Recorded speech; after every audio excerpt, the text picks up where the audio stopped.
106. The post house official told them that there was no night curfew in Red Candle Town, and there was a market in the west of the town. Although it was small, it had all kinds of sundries. Knowing that Qin Pingon and his companions were going to buy the things they needed for their study tour, Xianxia offered to be their guide, saying that it would save them a lot of trouble, and at least those merchants would not dare to ask for sky-high prices. Qin Pingon looked at Alliance, who had been to Red Candle Town once.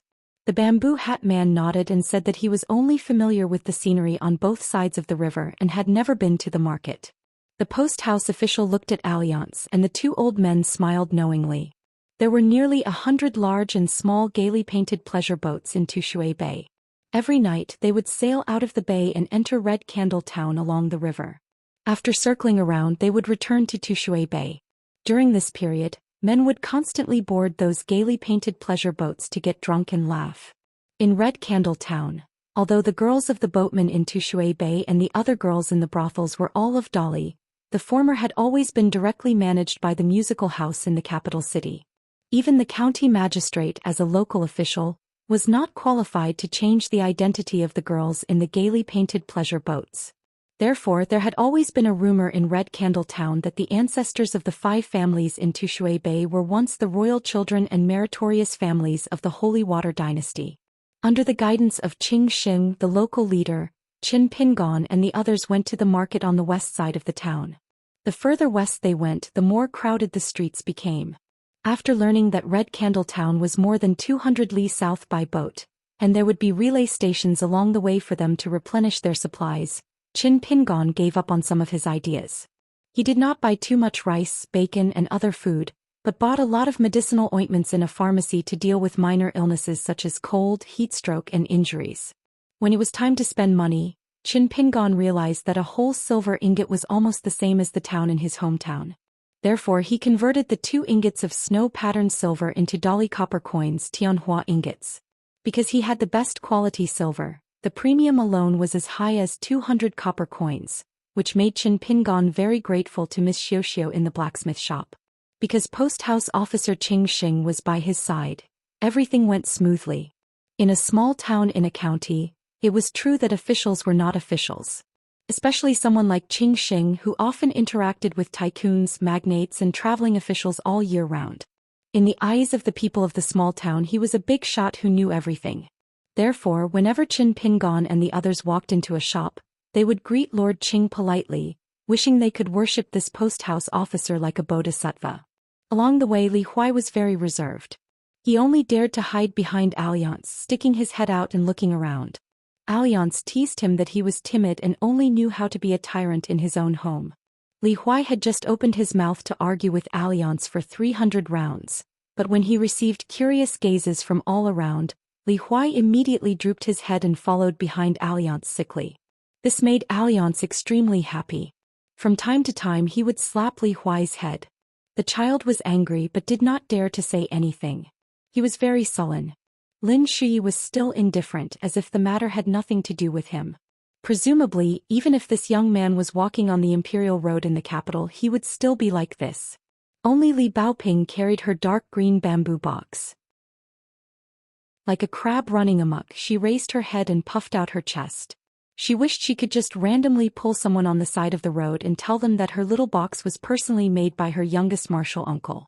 The market square was made up of 2 main streets running north-south. After strolling through Guanshan Street, Qin Pingon and the others were about to cross an alley and head to the next Guanshui Street. In the end, they passed by a deserted bookstore in the alley. Qing Xing, who was leading the way, went straight ahead. However, Qin Pingon stopped. After greeting the post house official, he smiled at Li Baoping and the others and said, "Each of you can buy a book. It doesn't matter how expensive it is as long as we can afford it." The store was very small. The door was less than 20 feet wide. After walking in, there were 2 rows of tall book walls on the left and right. In the innermost part of the store, a young man in a black robe was sitting on a small bamboo chair with his legs crossed. He was resting with his eyes closed and holding a folded fan in his hand. He gently tapped the palm of his hand and hummed a little tune. The young store owner had a handsome and feminine face. He didn't have the stink of money of the merchants in the previous stores. When the young girl Zhu Lu saw him for the first time, she was stunned. She probably didn't expect to meet such a distinguished person with a refined temperament in the marketplace of Red Candle Town. After the Lord of the Land of Chestdun Mountain got rid of the shackles, he regained his identity as a god. He changed from a short old man in white to a handsome and noble young master. However, in the young girl's heart, Wei Pai was more of a sloppy and unbearable image. However, the young master in front of her gave her a very distinct first impression. Even Zhu He was full of doubts. Could this person be a descendant of a powerful family whose family had declined? He was no worse than the two young masters in his family. The young man didn't open his eyes. Languid, he said, "The books in the store don't bargain. Whether you make a profit or lose money depends on your judgment." The post-house officer Qing Xing whispered to Zhu He, "This shop is a little famous in our Red Candle Town. Most of the scholars who pass by here like to visit here at least once. However, this shop owner has a strange temper. All the books he sells are much higher than the market price. Moreover, if anyone dares to bargain, he will drive them away on the spot. He is aloof and doesn't know how to handle affairs of the public. There was once an official from the Ministry of Revenue who was on a private visit and stayed at My Pillow Inn. That official took a fancy to a unique book that was priced at 300 taels of silver, but he only bargained for 50 taels of silver and was driven out of the shop without leaving any face for him. That official was so angry that he didn't calm down even after he returned to the post house and almost asked the county government to close this small shop. Perhaps he thought that it would be bad for his reputation, so he let this shop escape a disaster. Zhu He understood in his heart that the store owner was most likely a pedantic scholar who didn't know about the affairs of the world. He was the kind of person that the second young master liked to ridicule the most. The second young master called him a king who talked about his temperament with sleeves folded and died to repay the king. The second young master also laughed and said that in less than 200 years, their dolly would be the same. Therefore, Zhu He had never had a good impression of the scholars outside. The courier route through Red Candle Town was one of the three main courier routes from the southern border of Dali to the capital. Merchants and officials of small stature often chose this route if they wanted to go north to the important towns and cities of Dali. This was because although the other two routes were wider, almost every inn along the way was overcrowded. Without enough authority to check on them, not to mention staying in the inn, one couldn't even enter the main gate. Every year, many officials and tyrants who didn't know this way lost face because of this. The southern scholars who came to the capital to take the imperial examinations, because they didn't have official positions, liked to choose this route. They often traveled in groups of 2 or 3. Not only could they take care of each other, the scenery along the way was beautiful, and they could also explore the underworld and visit immortals together. As for the officials who were demoted to the south, they were depressed and unhappy. They liked to inscribe poems on the walls of the inn and they also liked to take this route to the south. Gradually, the walls of the Pillow Inn in Red Candle Town were filled with the complaining poems of scholars and poets. Li Baoping looked up and began to look for books.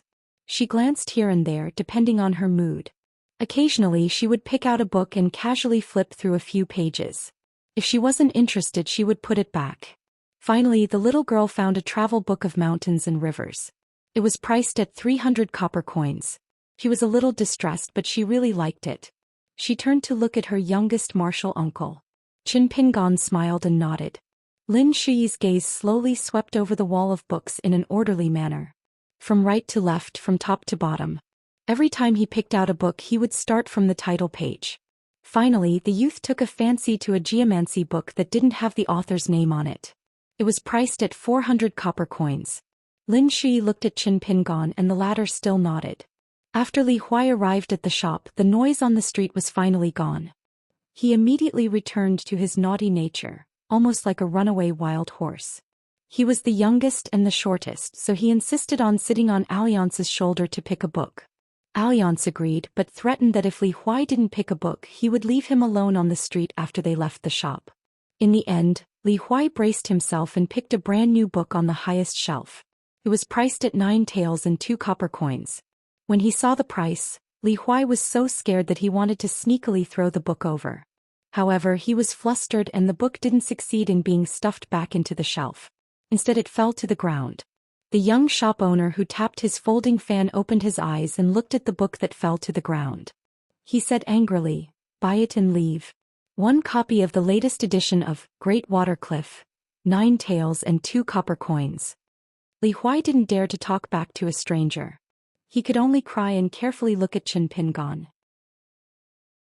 The latter asked, "Do you know how to read it after buying it?" Li Huai nodded vigorously. Qin Pingon smiled and nodded, "Then I'll buy it." Alliance asked, "Qin Pingon, don't you want to buy one?" Qin Pingon, who was taking out money, quickly shook his head and said, "I haven't learned all the words yet. Why would I buy a book?" Zhu He turned to ask his daughter, "Is there a book you want?" Zhu Lu still stood at the door of the shop and didn't move. She glanced at the wall of books and shook her head. The young shop owner who was about to take the money stood up. He tied his hair with an ebony hairpin and held a snow-white folding fan in his hand. He glanced at the little girl in the red cotton-padded jacket and the cold young man, and finally looked at the child who was timidly holding the book of Great Water Cliff, with a playful smile.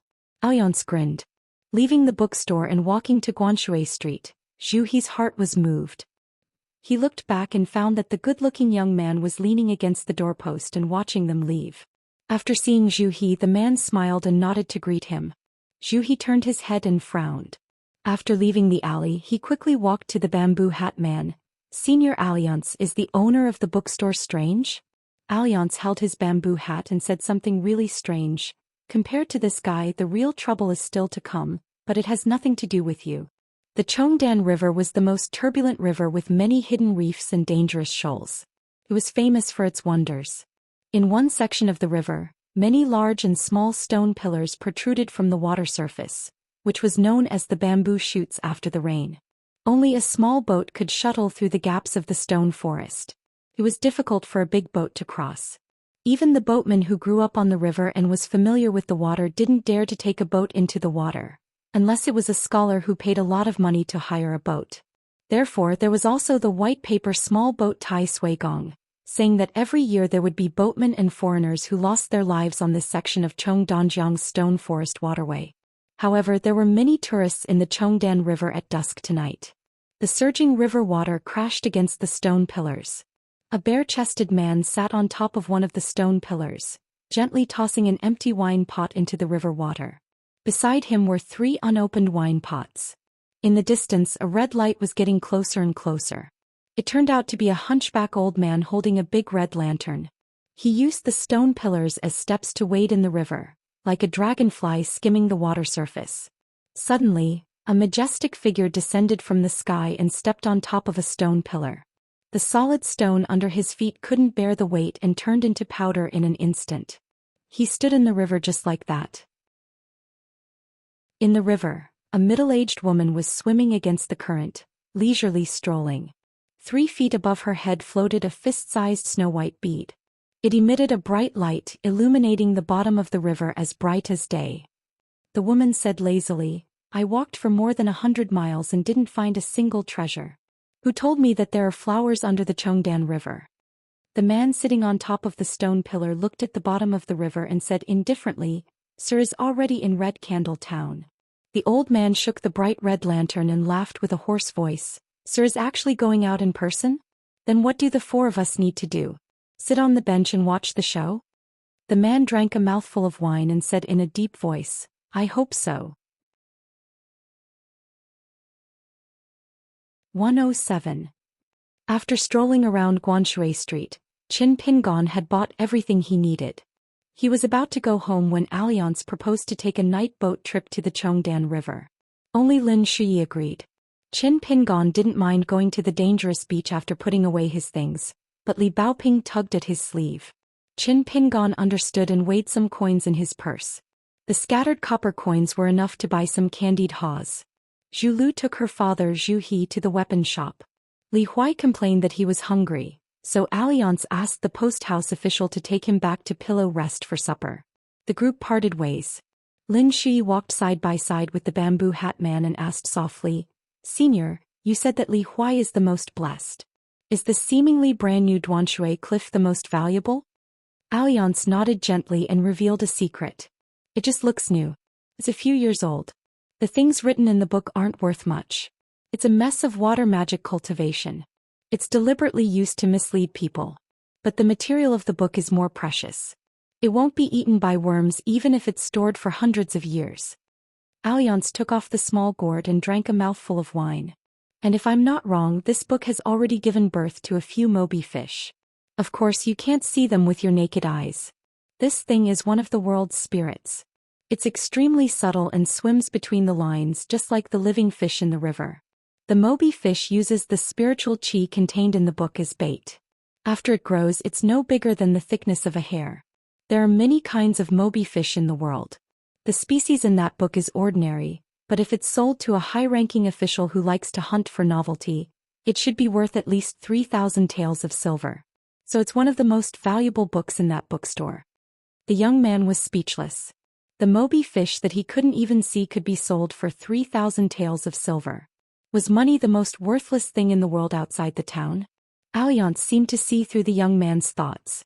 He smiled and said, "When you really set foot on cultivation in the future, you'll understand that the gold and silver in the eyes of the common people can be piled up like a mountain.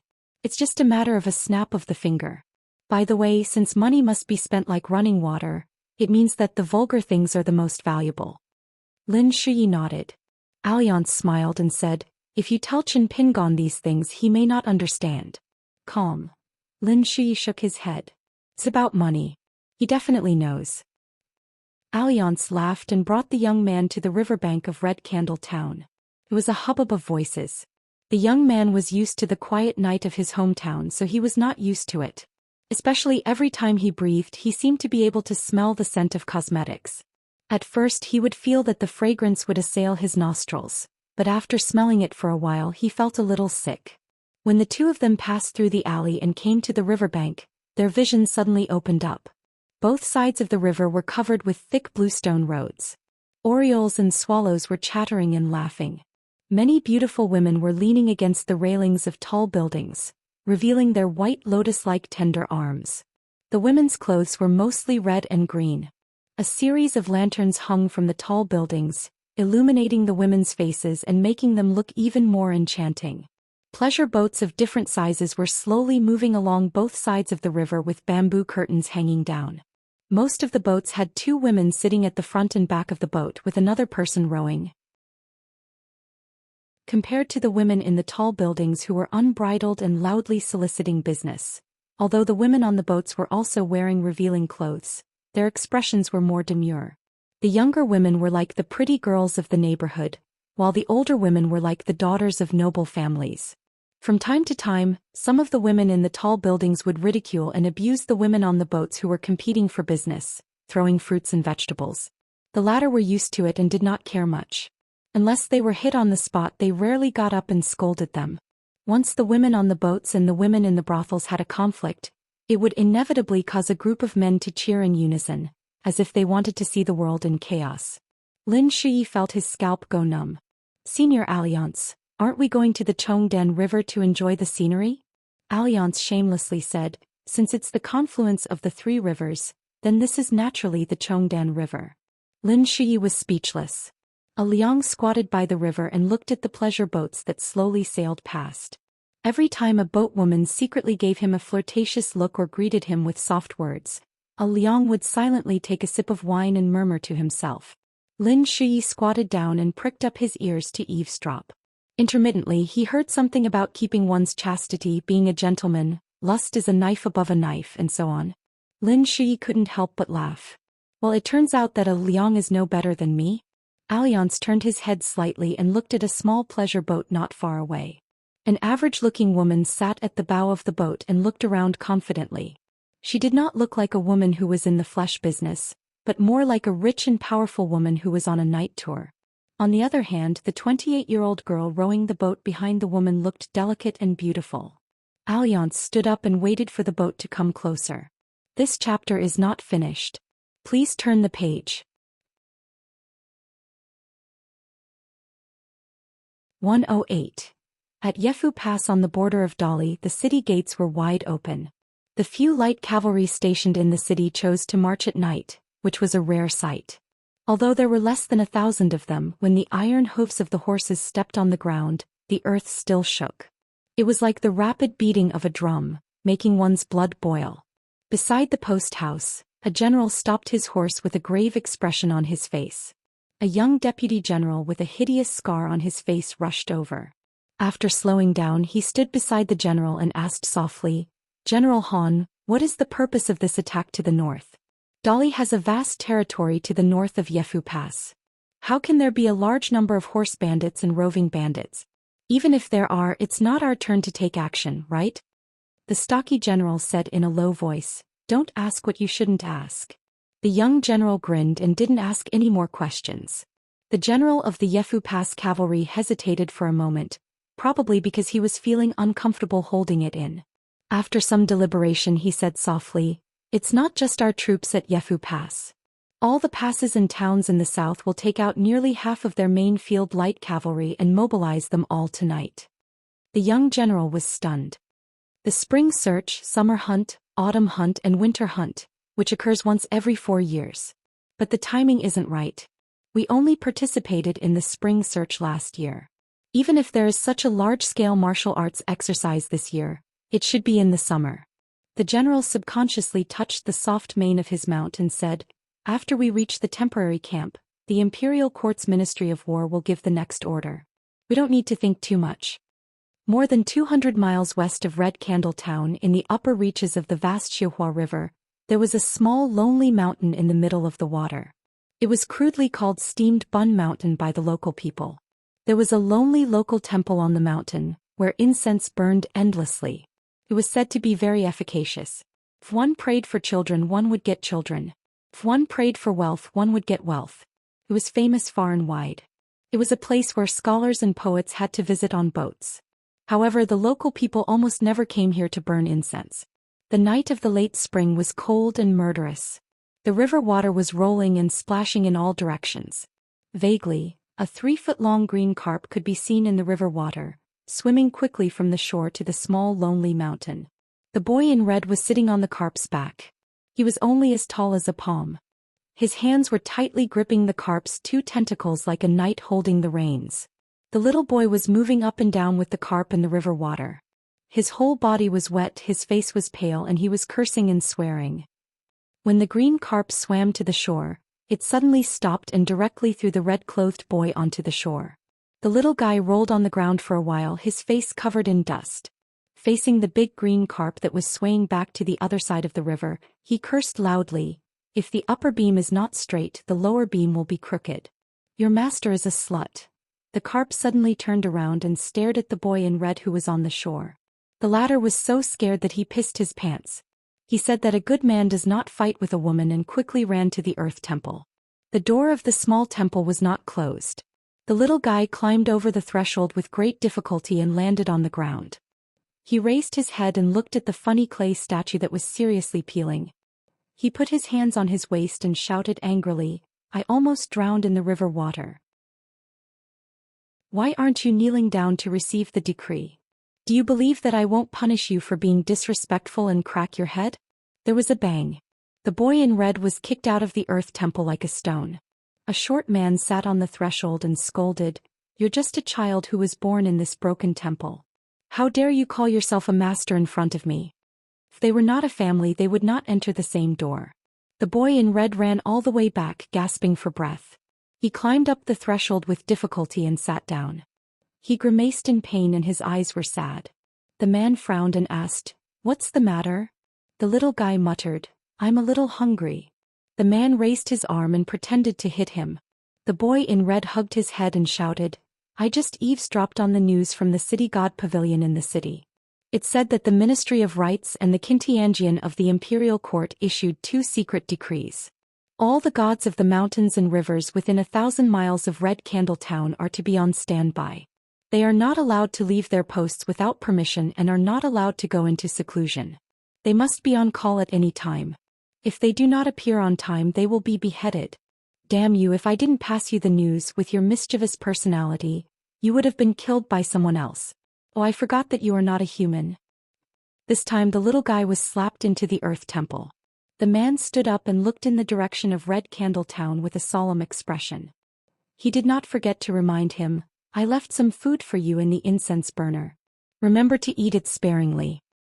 At least you have some conscience. I really don't know how you survive." In a province, you are the poor guy who has been in the Earth Temple for the longest time.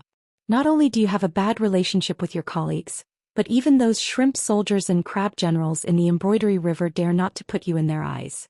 Tell me, why am I so unlucky to be born in your furnace? Sigh, I should have found a better incense burner to reincarnate in my next life. The red-clothed boy kept complaining, but that didn't stop him from climbing up the incense burner with familiarity. He dove into the brass incense burner with 7 or 8 incense sticks.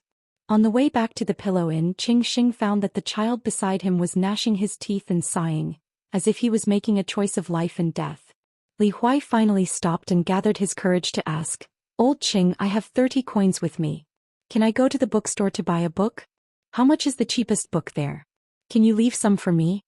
The man who was called Old Qing did not know whether to laugh or cry. After thinking for a while, he replied seriously, "It's difficult. The books in that shop are recognized as cheap in our Red Candle town. Unless you are a scholar who likes to collect rare books, no one will go there to buy books. If you really want to buy books, I know 2 big bookstores in the east. They have Confucian classics, anthologies of philosophers and supernatural novels. I can help you bargain there." The one-track-minded child shook his head. "No, it has to be the bookstore just now." This was all the surplus food that Li Huai had secretly saved. Most of it was stolen from his uncle's house, and a small part of it was his sister Li Lu's private money. Previously in the bookstore, the poor fellow who wore straw sandals all year round didn't try to pretend to be rich by buying a lousy book that cost nearly 10 taels of silver without hesitation. He also didn't refuse on the spot because he was unwilling to spend so much money on him. Instead, he asked if he would read the book. This made Li Huai very surprised. Although he had said that he would read it, in fact after buying it he would naturally read it to pass the time. Li Huai did not have much interest in this book, Great Water Cliff. But when someone was willing to take out 10 taels of silver for him, Li Huai felt very happy. Li Huai was not stupid. Whether other people treated him well or badly, the child knew very well in his heart very clearly. Pairs of straw sandals, unfinished book boxes, and this Great Water Cliff book. He owed so much, so Li Huai felt that if he did not do something for Qin Pingon he would feel very apologetic. In fact, Li Huai did not like Xu Lu. He did not even like Lin Shui, who had gone through thick and thin with him. Instead, he felt that Li Baoping, who often bullied him in school, was not bad. Li Huai liked the sloppy Alliance the most. As for the pauper from Mud Bottle Alley, Li Huai was a little afraid of him. At this moment, Post-House Minister Qing Sheng lowered his head to look at the child, who had a serious expression on his face. He thought to himself, as expected of that fellow's so-called immortal aptitude. There were some things that were truly blessed with the soul. He held back his laughter, thinking that he could just go with the flow and help this child. Who knows, maybe he would be able to form a huge relationship with him. Being kind to others, even to 1,000 ordinary teachers, was far better than being kind to an immortal. This was what he had seen with his own eyes and heard with his own ears. It was absolutely true. Qing Sheng took the child to the alley between the 2 streets. The young shopkeeper was sitting on the threshold and looking at them with a smile, as if he had been waiting for their arrival. At this time, at the other end of the alley, a stooped old man with a lantern walked in and faced Li Huai. The young man slowly got up and waved his hand at Qing Sheng. "The bookstore is closed today. I'll bring the child here to buy books later." Qing Sheng pulled Li Huai without saying anything and turned around to leave. After confirming that the 2 of them had left the alley, the elegant and refined young master no longer had his previous tranquility and ease.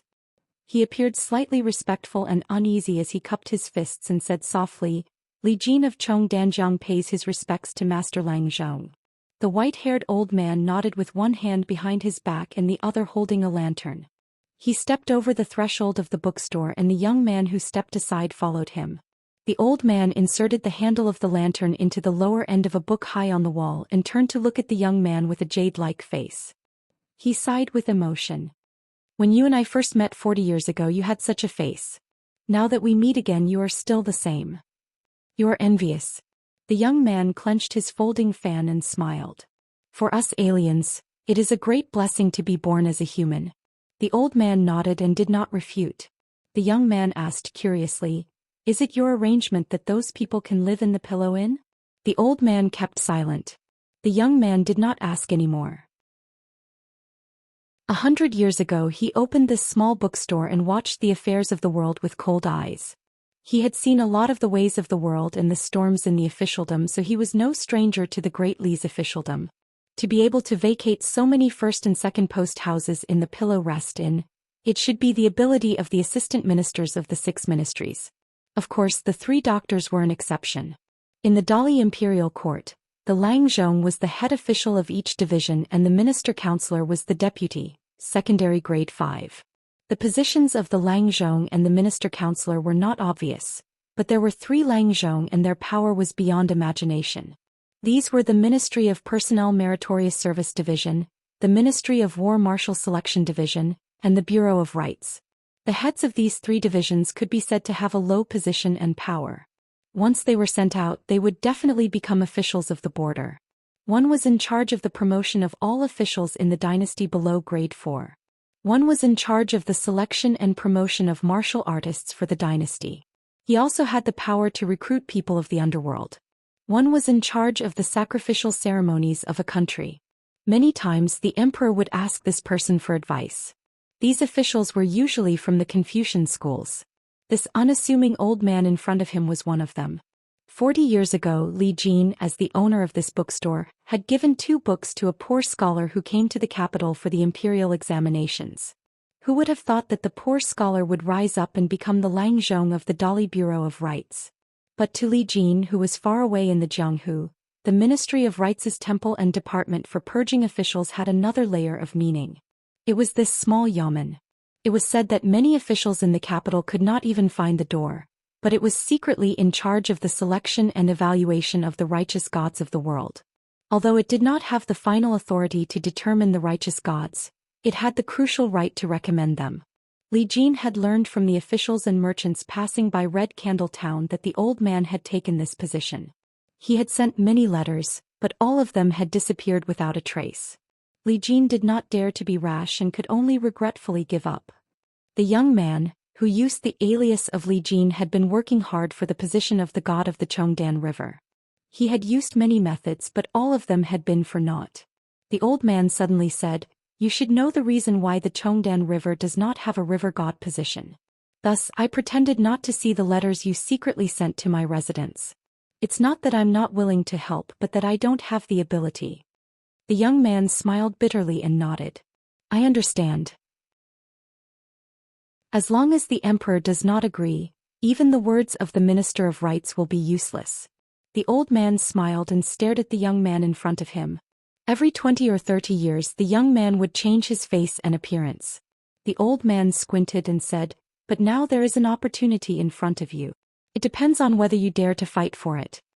The young man did not show any excitement and asked back, "I heard that Emperor Dali had conferred a river god of the Longshu River and a river god of the Tiefu River. Mount Biyun, Mount Dianding and Mount Luopa each conferred a mountain god.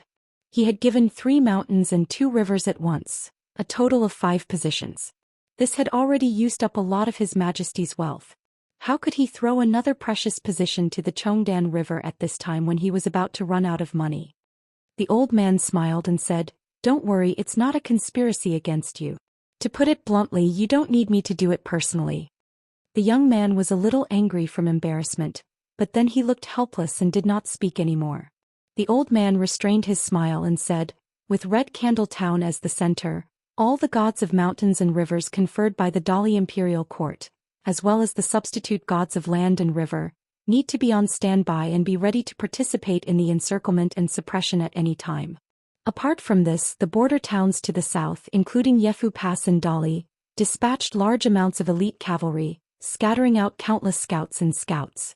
As for you, Li Jin, if it were not for the kindness of giving you the book back then, I would never tell you this news. With or without you there is no difference." Li Jin was shocked to the extreme. "What's the use of setting up such a huge formation in the territory of Dali? What is the encirclement and suppression?" The old man said bluntly, "A person." Li Jin looked into the old man's eyes and felt that he was not faking it. He asked slowly, "Dr. Zhong, what do you need me to do?" The old man smiled and said, "A small matter within my ability. I just need you to keep an eye on a man who has just arrived in Red Candle Town. Because I know that after leaving the Chongdan River for more than 200 years, You have been doing very well in Red Candle Town. You are more familiar with the waterways than Qinghuang and the two river gods. And if the records in the capital are correct, you have a few rare blackfishes from ancient books. They are most suitable for scouting and transmitting information in a small area. Li Jin's expression was not very good. The old man said sarcastically, "Relax, the blackfishes are indeed rare, but I'm not so low as to be tempted by money." Li Jin laughed self-deprecatingly. "It's me who gauged the heart of a gentleman with the yardstick of a villain." He then asked, "That person is?" The old man slowly replied, "A man wearing a bamboo hat with a small silver gourd on his waist." A group of children followed him. Those children came from the former Dragon Pearl Grotto Heaven, which is now Longquan County. As for the man's true identity, Dolly's spies have yet to learn it. Li Jin was dumbfounded. "That man came to my shop before." The old man's eyes flashed like lightning. Li Jin carefully said, "It's just a coincidence." The old man waved his hand and warned, "It doesn't matter. From now on you must remember not to give yourself away. Even if you fail, it's better than making mistakes. You don't have to worry if you accidentally alert the enemy because of your carelessness, because you'll be dead by then. Even if that man doesn't kill you, I'll do it myself. But if this matter succeeds, I can't guarantee that you'll become the river god of Chongdan River, but I can let His Majesty remember your name first." Li Jin said self-deprecatingly, "Does this count as the Emperor's heart?" The old man stopped flipping through the book and turned his head to ask, "Why? You don't want to?" Li Jin laughed and said, "Wealth comes from danger. Besides, I don't need to do it myself. It's a sure win deal. I'll do it." He snapped his fingers and two exquisite fish with extremely long tails appeared near his shoulder. They had the same spirit as him.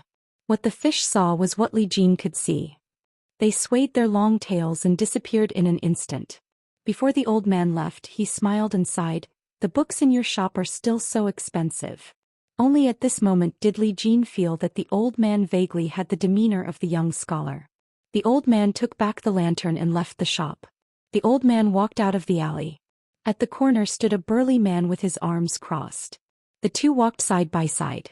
The latter asked, "Aren't you afraid of being superfluous?" The old man said casually, "Actually, in this hunt the net has been closed to this point." Even if Li Jin suddenly went crazy and ran to the man called Alliance and revealed the truth, it doesn't matter.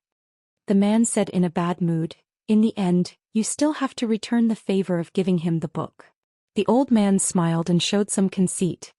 He said softly, "The favor I owe is more or less worth some money." Zhu Lu said that she wanted to eat sugar-coated haws.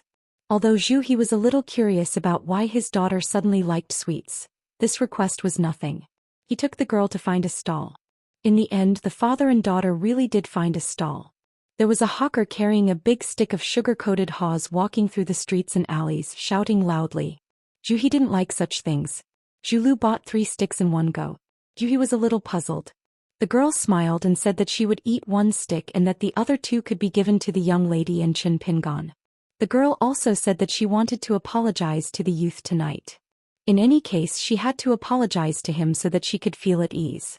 He felt as if a heavy burden had been lifted off his shoulders, and he was extremely happy. The father and daughter returned to the relay station and learned that Qin Pingon and Li Baoping had already returned to the pillow relay station. Zhu Lu hadn't finished eating a stick of sugar-coated haws. She chose the courtyard behind the A-grade relay station and asked her father to help her pass a message to Qin Pingon, saying that she wanted to meet Qin Pingon there. He strode away. He found it funny. This girl's skin was too thin. What was so embarrassing about lowering her head and apologizing? Not long after, the straw sandals youth appeared at the end of the painted corridor. After seeing Zhu Lu sitting on the bench at the other end, the youth quickened his pace. There were 15 or 16 sugar-coated haws scattered on the bench beside the girl. The girl stood up with a smile and placed her hands behind her back. Her posture looked delicate and naive. She walked towards the youth. 109. The youth watched as the young girl walked towards him. Her footsteps were light as she walked along the dimly lit corridor. She was like a young deer in the night. Zhu Lu no longer had her usual bossy attitude. She was like a young girl next door who had grown up together, smiling sweetly. Qin Pingon seemed to be in disbelief. He slowed down his steps and stood still. His eyes widened as he stared at that somewhat unfamiliar, delicate face. Zhu Lu drew her left hand from behind her back and waved at Qin Pingon. As she walked, she said, "Qin Pingon, my father wants me to tell you about what happened at the Kaidenshin Shiping." 5 steps away, the young girl who was at the peak of second realm suddenly charged forward. In just 2 large strides, she was in front of Qin Pingon in an instant. They were practically staring at each other. The 2 faces could be seen clearly. The young girl's face was filled with savagery, anger, pleasure, and relief. Her expression was extremely complicated. Other than the sadness in the youth's eyes, there was also a sharpness. His gaze carried the sharpness of a hatchet that had been sharpened on the dragon beheading platform. Zhu Lu's left fist went straight for the youth's forehead. This was a smokescreen. The young girl had even deliberately slowed down the speed of her fist. Her true trump card was her right hand. When she struck at lightning speed, she held 3 sharp bamboo skewers in her hand and stabbed them straight at the youth's heart. Just as the bamboo skewers were about to pierce the youth's heart, the young girl, who had gone on a murderous rampage, happened to blurt out the words that she had not finished speaking. "I'm sorry." At this moment, the young girl no longer had any of her lovable and naive demeanor. She was only fierce. However, in the next moment, Zhu Lu's face was filled with shock. She knew that things were not going well and was about to retreat. Qin Pingon quickly raised his right hand. Not only did he block the young girl's left fist, but he also took advantage of her daring to show weakness to extend his arm forward and choke Zhu Lu's neck. At the same time, the youth's left hand tightly gripped Zhu Lu's right wrist that was filled with killing intent. He pulled it outwards, preventing the 3 candied hawthorn skewers from piercing his heart. The hand that was gripping her neck suddenly exerted force, pulling the girl towards him. He ruthlessly slammed his knee into the girl's abdomen. The force was so great that the girl almost vomited bile from the impact. Her body could not help but curl up and she immediately lost the ability to fight. Qin Pingon did not lower his guard at all. He did not give up and fiercely hammered down, knocking his forehead against hers. The young girl staggered backwards. Qin Pingon kicked her, and the girl, who was heavily injured in the abdomen, was like a kite with a broken string. She fell heavily on the limestone floor of the corridor 2 tables away. She struggled twice but was still unable to get up. Blood seeped out of the corner of her mouth and her face was pale and pale. It was done in one breath without mercy. Zhu Lu pressed her elbows against the ground and endured the heart-wrenching pain. She tried her best to move her body backward. She tried to get as far away from the youth as possible, even if it was just an inch or a foot. Qin Pingon looked around. Seeing that there was nothing unusual, he walked towards the young girl who had almost no ability to fight. His muscles were tense but he was still cautious. Zhu Lu fell into great panic. She did not have time to wipe the blood from the corner of her mouth. She sobbed and explained, "Don't kill me, Qin Pingon. I was just joking with you. Really. I didn't lie to you. If I wanted to kill you, why would I use these skewers? Besides, why would I want to kill you?" Qin Pingon hit the nail on the head. "When we parted at Guanshui Street, you took your father Zhu He and said that you wanted to go to a weapon shop. Did you want to choose a weapon like a dagger that is easy to hide in your sleeves? I guess the shop was closed, so you had to use the skewers instead." Zhu Lu suddenly laughed. Her chest was violently moving up and down. She coughed violently. She covered her mouth. Scarlet blood was still seeping through the gaps between her fingers. She let go of her hand as if she had accepted her fate. She looked up at the youth who was looking down at her. She looked down and saw a pair of rough and cheap straw sandals. The young girl looked up again. She did not cry but laughed. She stared at the youth who was getting closer and closer to her. She laughed hoarsely. "I didn't expect you to be as stupid as I thought. But I'm curious. How did you know that I wanted to kill you?" The young girl raised her voice. Her originally beautiful face was twisted and crazy. "Qin Pingon, before you kill me, can you let me know the reason before I die?" Qin Pingon did not stop and asked back, "Why?" Just as the young girl was about to sit up, Qin Pingon stepped on her forehead, causing the back of her head to heavily hit the bluestone floor. The young girl vomited out a large mouthful of blood. This time she completely gave up on struggling to get up. Although in the depths of her heart, the greatest shame was that she could only lie down while a youth wearing straw sandals was standing and talking to her. Even sitting up had become an extravagant hope. Zhu Lu wiped the blood with the back of her hand and smiled. Do you still remember the letter that my family's second young master sent to the young miss? My family's young master is proficient in zither, chess, calligraphy, and painting. He is especially good at running script. Just like my young master's temperament, he is free and unrestrained. But before my young master left for the capital, he suddenly said that he wanted to learn regular script. He said that he wanted to learn how to follow the rules of the outside world. He wanted to start restraining his temperament. Qin Pingon squatted down and pried open her 5 fingers. He took out the 3 bamboo sticks and held them in his palm. Then he sat on the bench in the corridor and stared at Zhu Lu expressionlessly. He did not want to give her any chance to cause trouble. But it was obvious that Zhu Lu killed him without any hesitation. But for Qin Pingon to do the opposite and kill her without any grudges, it was very difficult. This was because there was the red cotton-padded jacket girl, the straightforward man Zhu He, and the Li family's second young master in the middle. The moment Qin Pingon saw her walking over from the corridor, he knew that Zhu Lu was up to no good. Moreover, the young man had excellent eyesight. The girl's concealment was far from perfect. Qin Pingon could see her trembling eyelashes, clenching her teeth and puffing up her cheeks. She lowered her gaze and looked at him viciously. But Qin Pingon never thought that she would really kill someone. When the young girl mentioned her family's young master, her entire demeanor changed. She turned her head and looked at the straw sandals youth like a person looking at a dog. At that time, young Miss mentioned the contents of the letter to me for the first time. Young master said that Dolly's fire beacon lit a fire of peace that stretched for thousands of li from the border all the way to the capital. But young Miss did not know, all of you did not know, that before this young master had never told me about this matter of using the fire of peace at the border to report to the king. Young master told me some interesting stories and anecdotes. I remember them clearly since I was old enough to understand them. So at that time I felt that something was wrong and asked young Miss for that letter. As expected, I saw through the mystery of the letter. In this world only I, Zhu Lu, can see through it. Qin Pingon lowered his head and looked at the young girl whose face was filled with fanaticism. The youth did not say a word. Zhu Lu was immersed in her own world. At this moment she became the arrogant and conceited servant of the Li family, the fledgling martial arts genius. She continued, then I carefully looked through it twice. After using it twice, I found the correct answer and solved the riddle that my family's young master deliberately left for me. She looked at the youth's cold and dark face. The young girl sneered, young Miss is an unpredictable child. Of course she could not understand young master's good intentions. So from the beginning young master did not place his hopes on young Miss. Is that he chose me. That letter was full of more than 2,000 words. Almost all of it was written in running script.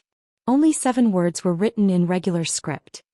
The young girl almost laughed until tears came out of her eyes. She said intermittently, Dolly's surname is Zhugua, the eldest grandson of the Qin family. Killed the horse bandits, set the fire of peace, reported his safety and received the title of nobility. Those 7 words were killed Qin Pingon, received the title of nobility. Scholars did not use knives to kill people. Qin Pingon frowned. Zhu Lu covered her stomach which was in constant pain. Her head was covered with cold sweat. But she still sneered, have you never heard of the word title of nobility? Zhu Lu struggled to lean against the bench opposite the youth. This time Qin Pingon did not stop her. She looked at the youth who was called youngest uncle by her young miss. Do you know what I want to do the most besides killing you? Don't you know a lot of words? I just want to hand that letter to you. Maybe you'll feel ashamed of your inferiority, wondering how there can be such beautiful words in the world, such good literary talent. Even if you, Qin Pingon, read it 10 times or 100 times, you still don't know that the real knowledge is only those 7 words. Isn't it funny? I think it's very funny. It's so funny that I almost die of laughter. Qin Pingon sat quietly on the bench. The candied haws were scattered around him. No one cared about them. The youth looked at Zhu Lu and twitched the corner of his mouth. If it wasn't for Zhu He, you would really die of laughter today. Qin Pingon stood up and said slowly, I know that you are actually saying these words to your father. And you struggled to get up this time to lure me to attack you. You want Zhu He to have no choice. Either I kill you or he kills me, right? Zhu Lu's face was gloomy. She did not say anything.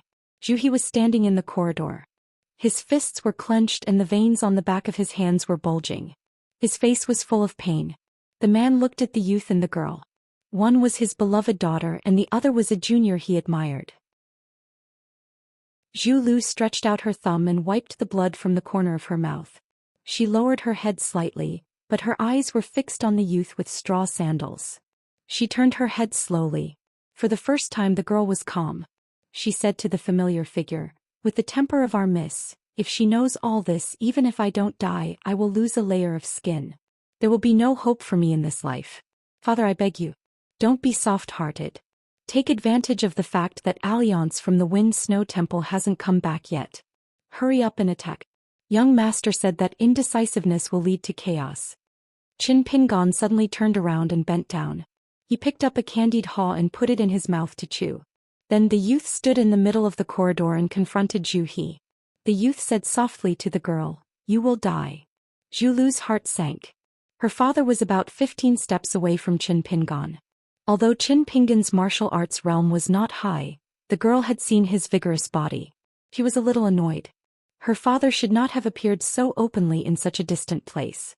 In a battle of life and death, there was no need to talk about the demeanor of a master. Zhu Lu turned her head and spat a mouthful of blood on the ground. "Try it if you can." She looked at her father and reminded, "Father, if you don't attack today, I will die in front of you. No matter what, take down Qin Pingon first." After taking him down, if her father did not want to kill him, she would do it. Zhu Lu had already held her breath and was ready to deal with Qin Pingon, using her to threaten her father. Her father once said unintentionally that once she faced this lowly person from the Mud Bottle Alley, she would have a chance to win in a battle of martial arts. But in a battle of life and death she would definitely die. At first she did not believe it at all.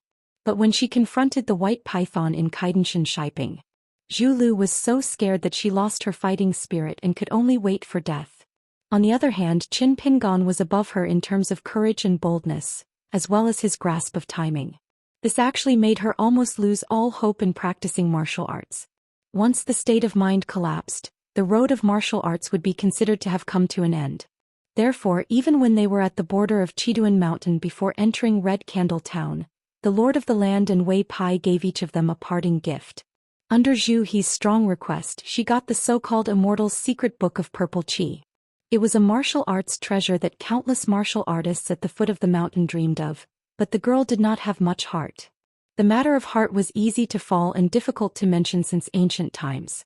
How could the rough man Zhu He, a pure martial artist who was obsessed with martial arts, know all of this? However, the arrival of the letter was like a personal instruction from her young master. It was like charcoal in snowy weather, giving the girl who had comprehended the mystery of the letter a new hope. She told herself that she must practice martial arts. At the very least, she must become a martial arts grandmaster like her father. She must make great contributions on the battlefield so that it was only right for her to become a titled madam. This was especially true for the father and daughter duo. Now that they had the true Martial Mountain's hero's courage and the purple qi book written by the immortals on the mountain, it was just as Zhu He had said. Now he even dared to think about the glory of the seventh realm. Then why didn't she, Zhu Lu, dare to think about the glorious days that she did not dare to think about before? It was just that all the bright future and all the bright roads were built on a small premise. Qin Pingon must die. Therefore, the girl who knew that she was no match for the young man in a head-on fight, needed a secret attack. Just like how the young man exposed the truth, she needed a dagger. Unfortunately, the weapon shop was closed and she could not buy one. Coincidentally, her father, Zhu He, talked about apologizing to Qin Pingon, and Qin Pingon and Miss Li Baoping mentioned that they wanted to buy candied haws. A dagger could kill, and the bamboo skewers of candied haws could also be used in the hands of a martial artist at the peak of the second realm. Worried that the bamboo skewers would break easily, the girl used the excuse of bringing 2 skewers to Qin Pingon and Li Baoping. She did not believe that she could not pierce through the young man's heart with the 3 skewers held together. They were interlocked. The vermilion deer's quick-wittedness was evident. The second young master of the Li family, who had never shown his face, was also evident in his ability to judge people and use people accurately. Because Zhu Lu's true strength lay in the fact that she found a way out for herself and a path of no return for Zhu He, who was at the 5th realm of martial arts, and for her father. She would die or Qin Pingon would die. Zhu He looked at the poor young man with his hair tied up with a jade hairpin and said 3 words that should have been said by his daughter sincerely: "I'm sorry." Qin Pingon smiled and said, "It's okay. You chose your own path." The straw-sandaled youth's unnatural smile gave off a chilling feeling. This absurd feeling was especially clear to the girl not far away. Back then in the territory of Qiduan Mountain, after sparring with Zhu He, the young man realized that the 3 Qi dwellings in his body actually made the rampaging fire dragon of Qi only dare to pass through the door and not enter. It was only then that Qin Pingon realized that there were 3 extremely small wisps of sword Qi hidden in those 3 places. They were connected to his mind and there was no barrier to using them. After that, the young man used a wisp of sword Qi to blow up the white python's head. In order to survive, Qin Pingon felt that it was not a loss to use another wisp of sword Qi. However, the young man felt that the next time he used sword Qi he had to make a profit. It was not a good idea to always not make a loss. This was a vicious trap. Zhulu had said a lot. Qin Pingon had only opened his mouth a few times and added together, there were only a few words. This was why the young man felt that he had to say something for himself and for the fairy sister who needed him to live. Otherwise he would feel a little unhappy. The young man stepped forward with one straw sandal and moved back with the other. The young man bent his knees and his body fell down. He put his fingers together and pointed at the man in the distance. His lips moved slightly. Who knows if they were connected or if her ancestors were protecting her, but Zhu Lu was filled with terror and shouted, "No!" Zhu He's scalp felt numb. He was a martial path master, but his mind was in a mess and his limbs couldn't move at all. The young man chanted, "Sword come." 110. Qin Pingon's shoulder sank and his aura stagnated. The strand of sword energy that was about to leave his Qi residence was like an arrow on a bowstring, and it had to be released. However, after being abruptly patted on his shoulder, it was like a python coming out of the mountain, only to encounter a flood dragon blocking its path. The previously unstoppable momentum naturally stopped, and it temporarily chose to bide its time. "Hold it, hold it." A man wearing a bamboo hat stood beside Qin Pingon. He put his arm around the teenager's shoulder and said with a laugh, "We're a big family that loves each other. Fighting and killing each other, what a scandal." Qin Pingon raised his head. The man wearing the bamboo hat, who appeared and disappeared like a ghost, smiled at him. "Believe me, I'm Alliance." Qin Pingon sighed. "I'll listen to you for now." Alliance only glanced at Zhu He. He didn't even bother to glance at the young girl, Zhu Lu. "Languid," he said, "using such a precious sword energy to kill Zhu He is too wasteful. You're distressed and I'm distressed for you. Besides, forget it, forget it. Let's not talk about these unpleasant things. In short, I, Alliance, won't be able to live with my conscience. You can consider this 18 halts Qi circulation method as compensation." Qin Pingon was about to withdraw his clasped fingers, but at this moment, Alliance released his hand from the teenager's shoulder. He took a step back, shook his head and said with a smile, "This posture is too undignified. Let me teach you a powerful one. Stand firm." After the man in the bamboo hat lightly shouted, he bent his fingers and first knocked on Qin Pingon's shoulder. Then his hand flew and he tapped the teenager's chest 7 or 8 times. At the same time he used an immortal supernatural power that was even better than condensing sound into a thread. It directly stirred up ripples in the teenager's heart, and a series of thoughts rang out. Remember the origin of this Qi in your body. Remember the names of all the Qi residences and their circulation routes. The Qi is like a dragon's vein and it starts at the ancestor of all mountains, Lincheng. This is the world's top Qi residence for nurturing swords. Here is the first stop. Quickly pass through 3 mountains and 6 passes. Here is the second stop. These Qi residences and Qi residences are completely different from today's saying. They are the precious painstaking efforts of countless ancient sword cultivators. Remember it well. Alliance asked, "Do you remember it?" Sweat seeped out of Qin Pingon's forehead. "I remember most of it." Alliance smiled. "That's about enough. If you hit your head and bleed, don't be afraid. This is the path that every sword cultivator must walk. Wait until you are familiar with the route. You can try to slow down the flow of Qi.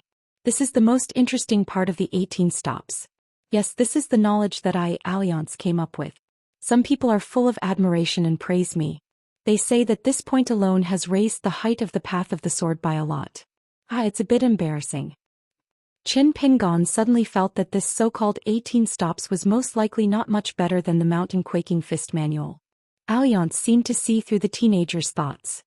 He said with a deadpan expression, "Do I look like a swindler who speaks without thinking? I, Alliance, don't know what it means to brag in my life." Zhu He's mind had already pulled itself out of the mud, but his limbs were even stiffer than before. If he moved he would die. This was the only thought in Zhu He's mind. This was the invisible intimidation brought about by that bamboo hat man.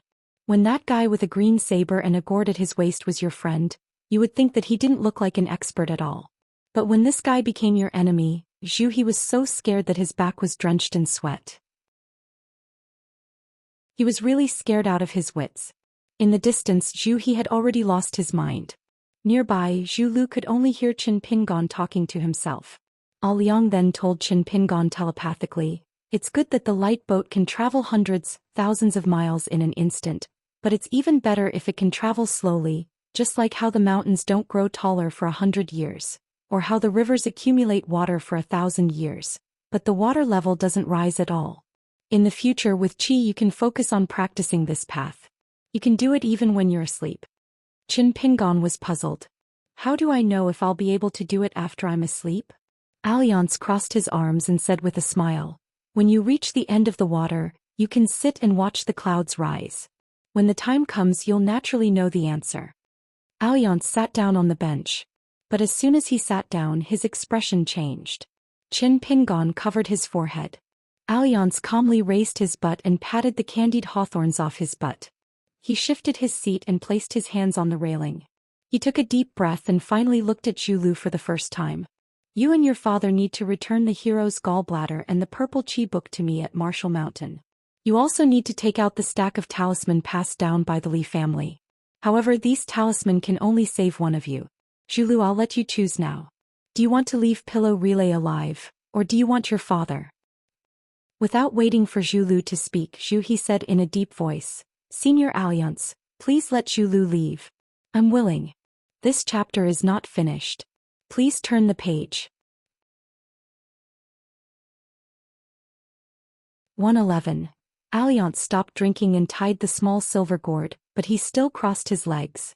The bamboo knife newly made by the lord of the land of Chiduan Mountain was placed on the knees of the bamboo hat man. Alliance gently patted the hilt and the top of the scabbard with both hands and said, "Actually, I have been testing you many times along the way. Your choice will determine where I will escort you. To put it simply, how far I can accompany you depends on how many obstacles you cross."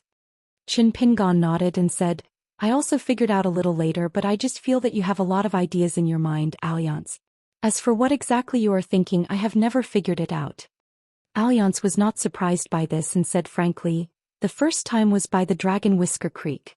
If you had made me feel that you were an ignorant kid and a good person who relied on hot-bloodedness to make decisions, I might have only left you a donkey and left.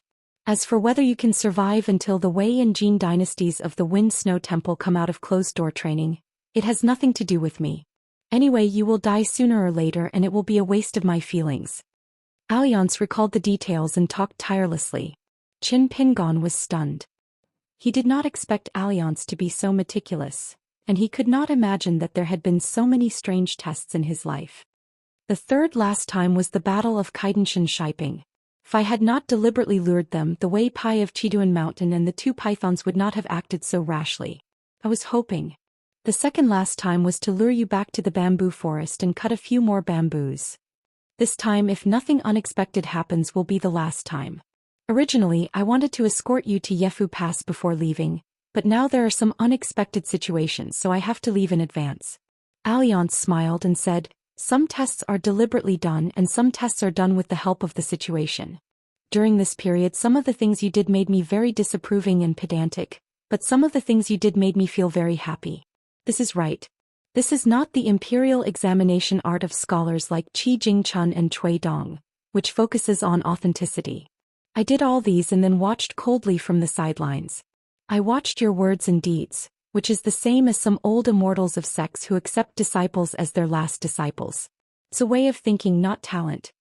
Alliance laughed at himself and said, "Do you think that I, Alliance, have nothing better to do? Or that I have a lot of evil thoughts?" Qin Pingon put his legs on the bench and sat cross-legged lazily. He rested his chin on his hands and asked, "Liang, is it because I know Mr. Qi? Is that why you care so much about me?" Alliance stopped joking and said in a deep voice, "There are too many temptations on the path of cultivation. Li Huai's Great Water Cliff and Lin Shi's talent in cultivation can be sold for money and exchanged for Qin Pingon's stepping stones. Qi Jingquan's disciples shouldn't be so miserable. Especially Li Baoping. She's such a good girl. When I think of her being hurt by her trusted youngest uncle, I, Alliance, feel like my heart is about to break." Alliance, who had just been serious for a while, soon showed his foxtail again. He said with a smile, "Alas, we old men can bear the destruction of our country and the sinking of mountains and rivers, but we can't bear these small beauties." Qin Pingon picked up a sugar-coated haw that had not been sat on by Alliance. He chewed slowly and asked vaguely, "Alliance, what do you think of me now? If you think I can't do it, why don't you ask your friends to send Baoping and the others to the Great Sui Kingdom? I'm not afraid of hardships. I'm not lying to you. I'm just afraid that Mr. Qi will be disappointed. I'm afraid that I can't protect Baoping and the others." Alliance laughed and scolded, "Don't even think about running away. You're really the most suitable person for this job. Qi Jingchun can't do anything else, but he has good taste. Unless it's the old man who takes them on a study tour. Let's not talk about the old man. He's a cowardly turtle and a stingy scholar. Just talking about him makes me angry." Alliance held his bamboo hat and looked up. He clicked his tongue and said, "Oh, this Emperor Dolly is really interesting. He's really good. Since there's still some time, I'll talk to you about the most useless things. I'll also explain why I'm willing to spend so much time on you." Alliance also crossed his legs and sat cross-legged with Qin Pingon. He placed his saber on his knees and said slowly, "Whether it's martial arts or Qi training, the biggest taboo on the path of cultivation is to follow your heart. It's a shortcut, but it's difficult to think about why. The military cultivators would never take a step back. Most of the martial artists in the world could not escape from such a rut. They only felt that to go against the current was to press forward courageously.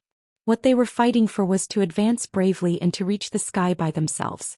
Taoists like to ask themselves. Buddhists like to look at the past and the future. Confucians like to talk about rules and draw frames. Moism is a little strange. They like to help the world and are most chivalrous. They don't like to talk about longevity. Novelists have high standards but little ability. They hope to create a world on paper by themselves. The human heart is as brittle as glass. It can't stand up to scrutiny. Qi Jingchun is a pedantic and conceited gentleman. If he doesn't want to test the waters, then I'll do it for him. How can the inheritance of literary lineages be trifled with? If you, Qin Pingon, turn out to be an embroidered pillow or someone who can't withstand temptation, then what will you do? Qi Jingchun might be dead, but I, Alliance, am still alive. If Qi Jingchun doesn't see it, he won't be bothered by it. Won't I be disgusted to death? You have to know that being able to endure hardships and being able to withstand temptation are two completely different things." Alliance sighed and said, "This is probably the case of the eunuch being more anxious than the emperor?" Qin Pingon said in all seriousness, "Alliance, don't worry. Although I like money, I only like money that I earned with my own hands. If it's someone else's money, even if it falls on the ground, I'll only look for the owner. I'll never put it in my own pocket." Alliance smiled and said, "I can't say that you're wrong. But if you really need it urgently, you can use it first to solve your urgent needs. Just remember this debt in your heart. When you have the ability to repay it in the future, you can repay more. Both sides will be happy. This is a real good person. Otherwise, would you really starve yourself to death with that little money?" Qin Pingon asked, "Then how do you know if I need it urgently?" Alliance pointed to his heart and then to his head. "If you pass these two hurdles, then you can use the money." Qin Pingon's eyes lit up. He seemed to have understood something. He nodded vigorously and said, "Alliance, although you haven't been educated, you're someone who has been through a lot. Now that you've said it, I've thought it through." Alliance rubbed the bridge of his nose. "Why do I feel that it's worse than Li Huai's bootlicking?" Alliance leaned against the railing and looked at the clear moonlight outside the corridor. He sighed and said, You know, your pedantry is actually called integrity in the words of scholars like Qi Jingchun. That's right, it's true uprightness. True uprightness, true uprightness. Uprightness of a gentleman, uprightness of a straight path. Alliance laughed and pointed to the ignorant youth. Haha, you know all these yourself. You're a bumpkin, a miser and a miser. But you're just like the old man when he was young. In fact, when Qi Jingchun was your age, his temper was very bad. On the contrary, he was recognized as a late bloomer. Just like you, he had a heavy mind and a good temper from a young age. He was like a clay bodhisattva born to sit on the altar. Alliance's voice became lower and lower as he spoke, but suddenly it rose. Of course, I, Alliance, am used to doing whatever I want. I don't like your style very much. Back then, it was because of this feeling that I rejected the request of a young man. Well, that guy was about the same age as you are now. I often think that if I took him with me to travel the Jianghu, would it be better than it is now? At that time I finally said to that young man, trust me, you'll be more successful if you study. Jianghu is such a big place, Alliance alone is enough. But the sea of books is boundless. Why should I follow Alliance and eat his dust? The bamboo hat man grinned. So on this trip to Dali I want to chat with some people. I want to tell them that there are people who care about things that Qi Jingchun doesn't care about. Alliance inexplicably stretched out his hand and casually flicked his finger. In the bookstore in the alley of Guanshui Street, the young master who called himself Li Jin of the Chongdan River flew out as if his forehead had been hit by a heavy hammer. Not only did he crash into the wall of books, but he also broke through the wall and fell into the shop next door. The shop assistant who was napping behind the counter was so scared that he kept quiet out of fear. Alliance muttered, when immortals fight, just watch the show. Little Koi, do you really think you've seen all kinds of big rivers and big waves? I, Alliance, have seen more big rivers than Li Huai has eaten rice. Do you really think this is bragging? I, Alliance, don't know what bragging is in this life. He then grabbed the air beside him. On the far side of the courtyard wall, a pocket-sized spirit that looked like a blue swimming fish struggled desperately like a fish on a hook. Alliance's palm pulled back, and this blue netherfish was restrained in an area the size of his palm. What was even more amazing was that after cutting off the connection between it and its master's spirit, the spiritual creature that should have been on the verge of death was instead more energetic than before. It swam leisurely with its tail twisting. Alliance explained, later I'll let Li Huai keep it in the book, Great Water Cliff. Why do I feel that this little bastard has dog shit luck every day? Does Li Huai step on dog shit every day in the small town and never wipe the bottom of his shoes? In the distance a tender voice sounded, Alliance, you're the one who steps on dog shit every day. Qin Pingon looked at Alliance. The latter laughed in a low voice, it's okay. The three of them came here not long ago. They don't know about Zhu He and Zhu Lu. As for this father and daughters leaving without saying goodbye, you can just find an excuse to deal with it later. Alliance waved his hand and said, don't eavesdrop. Come, let's split the loot. Li Baoping, Li Huai and Lin Shui came to the corridor one after another. Li Baoping sat on the right side of Qin Pingon, and Li Huai sat on the left side of Qin Pingon. In the end he had the same experience as Alliance. He cursed and took off the candied haws on his buttocks. He immediately beamed with joy and threw it into his mouth without saying anything. Lin Shui sat silently beside Alliance. Alliance turned around and handed a pile of yellow paper talisman to Lin Shui. Study it carefully. Don't waste it easily. Qi Jingchun said that the Fulu Street and the Peach Leaf Alley in your town are very mysterious. There is still a great opportunity hidden there. Alliance patted the cold youth's shoulder. No matter what, you, Lin Shui, are now the first true cultivator among all of us. You have to cherish your future even more. Lin Shui nodded. He solemnly put away the stack of talisman and hid it together with the Cloud Gem book. Alliance turned his head to look at the thief-looking Li Huai. He unhappily said, where's that crappy book of yours? Take it out. Li Huai angrily scolded, what are you thinking about it for? Unless you give me 10 taels of silver first. Alliance snapped his fingers. The originally hidden nether fish appeared in front of the four people. Other than Qin Pingon, the other three children all stared with their eyes wide open. Alliance said with a face full of disgust, take out that crappy book. Casually open a page and clamp the fish in it. As for how to raise it, figure it out yourself. I'm not going to wait on you. Li Huai jumped up and took out the book, Great Water Cliff. After opening it, his footsteps were quick as he abruptly closed the book towards the green nether fish. A faint wailing sound could be faintly heard from the pages of the book. Alliance rubbed his forehead. The remaining donkey, who wants it? Li Huai immediately raised his hand. Me. Can I sell it for money? Or if I'm starving, can I kill it for stew? Alliance didn't want to speak. Li Huai suddenly lowered his voice. He timidly asked, Alliance, you're not going to die and you're telling us your last words, are you? Alliance rolled his eyes. *CK off. Get as far away as you can. Li Huai sighed and sat back down beside Chen Pingon. My mother, father, and sister are far away from here. But the child's last sentence was a little sad. So Alliance, don't go, okay? I won't scold you in the future. Alliance wanted to say something but stopped. He took off the silver-white wine gourd and threw it to Li Baoping. Touch it. This small gourd is one of the best blade strengthening gourds in the world. Ordinary blade strengthening gourds can't compare at all. Aoyang stood up and stretched.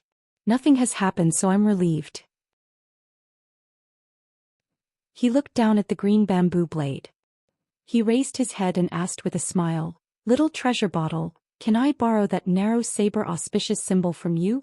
Li Huai had a flash of inspiration. Alliance, are you going to fight? I'll help you. Alliance cast a suspicious and inquiring look. The child laughed dryly. I'll help you wave the flag and shout. Li Baoping ran like the wheels of a car. Soon he came back and handed the narrow saber to Alliance with both hands. Alliance hung the famous saber named Auspicious Symbol. At some point, Chen Pingon, Li Baoping, Li Huai, and Lin Shui stood side by side opposite the bamboo hat man. The bamboo hat man stretched out 2 fingers and pinched the edge of the bamboo hat. He laughed and said, I used to tell you how strong I, Alliance, was and how high my swordsmanship was. You always didn't believe me. You even liked to think that I was bragging. You're really too young and ignorant. I was afraid of scaring you, so I deliberately picked some trivial things. For example, I told you that my sword was so fast that water couldn't get through. Alliance finally asked with a smile, You don't believe me, right? Alliance looked into the darkness and ordered, Protect them. Someone nodded. Then, the man who was wearing a bamboo hat for the first time finally took off his bamboo hat for the first time and threw it away. However, before the bamboo hat fell to the ground, it turned into powder and disappeared. At the same time, with the man with the 2 sabers as the center. Within 1,000 miles, the earth cow turned over and shook. Alliance subconsciously went to support his bamboo hat. Only then did he realize that there was no bamboo hat left. He scratched his head, coughed, and said with a smile, My name is Alliance Kind. 112. The old man with the lantern, the Dr. Zhong of the Bureau of Rites, chose the secluded streets and finally came to the city god pavilion of Red Candle Town. Before he stepped over the threshold, the old man's lantern passed through the door as if it had passed through a ripple. The ripple was used to separate yin and yang, and the well water did not interfere with the river water. But in the old man's big red lantern, there were streaks of fireflies flying around and hitting the wall. Someone had written 4 simple words on the lantern in the old man's hand with a red brush. Soul has come here. In the city god pavilion, which was in charge of yin and yang affairs with the county government, an old man with a red face in a Confucian robe bowed to the visitor and said loudly, City god of Red Candle Town greets Dr. Zhong. To the left and right of the Confucian-robed old man stood a civil official with a jade tablet in his hand. There was also a military general wearing armor and carrying a sword with a raccoon squatting on his shoulder. All of them could be categorized as otherworldly items. The 3 of them had the exact same appearance as Lord Xing Wang's clay statue and the civil and military god statues worshipped in the martial saint temple of the literary pavilion. The old man with the lantern nodded in return and said with a serious face, I believe you 3 have received the secret order from the imperial court. Within 1,000 miles, all the gods of mountains and rivers, the earth, Granny He, and the gods worshipped in the city god pavilion and the civil and military god temple are to intercept and kill a man named Alliance with a saber. In the 4 directions, if anyone dares to be afraid of the enemy or deliberately hide their strength, their golden bodies will be shattered. The water god's golden body will be buried at the foot of the mountain, and the mountain god's golden body will sink to the bottom of the river. You people from the 1 pavilion and 2 temples will also end up like that. The old man smiled and eased the atmosphere.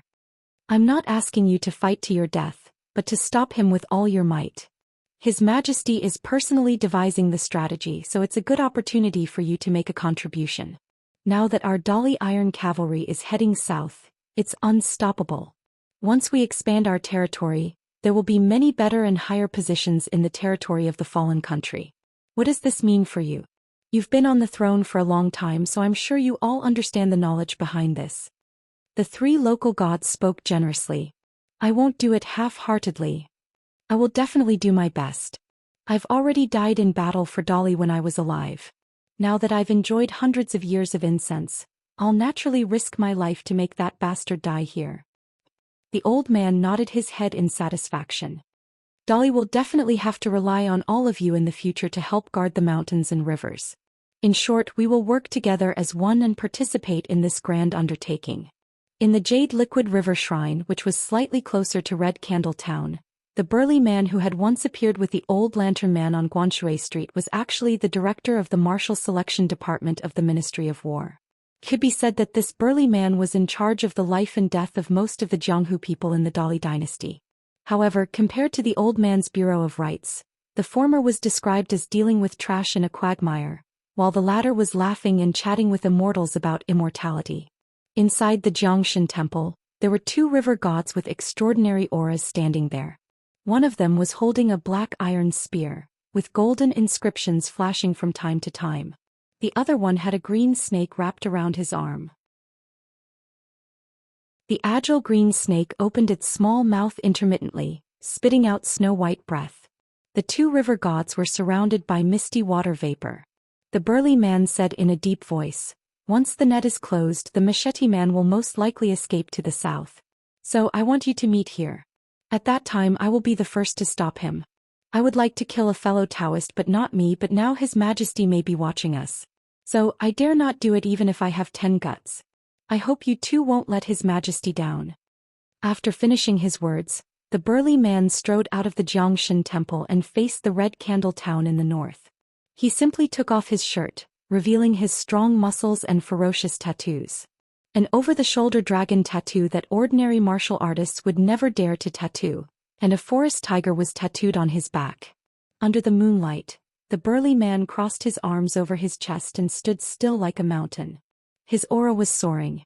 On the long street leading to the entrance of the Pillow Inn, the woman who tried to persuade Lin Shui to return to the Eternal Spring Palace with her did not go far.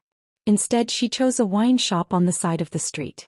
There was a young and beautiful woman in charge of the shop selling wine and telling vulgar jokes to the customers.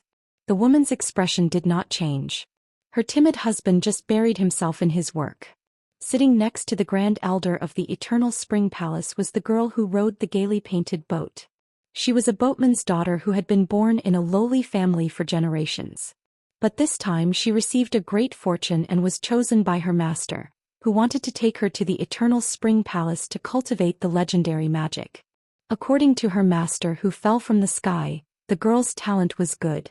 It was probably because she had lived by the river for generations and was entangled with the Chongdan River, so she was born with a natural affinity for water. She had a good aptitude and was expected to enter the middle 5 floors. The girl did not know what the middle 5 floors was. At this moment she imitated her master and took a sip of the strong liquor. It was not because she was afraid of getting drunk, for there was no boatman's daughter who did not know how to drink, but because of her master's natural temperament, which made the girl involuntarily want to imitate her master.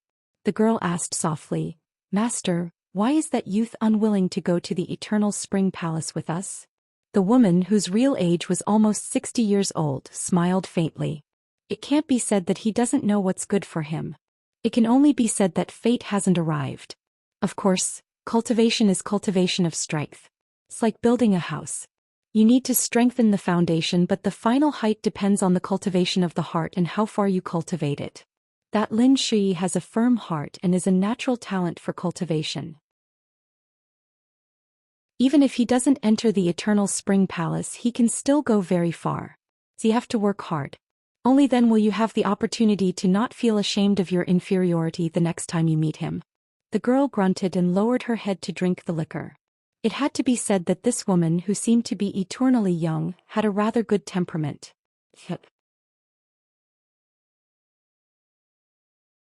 113. When Emperor Dali stepped onto the highest step and stepped onto the platform, his figure immediately disappeared. From where Song Zhengqiang and the two directorates of ceremony stood, the stone platform was originally the size of a farmer's sun-drying field. Looking up from afar, it should have been empty. However, the man in the ceremonial robe saw a towering building that was more than 10 feet high. It was not a wooden building that could be seen everywhere in Dali's capital, but it was carved out of countless white jade.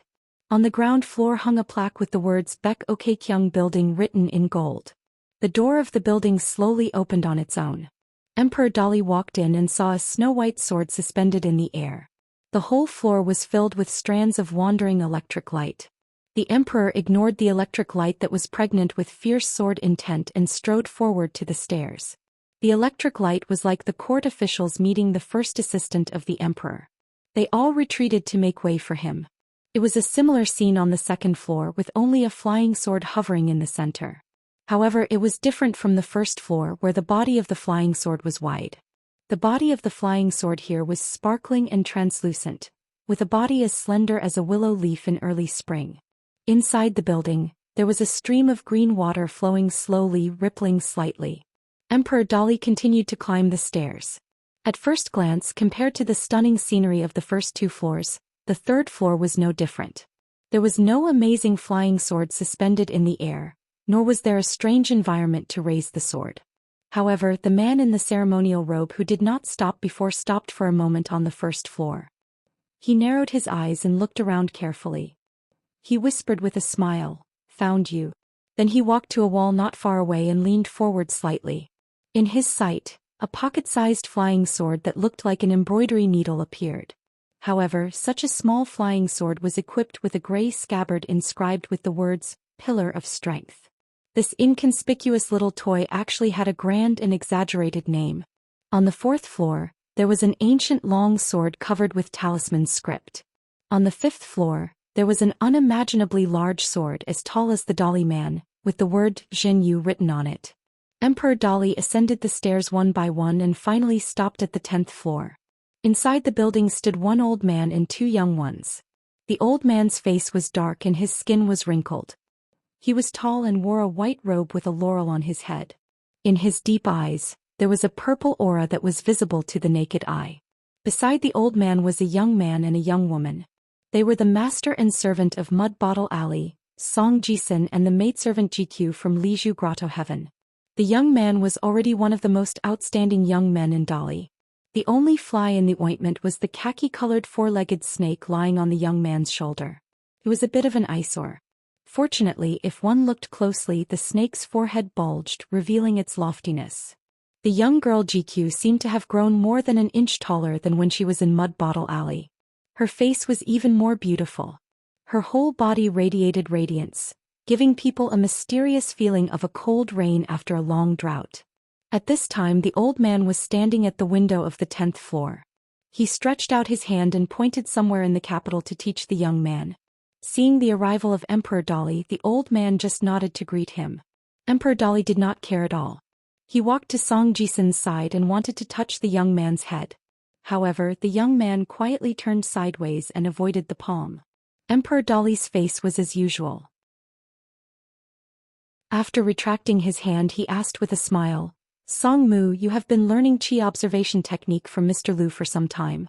Have you found the formation eye of Dali's capital city mountain river formation?" The young man's face was cold. There was a sense of alienation in his stiff voice. "I haven't found it yet." The old man Laurel laughed. "How can it be so easy to reach the next level in the journey of geomancy? However, Song Mu is already outstanding. He is not inferior to the young talents of other continents. The key is that Song Mu has a lot of potential. Because he is proficient in calculation and deduction, he can learn everything with half the effort." The Luan Jizi upstairs still does not hesitate to praise Song Mu. He praised him as a coral lotus. Emperor Dali laughed. "He is my son." The maid GQ quietly took a few steps back. She wrinkled her nose and sniffed. Emperor Dali turned his head and scolded with a smile. "You little thief, you are really not polite." The young girl looked blank and innocent. The man pointed at her and joked. "It's not difficult to borrow again. Don't just take in and not take out." Be careful or I will send you back to that dragon lock well. Besides, the Changchun Palace, the Immortal sect closest to the capital, has a well. When the time comes I will let you move there. The man's joke made GQ's face turn pale.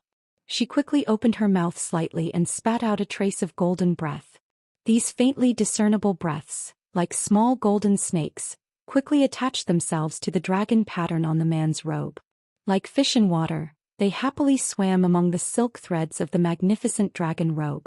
The dragon robe trembled slightly and emitted bursts of brilliance. The edge of the sea below the dragon robe really caused some splashes. Emperor Dali laughed. You are so timid. Why did you dare to lose your temper with Mr. Qi again and again? The young girl's face darkened. She moved to another window. She looked all the way south, away from the tall buildings, away from the palace, away from the capital. She tried to see her distant hometown in the south. He did not like this place. This was the capital of Dali, called Rising Dragon City. Emperor Dali stopped smiling and asked the old man, is Luan Juzi really confident that he can build the 13th floor of the Beko Keikyang building? The old man in white with a floating immortal aura said in a deep voice, if not, why would Luan Changya come to Dali? The man nodded. He put his hands on the windowsill and looked at the prosperous capital. He said self-deprecatingly, that's good. Although I'm recognized as a thrifty emperor and have been secretly mocked by so many monarchs and emperors in the eastern vase continent as a thrifty woman, there are some places where I'm willing to spend money. The old man smiled and said with emotion, after hundreds of years of hard work, the Song clan's income from operating Liju Cave has been all spent on this Beko Keikyang building. If this is considered stingy, there won't be a second generous monarch in the eastern vase continent. Emperor Dali asked, although it's not easy, I still want to confirm with Mr. Lu one last time. As long as it's in the area north of the Lakeview Academy in the eastern vase continent, against a cultivator of the 10th floor who dares to go against Dali, this building only needs to use 10 swords. Cultivators of the 11th floor, 11 swords, 12 swords, 12 swords, can all fly out of the building and kill them instantly from thousands of miles away. The old man with the surname Lu said heroically, it's just a small eastern vase continent, there's no accident. The old man added, judging from the situation and the summary of intelligence from various spies, the man with the bamboo hat who uses a saber must be a chi cultivator who went up to the 5th floor. It's more likely that he's on the 11th floor. It's also possible that he's on the 12th floor. In the end, it's still too far away and that person deliberately hides his aura. Whether it's my astrology deduction or the remote observation of the river and mountains on Palm, it's still a little vague. The old man waved his sleeves lightly and smiled, but let's make it clear first. At present, the Beko Keikyang building has a total of 12 floors and each floor has one flying sword. Although it has a wide range of supernatural powers and infinite killing power, enough to deter the chi cultivators of the continent, every time the flying swords go out of the building, it's a huge consumption. Even if Dali has just annexed the rich Lu dynasty in the north, once all 12 swords are used in one go, it's still impossible to do it again within 20 years unless your majesty is willing to bear the cost of the destruction of all the flying swords. The man in the ceremonial robe nodded, understanding in his heart. Song Jisun suddenly asked, at present the Luan Juzi has yet to build the 13th floor of the Beko Keikyang building. If the uninvited guest who provoked Dali is a cultivator of the 13th realm, then what should we do? The man in the ceremonial robe smiled and did not speak. The old man with the surname Lu laughed loudly and explained in a gentle voice, a cultivator of the 13th realm? That's the largest continent in the world. Even in my hometown it's still a rare existence. Moreover, the secrets of heaven cannot be revealed. Let's not talk about it. You only need to know that Ruan Jiao of the Wind Snow Temple on the 11th floor is already an important figure who can establish a sect. The word, sect, is a very weighty saying. Only with a cultivator of the upper 5 realms holding down the fort can it be called a certain sect. Otherwise, it would be considered as overstepping the etiquette system. Those old fellows of the Confucian school who are the most disciplined would be so angry that they would blow their beards and glare their eyes. Emperor Dali slowly said, although Ruan Jiao's temper is not very good, his actions are decisive and he is slightly unreasonable. He has already attracted a lot of criticism from Dali's native immortals. However, this person's temperament is very much to my liking. Naturally, I am willing to treat him with respect. Not only will my Dolly not refuse such a cultivator, I, as the monarch of Dolly, am even willing to sit on equal footing with them. Moreover, as long as one sits on the dragon throne, they will understand the simple logic of buying horse bones with 1,000 taels of gold. Song Jisun still did not give up and stubbornly insisted, "What if it's a cultivator of the 13th realm?" Old Man Laurel smiled and shook his head. The top 2 realms of the upper 5 realms had long been lost. Therefore, the 13th realm was the biggest and highest legend in the world.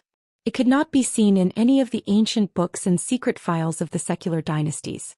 Even the immortals on the mountain with the word clan, in the title of clan, also kept it a secret. The old man surnamed Lu was born in the world's top 1,000-year-old aristocratic family. He was the son of a noble family in the continent. He was once a talented cultivator with high hopes. Therefore, through the fragmentary words of the elders, he could gather together and barely piece together some inside story. It should not be too far from the truth. The ascending realm of the upper 5 realms was already the peak of the world. It was like the 10th realm of pure martial arts. It was the real end. There was no path to follow in front of it. Moreover, once one entered this realm, he would be detected by the illusory heavenly way. He would be judged as a great thief who stole the foundation of heaven and earth. He must be eliminated as soon as possible. Heaven and earth did not tolerate him, and there was no place left for cultivators of this realm. Therefore, compared to the immortals and saints in the eyes of the world, the chi cultivators of this realm were more reclusive than those cultivators of the 10th realm. Otherwise, they would be forced to ascend. As for where they would ascend to and how their body and soul would be placed, the old man surnamed Lu did not know. He only guessed that it might have something to do with the collapsed path of Shinto. Emperor Dali slightly lowered his head and looked at the young face that was still childish. He asked, "What if?" The young man nodded, "Yes." Emperor Dali retracted his gaze and smiled, "What if your crow's beak is right, then it doesn't matter." The young man did not hide his sneer. The young man did not take the words of the man in ceremonial robes seriously at all. Even if this man was the emperor of the vast Dali, the monarch of the largest dynasty in the north of the eastern bottle continent, and was regarded by many as an ambitious man who had the ambition to go south, the young man was now embarking on the path of cultivation. The 2 seniors beside him were the best chi cultivators in the world. He had also smoothly obtained the great opportunity of the Baekokkyung building. Therefore, the young man was more aware of the huge deterrence a 13th realm chi cultivator had on a country or a sect. Emperor Dali's gaze was gentle as he still stared at the young man. He said softly, "The past emperors of the Dali dynasty relied on this what if, to rise from a small vassal state of the Lu dynasty to where we are today. Not only did we annex the Lu dynasty, we will soon use the power of the entire country to attack the Great Sui Kingdom. The odds of success are very high. After that, without any worries, we will truly go south. Therefore, I have never been averse to the idea of what if. I even keep telling myself that the emperor who is truly qualified to be praised as a hero in the history books of future generations is able to crush those what-ifs beneficial to the enemy. At the very least, one must be able to withstand this what-if." The man looked calm. "Song Mu, this is the bearing of a hero, the monarch of a country." The man finally smiled. "Song Yuzhong should have taught you this earlier, but he didn't dare to." The young man's face was gloomy. The man ignored the young man's little knot and looked up at the sky. The Baekokkyung building in the sky with 12 floors and 5 cities. I really want to know how majestic the real Baekokkyung building in the sky is. The man bent his finger and gently tapped the young man's head. The young man couldn't avoid it and was a little angry. The man smiled happily, not caring that there were 2 outsiders present. He said bluntly, "Your mother thinks highly of your brother, but I think highly of you. Even a vicious tiger won't eat its cubs. A woman's heart is really the most vicious." The man was a little sad and said to himself, "Evil purple seizes the vermilion."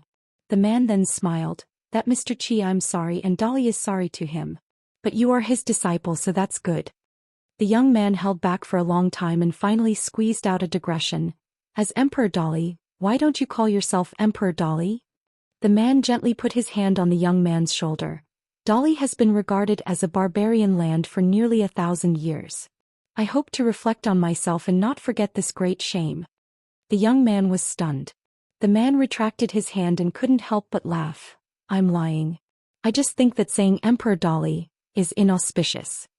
The old man Laurel suddenly said, It's here. The man asked, facing the encirclement, You're not running away but coming here to kill us? The old man's heart trembled and his eyes widened. He looked out of the window to the south and said in a trembling voice, 10th realm, 11th realm, 12th realm. It's already the peak of 12th realm. The man's expression was calm and he said to the young man, Song Mu, it's your turn. Song Jisun took a deep breath, turned around and stood still facing the south. He clenched his teeth and said, I'm Song Mu. By Emperor Dali's edict, the 12 righteous gods who guard the mountains and rivers are ordered to receive the sword. Dali's capital was surging, and the sword energy in this tall building instantly soared into the sky. The first sword on the ground floor was the first to break through the air, and lightning suddenly appeared. In Dali's capital, countless people looked up in horror at the lightning hanging above their heads. A moment later, it was the flying sword on the second floor. The third sword on the third floor. All the way until the 12th sword. Half of the flying swords did not go straight south to fight the enemy, but chose to detour in the other 3 directions. Moreover, when the flying swords left the tall building, they had already become incomparably huge, and after leaving the capital they became even bigger. Even the small flying sword in the building, which was as small as a willow leaf, became a huge flying sword more than 100 feet long after it left Dali's capital 100 miles away.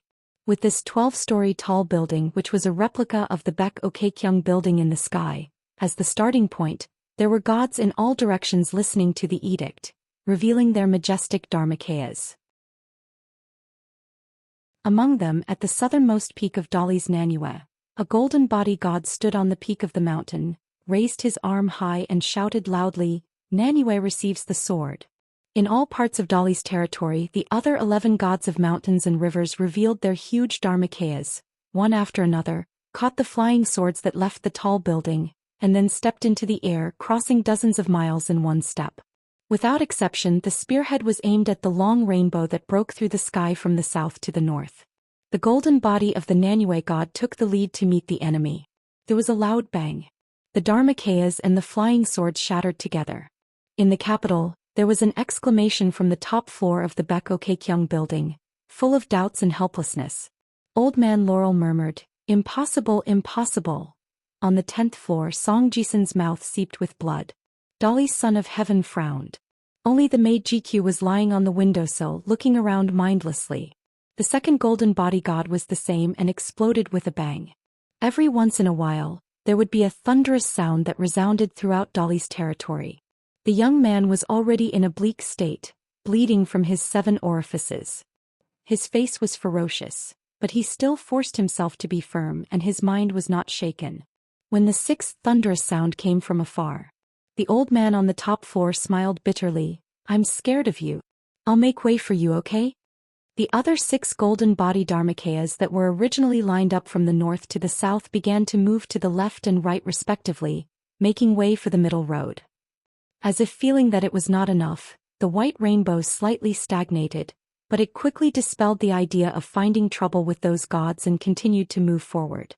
Finally, the figure crashed into Dali's capital and landed below the high platform where the Baek Okkyung building was hidden.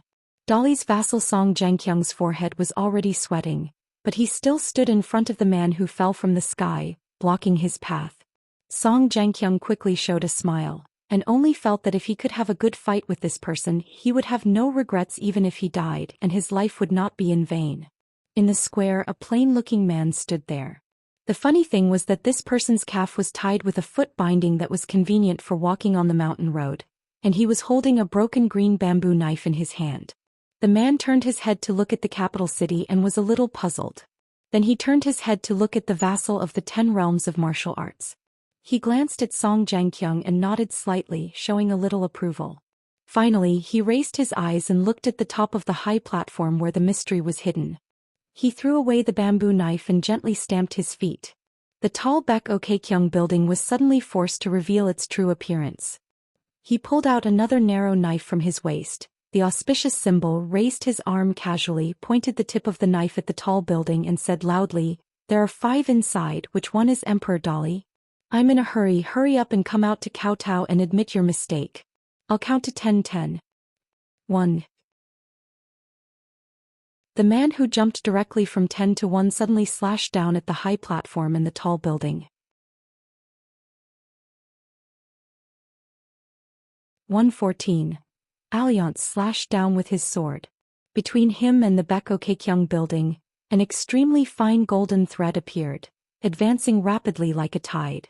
King Song Jianqiang did not retreat, instead he strode forward, and his momentum instantly rose to the peak of martial arts. With a roar, he crossed his arms in front of him.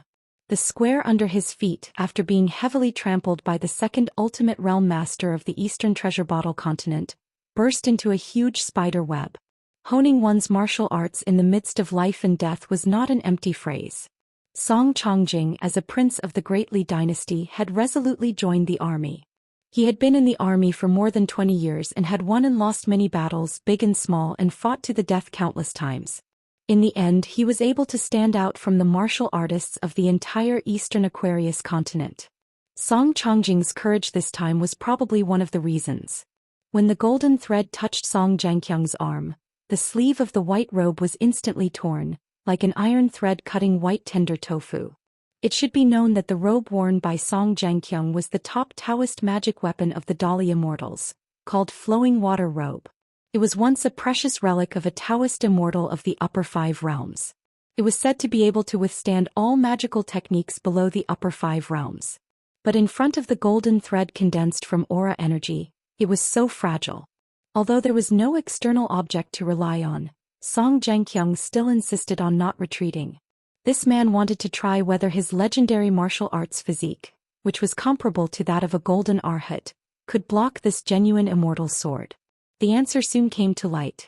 Yes, but only in the blink of an eye. Song Jianqiang still did not want to retreat. With a roar, his face glowed with a strange golden brilliance and the qi in his body flowed. From the previous surging momentum, it turned into a scene where the water surface was instantly frozen. The slender figure of the Dali King retreated several feet.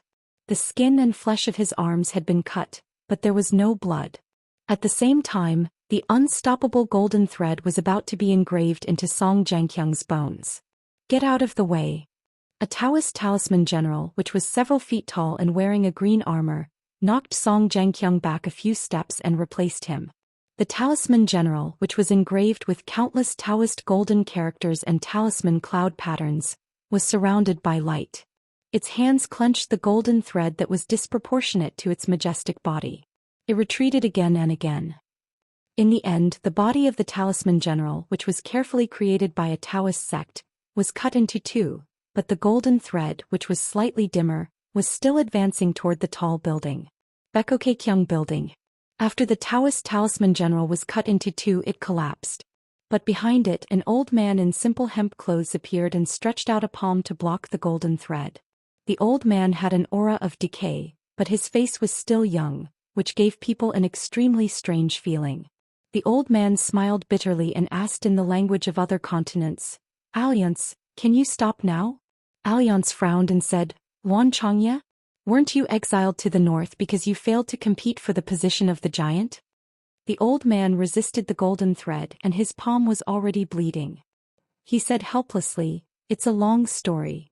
Alliance suddenly said, "I was wondering why there was someone in the Aquarius continent who could build such a clumsy small Baekokkyung building. So it was you." Wan Changya hesitated and whispered, "I once asked Mr. Qi about the construction of this building." Alliance glanced at Song Jianqiang, who was ready to make a move.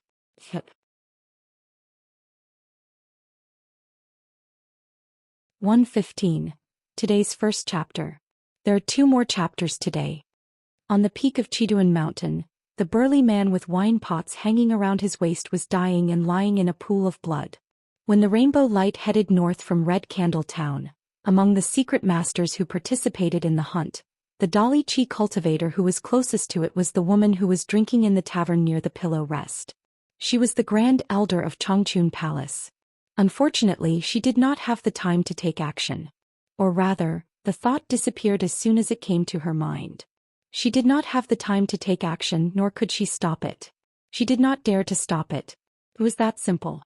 The woman's Taoist heart, which was as clear as glass, was covered with a layer of dust. She really became a drunk.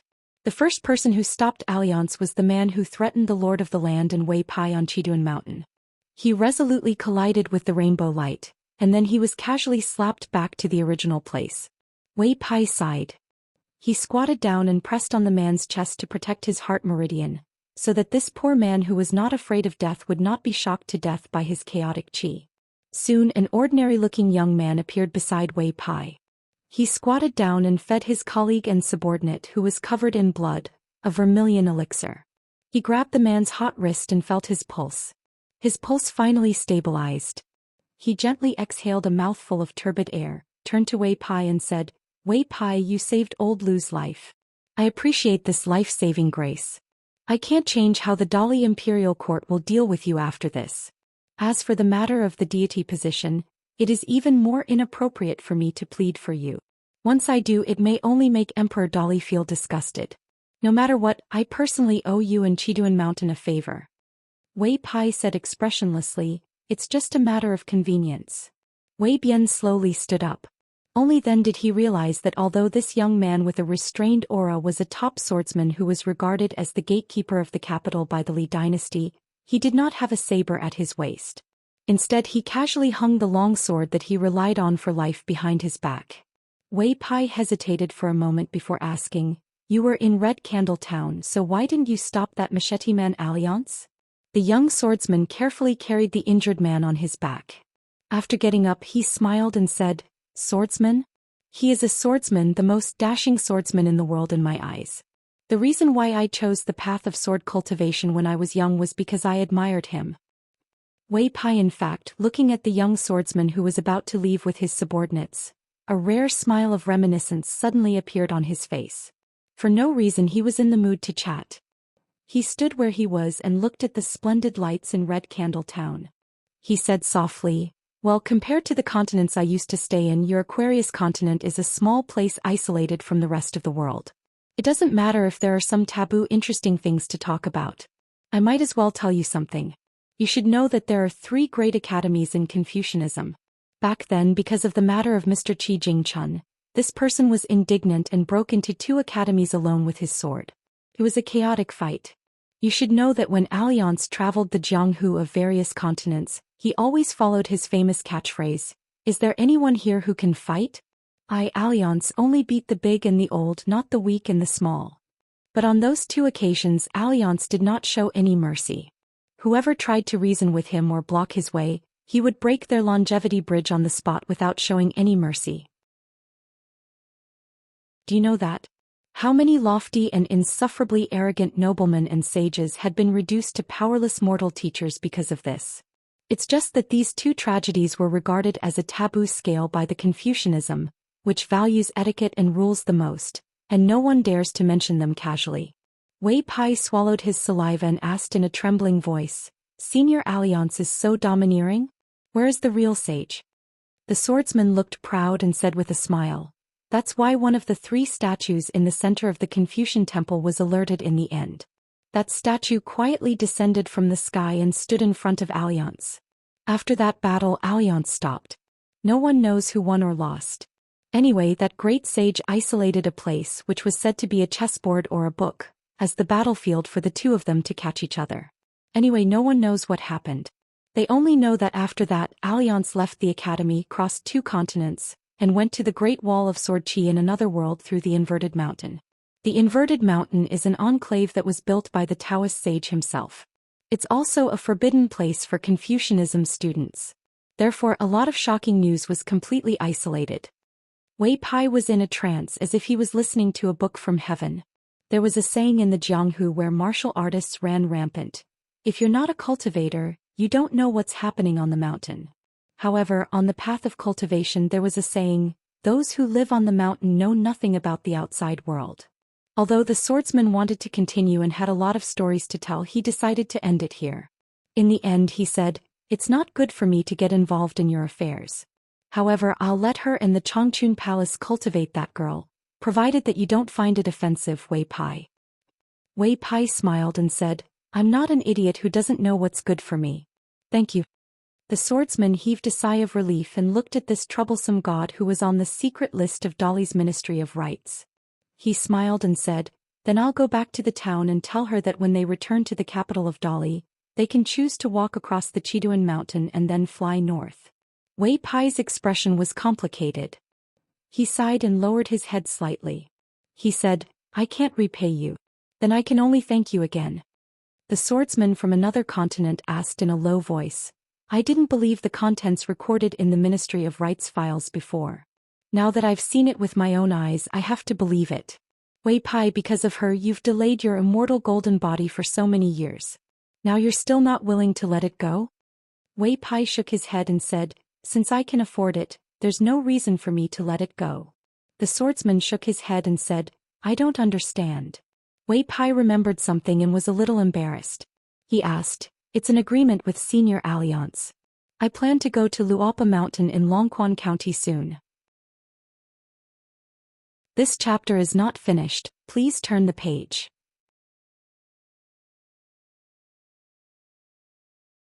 (116) Wink with a frown. I really like the current atmosphere of book reviews and discussions. I'm not trying to be polite, but I hope that we can talk about our own reasons. Of course, it's okay to scold the author along the way. Also, the urging joke was really unintentional. You can tease me, but don't take it seriously. I'm very serious about this. I welcome everyone to urge me to update every day. Only with pressure comes motivation. Finally, someone suggested building a fierce building. I think it's very good. The group number is 22221655. Finally, there's one more chapter today. I'm a little regretful that I named it that way. Wan Juzi glanced at the old man Laurel who was sitting across Emperor Dali. The latter immediately stood up and began to cast the Lu family's yin-yang technique to cover the sky and earth, making it harder for others to observe from afar. Wan Juzi then said something shocking: "This disaster is most likely caused by the others. At the very least, they're adding fuel to the fire. Maybe Alliance's appearance is so coincidental that someone secretly sent the news." Not long after Qi Jingquan's death, Alliance came to Dali. There must be someone who doesn't want the Mahist branch behind Luan Changye and the Yinyang branch represented by the Lu family to help Dali conquer the entire eastern Aquarius continent. Emperor Dali loosened his fists and rubbed his cheeks. His expression was cold as he sneered, "What a great struggle that hasn't happened in 1,000 years. What a chaotic world." Wan Juzi reminded him softly, "Now that things have come to this, you can't be discouraged." The man in the ceremonial robe laughed and shook his head, "No, I won't. 10 years or 15 years is fine. There's a lot that can be done in that time. Thinking back to my Dali emperors, all the humiliation we suffered in the Aquarius continent, my internal injuries are nothing." The man forcefully swallowed a mouthful of blood that surged up to his throat. He lowered his head and rubbed his neck with his fingers, revealing a trace of ferociousness and regret. However, the ferocious look on his face did not disappear for a long time, and the regret quickly dissipated. In the end, all that was left was helplessness. It turned out that before the man ascended, he used a supreme secret technique to quietly break Emperor Dali's heart meridian, causing his longevity bridge to completely collapse. The originally hidden cultivator on the 10th floor, who was full of vitality, was now so weak that it made one's hair stand on end. Not only that, the Beko Keikyung building still existed, but half of the 12 flying swords were destroyed and the other 6 were missing. To put it simply, the Beko Keikyung building, which had endless killing power, was now an empty shell, reduced to an embroidered pillow. It could be used to scare people, but to kill a cultivator of the 5 realms, it was a fool's dream. Song Jisun, who had lost his composure before, came in front of the 3 people. He had already regained his composure, but he still asked, "Wan Juzi, Mr. Lu, can you tell me what happened? Why can't I sense any of the flying swords?" On the 12th floor of the Beko Keikyung building, there were 12 flying swords. Incense, Pillar, Jinyu, Shanhai, Taoji, Lei Shao, Zidian, Sutra, Sanskrit, Hauranqi, Hongzhuang, and Cloud Pattern. The 12 flying swords, which took half of the country's power to create, were all worthy of the Dali dynasty's national treasures. The 6 flying swords, including the incense, had been destroyed along with the golden bodies of the 6 Dali gods. But logically speaking, the other 6 gods of mountains and rivers who had made way for them did not participate in the fight against the enemy. Even if the flying swords did not return to the Baek-ok-kyung building in the capital, it was impossible for them to disappear without a trace. Like a kite with a broken string, they caused Prince Song Jisun, the master of the 12 swords, to lose his mind. Wan Juzi looked back at the lonely Baek-ok-kyung building, turned his head again, sighed heavily and said, "The 6 flying swords have all been taken away by the guy on the path of ascension. Although they were not taken to heaven, he should have left them in some unknown place. We can't find them for the time being. Even if we can find them, it's hard to say if we can use them again." After all, Song Jisun was just a teenager. Overnight, he suddenly changed from an illegitimate child in the Mud Bottle Alley to a prince of one of the top dynasties in the Eastern Bottle continent. He came to the capital muddle-headedly and was brought here inexplicably. After suffering so much to obtain the acknowledgement of the 12 flying swords, he finally felt that he could hold his head high and speak with a straight back in front of that bastard man. Who would have thought that in the end it was all for naught? Therefore, after hearing the bad news, the teenager burst into tears and bit his lips hard. There were still some bloodstains on his face that could not be wiped clean. Wan Juzi did not know how to persuade and comfort the teenager. In fact, this old man with a bumpy life also felt that it was a lifetime ago and could not believe it. The school of Moism, along with the Ranger branch, had always abided by the ancestral teachings of the first saint, supporting the weak and not being bullied by the strong. But when it came to Luanzhangye, he had flipped through the official and unofficial histories of the various dynasties. He had visited countless countries, seen and heard with his own eyes and heard with his own ears. In the end, he came to a conclusion that blindly supporting and patching up the weak was useless. In the 100 years of chaos, heroes fought for supremacy. The number of people who supported the weak against the strong dynasties was far more than the number of people who died when the strong dynasties unified the world. Therefore, Luanzhangye needed to find a suitable dynasty, a suitable ruler to fulfill his ambitions. In the end, he found Emperor Dali Song Yongchun, and he was not disappointed.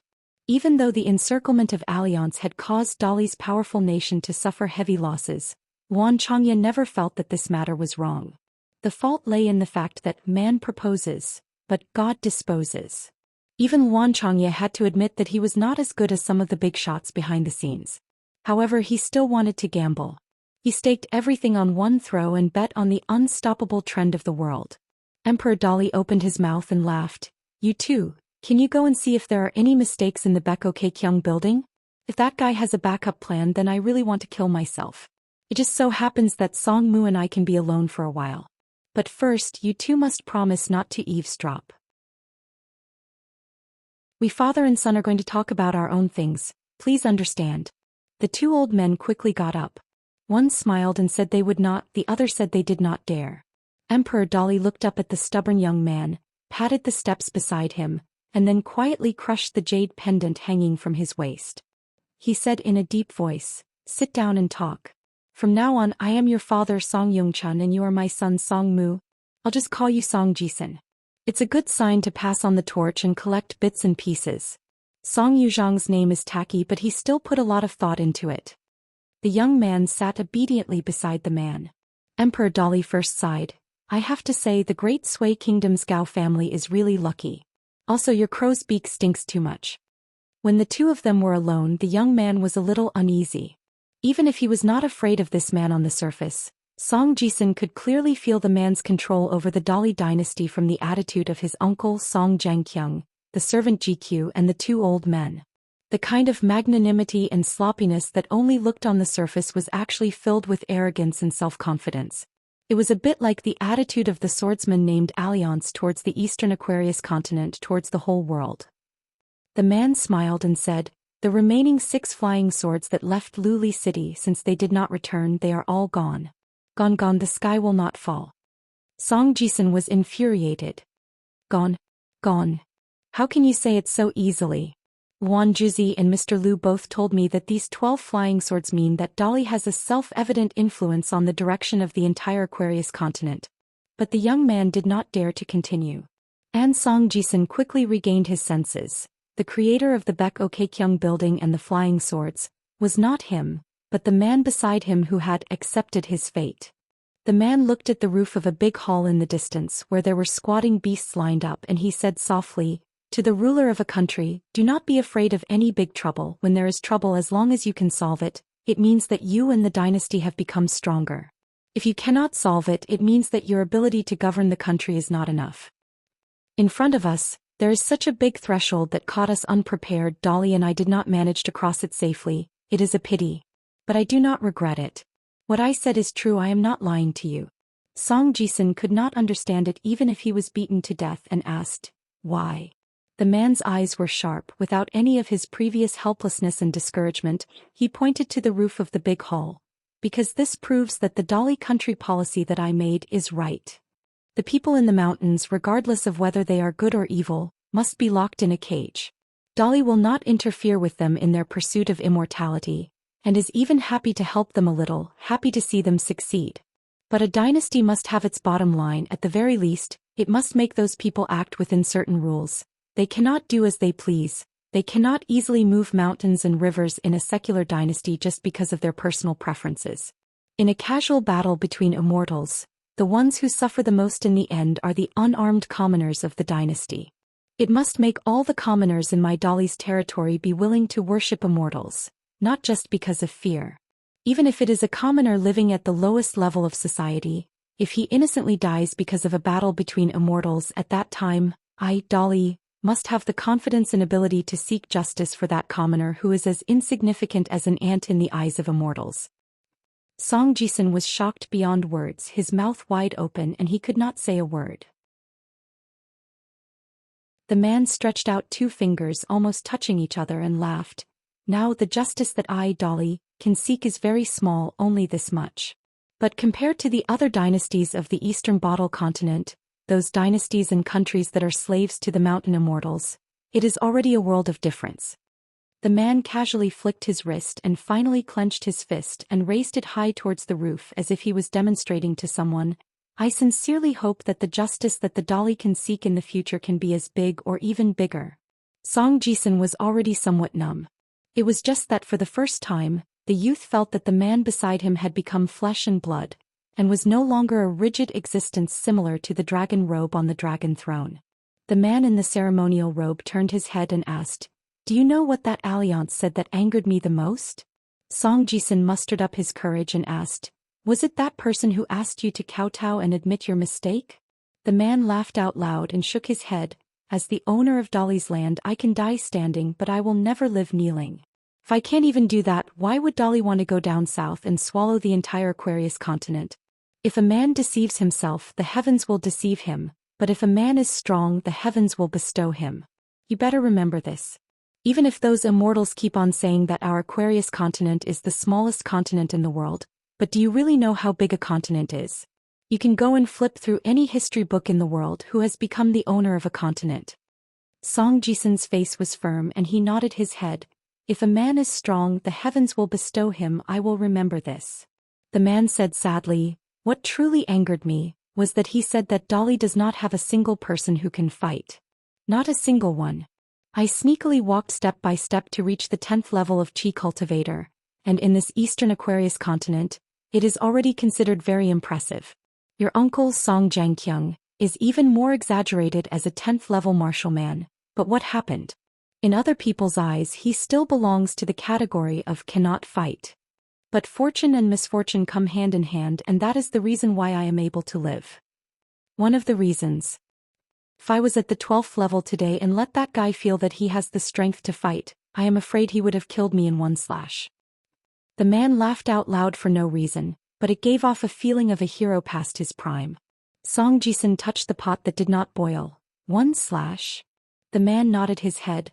I can be sure it is a matter of one slash.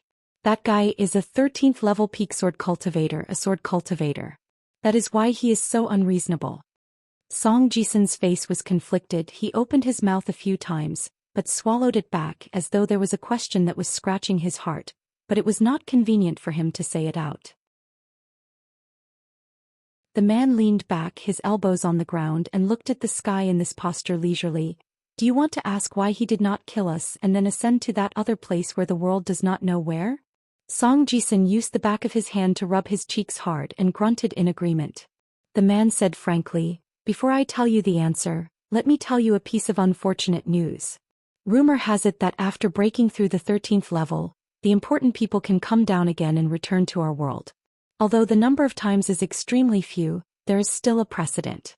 The 100 schools of thought, the 1,000-year-old aristocratic families for some reason have deliberately chosen to keep it a secret. Song Jisun was quick-witted, his face aghast.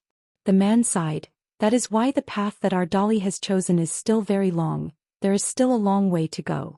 Don't be discouraged. The man finally pointed to a certain place in the palace and laughed. There is a young man who was taught by his mother.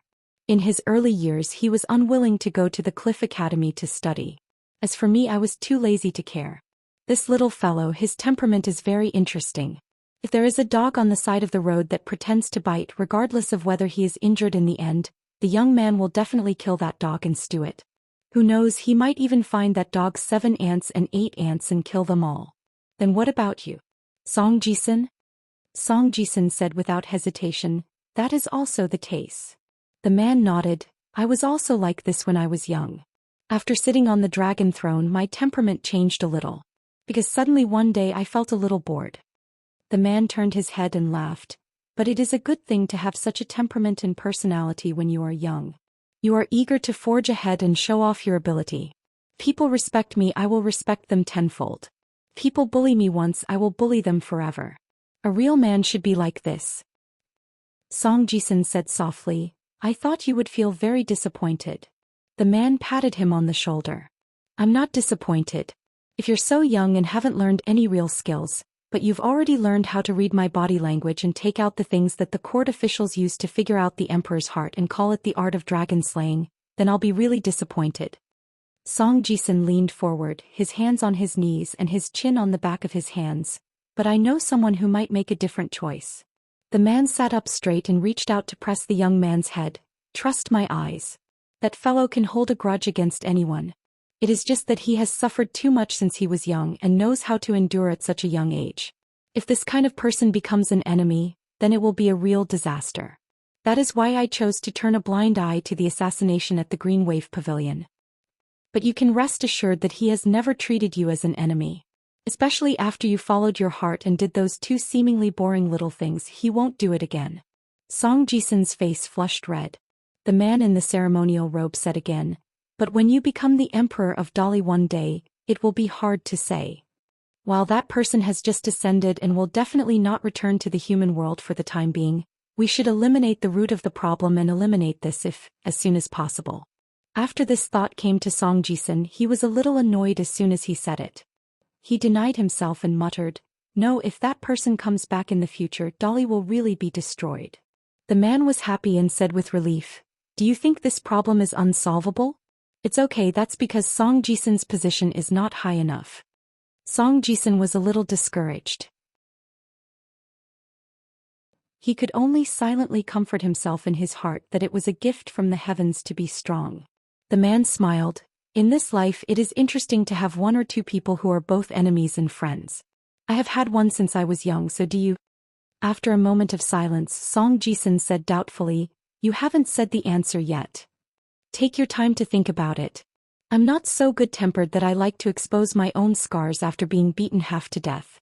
By the way, becoming the owner of the Baek-ok-kyung building will only bring benefits and no harm. I lied to your mother about this matter.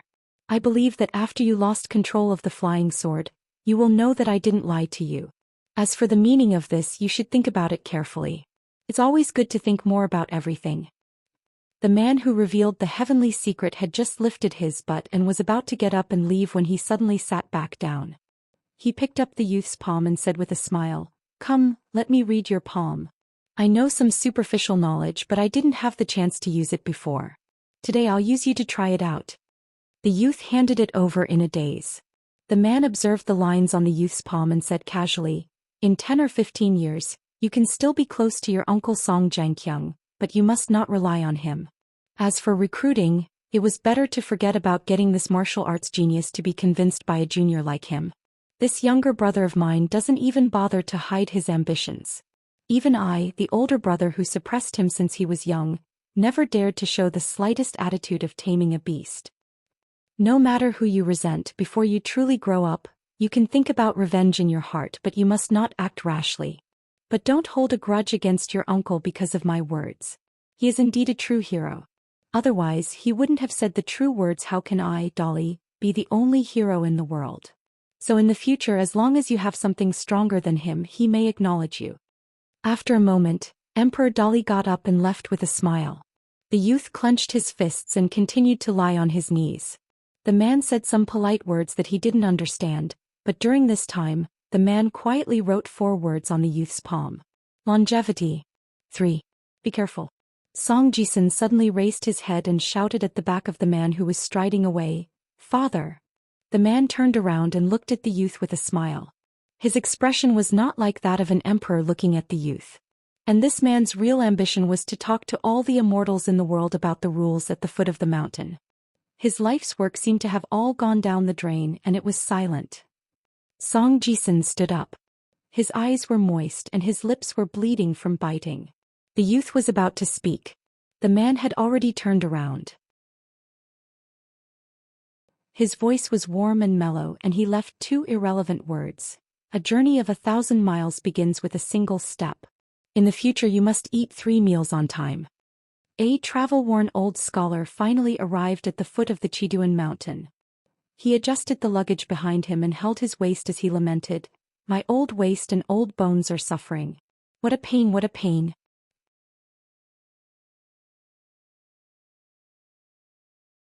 117. Wanjuzi and Old Man Laurel walked back to the Baek-ok-kyung building and went straight up to the 12th floor. There were 2 straw cushions on the ground. These were ordinary items that even the commoners could afford. They were not treasures that could help Qi refinement warriors to meditate and concentrate. After the 2 of them sat opposite each other, Old Man Lu smiled and asked, "When did you consult Qi Jingchun about the construction of the Baek-ok-kyung building?" Wanjuzi smiled and shook his head. "Never. If I didn't say that, who knows if that eccentric alliance would kill all of us without a second word." Old Man Laurel was stunned on the spot. He asked doubtfully, "Surely he wouldn't do that?" Wanjuzi laughed heartily. "Of course I'm joking. Alliance is not such a person. But I didn't lie to him. Alliance, Qi Jingchuan's hard work was indeed left behind in the Dali dynasty. Moreover, he had high hopes for the future of Dali and the Aquarius continent. I believe that Alliance himself is clear about this. Otherwise, Qi Jingchun would not have built the Cliff Academy here. Even though he was in Dali, he taught all the scholars in the Aquarius continent. Most of the scholars who graduated from the Cliff Academy have died of old age. There are some who are still alive. All of these scholars are the ones who are carrying Qi Jingchun's hopes for the next generation of scholars." Wanjuzi paused for a moment and asked, "Do you really think that these scholars have no resentment towards Qi Jingchun's death?" Old Man Laurel was silent. Finally, he said slowly, "In that situation, Dali could only choose the lesser of 2 evils." Wanjuzi chuckled. He did not say much about this matter and immediately changed the topic. "In my opinion, the root cause of today's crisis is not Dali. Because he wanted to use the opportunity to establish his power, he launched that encirclement and suppression against him. With Alliance's cultivation base and his temperament when he roamed the various continents, he would not care about such a small matter. I don't know what Alliance thinks." Old Man Laurel sighed. "But let me say what you didn't say just now. At the end of the day, the knot in that person's heart is still Qi Jingchun. It is because Dali did not choose to stand up for Qi Jingchun when he was under pressure from all sides. Moreover, after Qi Jingchun left, the Cliff Academy was abolished. The tea cools too quickly after he left, and there are suspicions that he is looting a burning house. But you and I know very well that in the case of Emperor Dali, this is the truly wise move. If it were any other emperor or monarch, I reckon that he would not even feel guilty. He would only feel that this is not the right thing to do. Speaking of which, if we put ourselves in Alliance's shoes, don't we look like a Qi refinement warrior of the lower 5 realms flaunting his prowess and wanting to fight the 2 of us to the death? Moreover, this little guy has a well-thought-out plan and victory is in his hands." Old Man Laurel raised his hand and lifted his sleeves. He changed his sitting posture slightly and said with a bitter smile, "Why do I feel that I am a little funny when you put it that way?" Wanjuzi laughed and said, "If one day there can be people like us, people with a little status talking about something that the 2 of us have done in the past, and being able to marvel at it and be willing to cheer for it, that will be great." Old Man Laurel sighed and said, Previously, if the 13th floor of the Beko Keikyung building was successfully built, there might still be some hope. Now it is difficult. Wan Juzi sighed and said, I wonder who among Dali's batch of children will have the most unexpected achievements in the future. Old man Laurel smiled and said, I bet on Song Mu. What about you? Wan Juzi smiled and said half-jokingly, I bet on the little girl Wang Zhu. What do you think?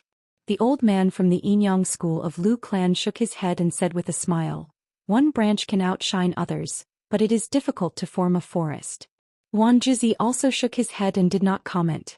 He remembered something and asked, didn't Qi Jingchun accept some students and disciples in the Pearl Grotto heaven?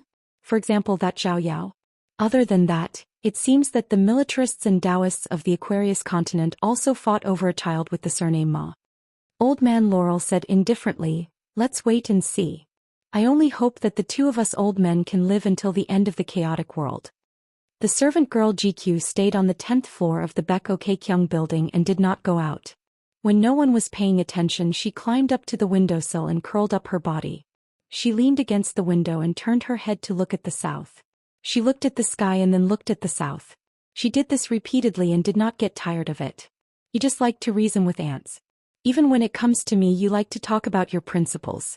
You live more tediously than anyone else and die more miserably than anyone else.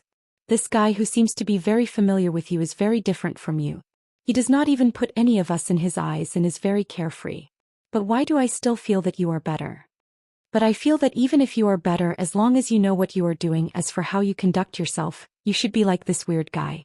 The young girl finally squinted her golden eyes and laughed. I don't seem to be human? She was in a daze. After a long time, the young girl extended a finger and wiped her cheeks below her eyes. On the top of the capital, the two former allies were at daggers drawn.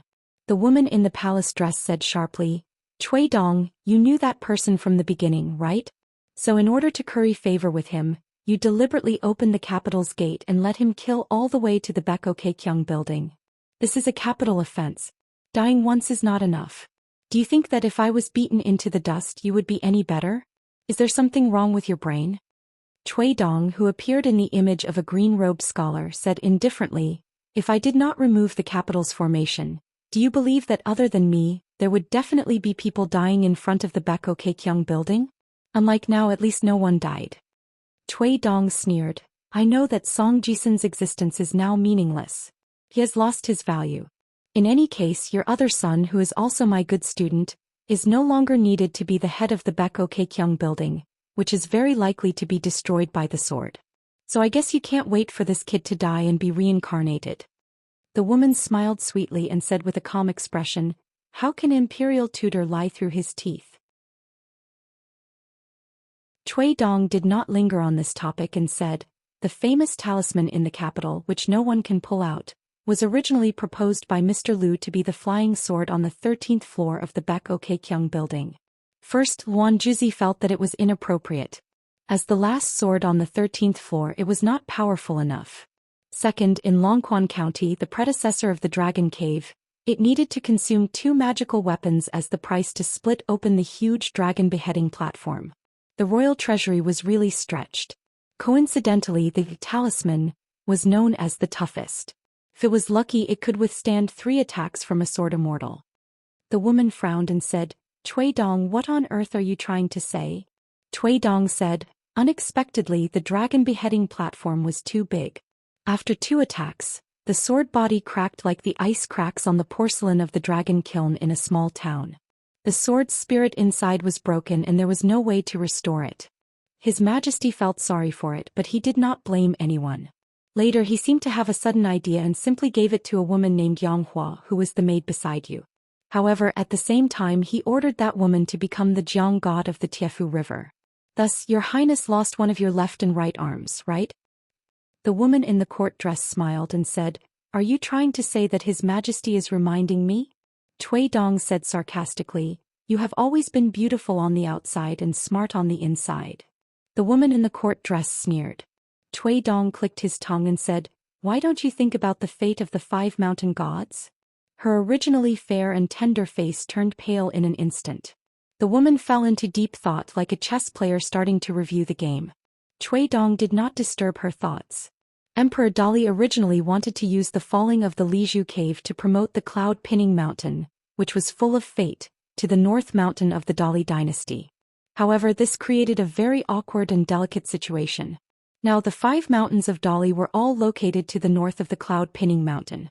Although at that time, none of the mountain gods objected, the position of these mountain gods was like the mountainside between the Dali immortals and Jianghu.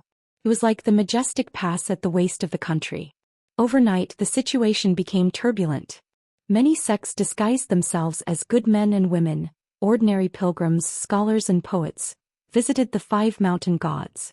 They did not talk about the incense but only talked about romance. The mountain gods around the 5 mountain gods fell into silence. In the end, for some reason, Emperor Dali, the man who was extremely arbitrary in some important matters, suddenly changed his mind and withdrew this important decision that was related to the throne and fate of the country. However, a very coincidental thing happened. A foreigner who dared to kill 2 grandmaster men of sacrifice appeared in Dali. Given Emperor Dali's iron-fisted character, he had this huge hunting encirclement because it involved the situation of Dali going south. It would determine how many Dali soldiers would die in the future journey south. Otherwise, given the Dali dynasty's inherent barbaric image in the entire eastern vase continent, the rolling torrent of Dali's iron cavalry was destined to appear. Those arrogant mountain gods, for various reasons, would definitely come to test the speed of Dali's saber, the strength of Dali's iron cavalry, and whether they were qualified to be on equal footing with those in the mountain gods. Of course, Dali had its own celestial forces and many of them were affiliated with the Song dynasty on the surface, and even more so in the dark. However, this still could not stop those cultivators who were like moths to a flame. What they were most afraid of were those chi refinement warriors who had thick skin and whose whereabouts were unpredictable. They would purposely choose the ordinary soldiers of the Li dynasty and kill them indiscriminately. Most importantly, they would run away decisively after killing them. What should the imperial court of the Li dynasty do? Thus, the sword tower of Beko Keikyung building came into being and began to surface little by little. The first to know this big secret were the 12 gods of mountains and rivers, who were on the same side outside the capital of Dali. Previously, when the Song clan wanted to take Cloud-Splitting Mountain as the North Peak and remove the titles of the original 5 peaks, even though Emperor Dali had secretly hinted to the 5 gods and made a different explicit promise, it was still suspicious that he was kicking them to the curb after they had outlived their usefulness. The silence of the 5 gods was barely reasonable. After all, when it came to the golden body of incense and the foundation of the Great Way, who would dare to easily believe in words and paper? Then, the matter of resisting and killing the enemy became a righteous matter. The 12 gods who had shared the glory and disgrace of the Dali dynasty had no reason to shirk away. All of this before the real fight with the foreign swordsmen. Actually, there was no fault to be found. Perhaps even the 6 Dharma forms, whose vitality had been greatly damaged, did not feel that there was any problem at all with their real bodies left in the mountains and rivers. This was because in the secret order that Emperor Dali gave them, it was clearly stated that they were to kill a 10th or possibly 11th level cultivator. That was all. Even after the fight, it was still the same. The final outcome was obvious and extremely dismal. The Dali dynasty, from His Majesty himself to the builder of the White Jade Building, and the 6 gods of mountains and rivers, seemed to have all lost. But all of this was because no one, including Emperor Dali, expected that the enemy would be so powerful. In the end, when the truth was revealed to the world, it even gave people an invisible illusion that Dali was honorably defeated. But at this time, Cui Dong, who was standing on the city wall, still had some lingering fears. Because in the loss, the great Li Emperor had achieved a part of what he wanted to achieve. Among the 5 gods of the mountains, only the god of the Middle Mountain, who had always been loyal to the Song clan, and the god of the North Mountain, who was in the most difficult situation before, had their Dharma forms intact. The other 3 were completely wiped out and their cultivation levels had plummeted. They were almost reduced to ordinary gods of the mountains, struggling at death's door. They had lost the courage and confidence to wrestle with Emperor Dali in the matter of changing the name of the mountains. The truly terrifying subtlety was not this. In the early years, when Cui Dong and Emperor Dali were chatting happily in the process of playing chess, Dali's imperial tutor, who had always been unscrupulous in his speech, shared some of his insights. Among them he said that sometimes, it was better to use those who had made mistakes and been beaten. They could even be put in an important position, because those who had suffered pain and had been taught a lesson would be particularly obedient. Therefore, among the 5 mountains except for the god of the middle mountain, as long as the other 4 mountains in the east, south, west, and north chewed on the aftertaste of this tragedy one day, then most of them would begin to resent Emperor Dali. Only the god of the north mountain, who was the first to take the wrong side, would only be more afraid. If it were before today, Cui Dong would have been willing to tell her these details one by one. But at this time he did not intend to suffer with her. Cui Dong could tolerate some of the dirty things this woman had done. After all, it had nothing to do with him. The more ruthless an ally was, the more his enemy would suffer. Cui Dong was not foolish enough to persuade this ally to have a bodhisattva's heart. For Cui sure to be able to get to where he was today, he definitely didn't rely on benevolence. But His Majesty, if this siege was successful, perhaps just wanted to knock some sense into him. But now the situation was very different. This empress, who really did not have the slightest bit of womanly kindness, let the surrendered general of the Lu family cut off Song Yuzhong's head and secretly put it in a wooden box, in case of an emergency. Who was she targeting? Naturally, it was her son Song Mu or Song Jisun, who had grown up in Mud Bottle Alley. Of course Song Yuzhong deserved to die. The construction of the covered bridge involved a great scandal of the Song imperial clan. The saying of making amends for one's faults did not make sense here. After Song Yuzhong returned to the capital, he served as an official of the Ministry of Rites for a period of time. Before he could even warm up his seat, he was personally appointed by the emperor to Liju Paradise. Nominally, he was more familiar with the local customs and affairs, which would be beneficial for the matter of conferring the title of God of Mountains and Rivers. In reality, Song Yuzhong was well aware that this was giving him a relatively dignified death. It was not a sudden death in the capital's official residence, and he was not casually beheaded for some crime. Song Yuzhong still faced death calmly. Even as the imperial tutor of Dali, Cui Dong, even though he felt that Song Yuzhong was completely blindly loyal, he could not deny that he somewhat admired this bookworm's honest character. Cui Dong privately believed that in the court of a dynasty, there were always 2 things that were required: the inconspicuous floor tiles and the pillars that supported the palace. Neither could be missing. Song Yuzhong belonged to the former. He, the imperial tutor Cui Dong, the vassal king Song Zhengqiang, and the other officials of the 6 departments all belonged to the latter. However, this woman actually collected that head, crossing the emperor's bottom line for the first time. As a result, that trusted general called Yang Hua was forced to become the god of the Tiefu River. In reality, although that palace maid was indeed talented under normal circumstances, she definitely would not have been promoted so hastily. With Emperor Dali's shrewdness and diligence, he would definitely have made better use of her potential. However, this empress still bit the bullet and did her best to make Song Jisun the owner of the Beko Keikyung building, obtain the recognition of the 12 flying swords and walk up floor by floor. It seemed like a mother making up for her long-lost son. In reality, it was not so simple. Song He was the one she truly regarded as her own flesh and blood, and she had high hopes for him. After all, one of them lived with him day and night and watched him grow up bit by bit. He made her happy in every aspect. On the other hand, he was far away in the Black Pearl Cave, struggling in the shabby alleys full of chicken dung and dog excrement. She had tried to peek at the emperor's secret file once in the earliest days, but she was severely punished. It was probably from then on that she had given up on her eldest son. In addition, Song Mu's name was clearly written in the official residence of the Dali sect.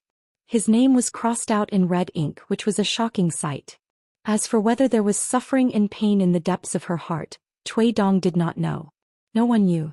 Cui Dong was not interested in the bloody details and mental journey unknown to others, and why and how she treated her eldest son Song Mu as a stepping stone for her younger brother Song He. The woman in the court dress smiled and said, "I already know where I was wrong, but does Cui Dong know?" Cui Dong put one hand behind his back and patted the wall of the arrow pile with the other hand and said slowly, "I know. I opened the capital city's great formation and opened the door to meet the enemy. Although my intention was good and I could let Alliance see our Dali's sincerity and compromise, I was still caught in a dilemma." The woman looked at the imperial tutor with pitiful eyes and gloated, His Majesty's life is also a person who supports the dragon. How can you put it on the gambling table without permission? Cui Dong nodded and said, that's true. The woman said with good intentions, the great imperial tutor of Dali, once the first disciple of the sage of literature. At this time, if you shed tears of regret, maybe His Majesty will spare you. Cui Dong smiled and said, I'm a pitiful person who has fallen many times. I can bear pain and endure loneliness. But you're different, Your Highness. You were born in a rich family and you've been used to a life of luxury since you were young. I'm afraid it'll be a little difficult. The woman's face was gloomy, and she finally shed all pretense of cordiality. She asked bluntly, are we going to break up? Cui Dong said calmly, the friendship of a lowly person is as sweet as wine. We make friends with benefits and we break up when the benefits are exhausted. What's so strange about that? What, Your Highness, don't tell me you think we're gentlemen's friends. The woman gritted her teeth and said, fine, fine, fine. You win. Then you'll have to beg His Majesty to beat me to death or else. Cui Dong waved his hand and said, don't scare me with words. You know very well what kind of personality I, Cui Dong, have. The mountains are high and the rivers are long. No one knows what will happen in the future. As long as Your Highness can get through this, Cui Dong will naturally be willing to ally with you. If you can't, rest assured, Your Highness, that I won't hit you when you're down. I understand His Majesty's thoughts a little, and I will never do anything that harms others without benefiting myself. The woman in palace attire said something that was rare for her to be sincere. Cui Dong, you're a very scary person. Cui Dong smiled and didn't say anything. He just couldn't help but think of that familiar figure. Cui Dong, who had once studied under that old man when he was still a teenager, would often see that sword-wielding wanderer come to the old man's side. One would talk about sage principles and the other would talk about interesting things in the Jianghu. The two of them were like chickens and ducks talking about ducks. Many years later, Cui Dong stubbornly insisted on doing things his own way. He didn't recognize that teacher who had taught him and betrayed him. Later on, he committed a series of crimes that involved deceiving his master and destroying his ancestors. Cui Dong never regretted it. Everything was for the sake of the great Tao. However, losing that person's friendship also made Cui Dong, who had such a cold heart, feel regretful, so regretful that he somewhat regretted it. However, if Cui Dong was given a chance to choose again, it would still be the same. There wouldn't be any changes. On the great Tao, after taking the first step, there was often no way back. At this time, on top of the city wall, before Cui Dong's words landed, a golden feathered eagle broke through the air and arrived. It suddenly stopped on top of the arrow pile. Cui Dong took a step back and lowered his head slightly. The woman in palace attire hurriedly turned sideways and curtsied gracefully. It stared fixedly at the woman. A crisp and tender child's voice sounded. Song Yongchun said that you should go to Eternal Spring Palace to cultivate. When you reach the upper 5 realms, you can leave Eternal Spring Palace and return to the capital.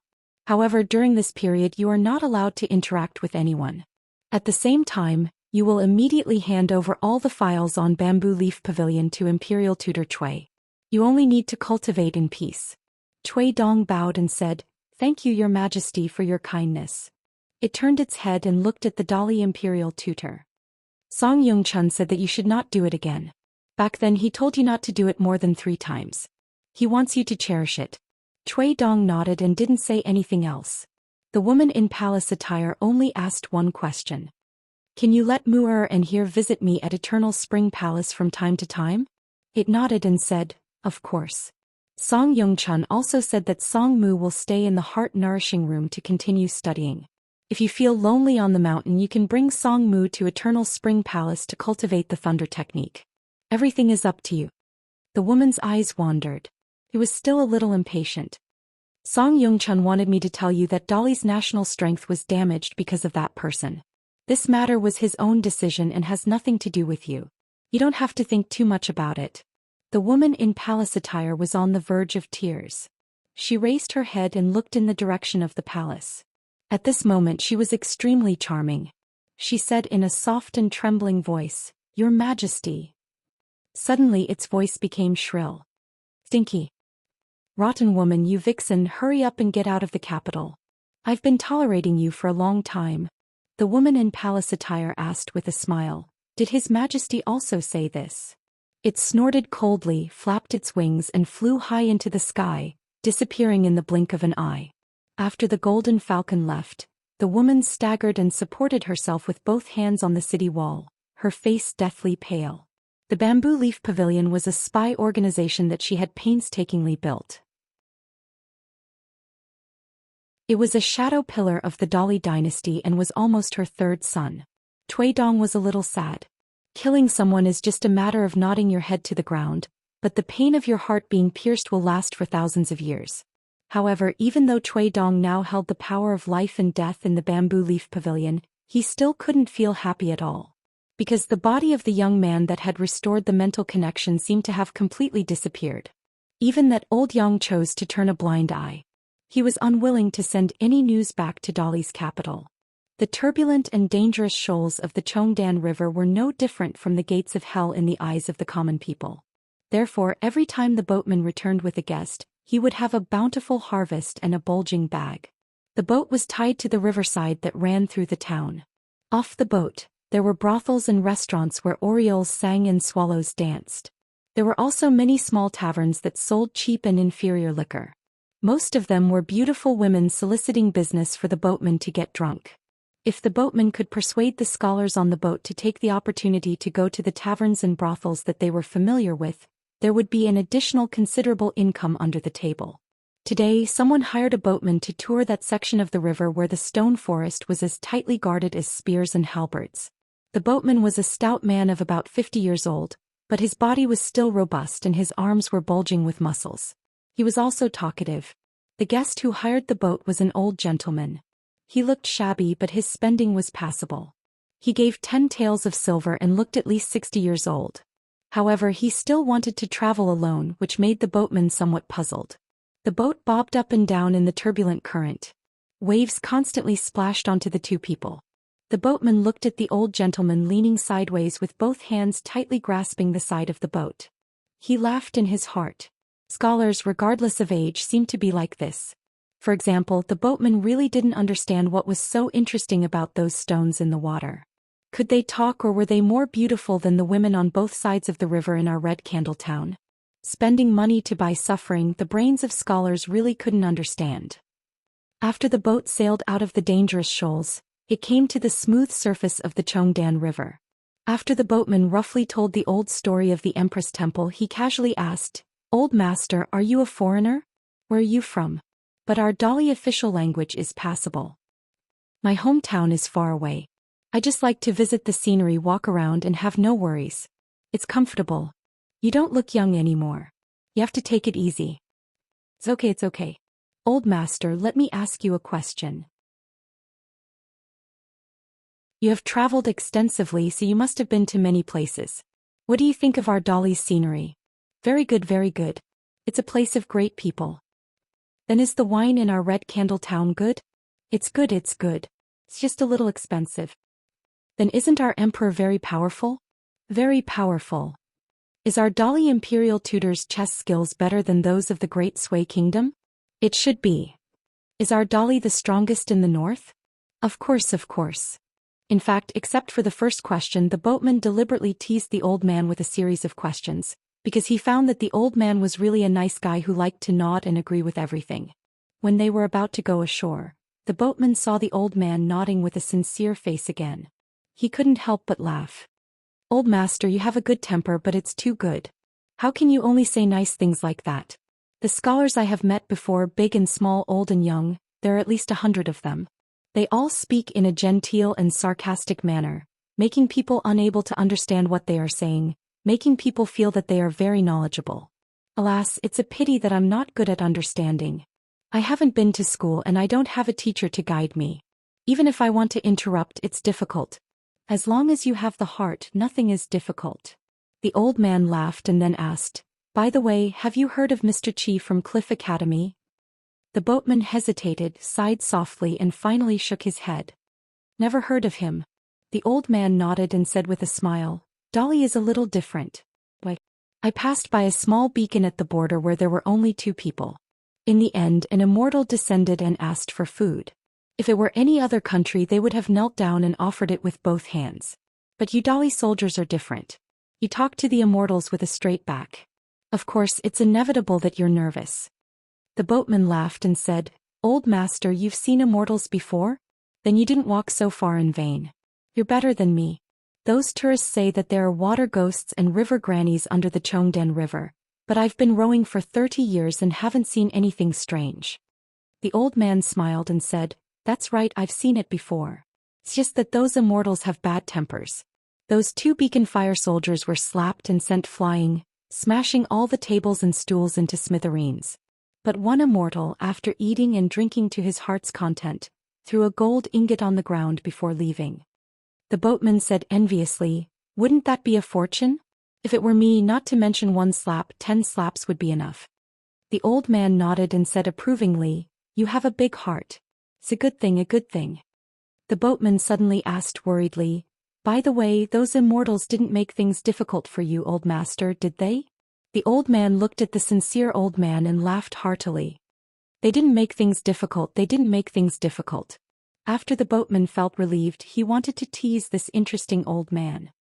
He asked, Old master, do you want to drink? The boatman blinked and tried hard to hold back his laughter. He whispered, It's wine with prostitutes. I can lead the way. The old man's eyes widened and he squeezed out 3 words. Is it expensive? The boatman laughed heartily and decided not to tease the old man anymore.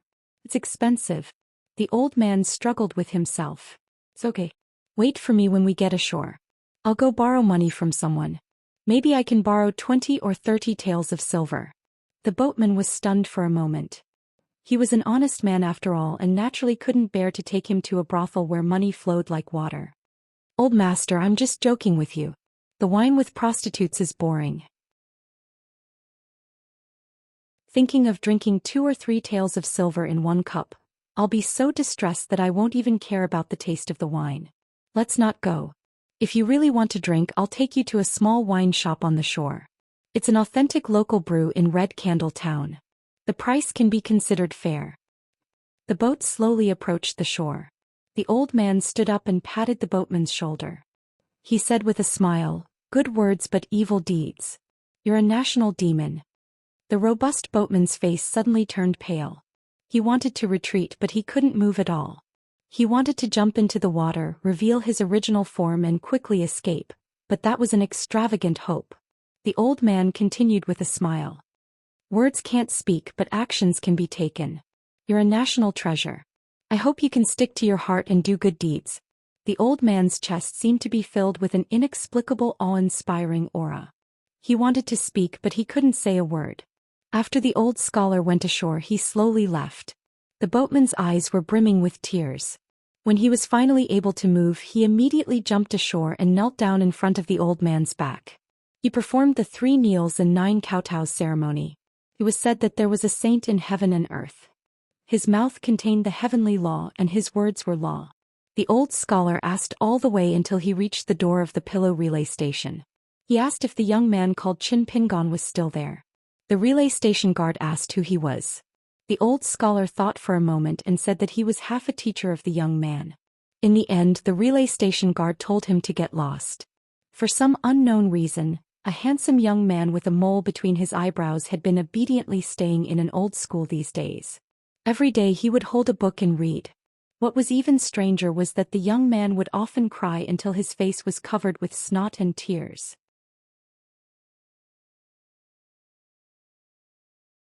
118. Previously at the junction of Dragonbeard Creek and Tiefu River, there was a majestic waterfall. But now Dragonbeard Creek should be called Dragonbeard River, and Tiefu River was also changed to Tiefu River. In the night, there was a beautiful woman holding a golden tassel sword. She stood on the green stone cliff at the junction of the creek and the river.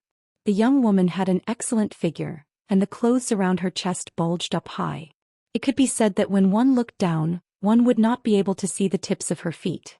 So much so that the golden tassel of her sword was entwined just like that.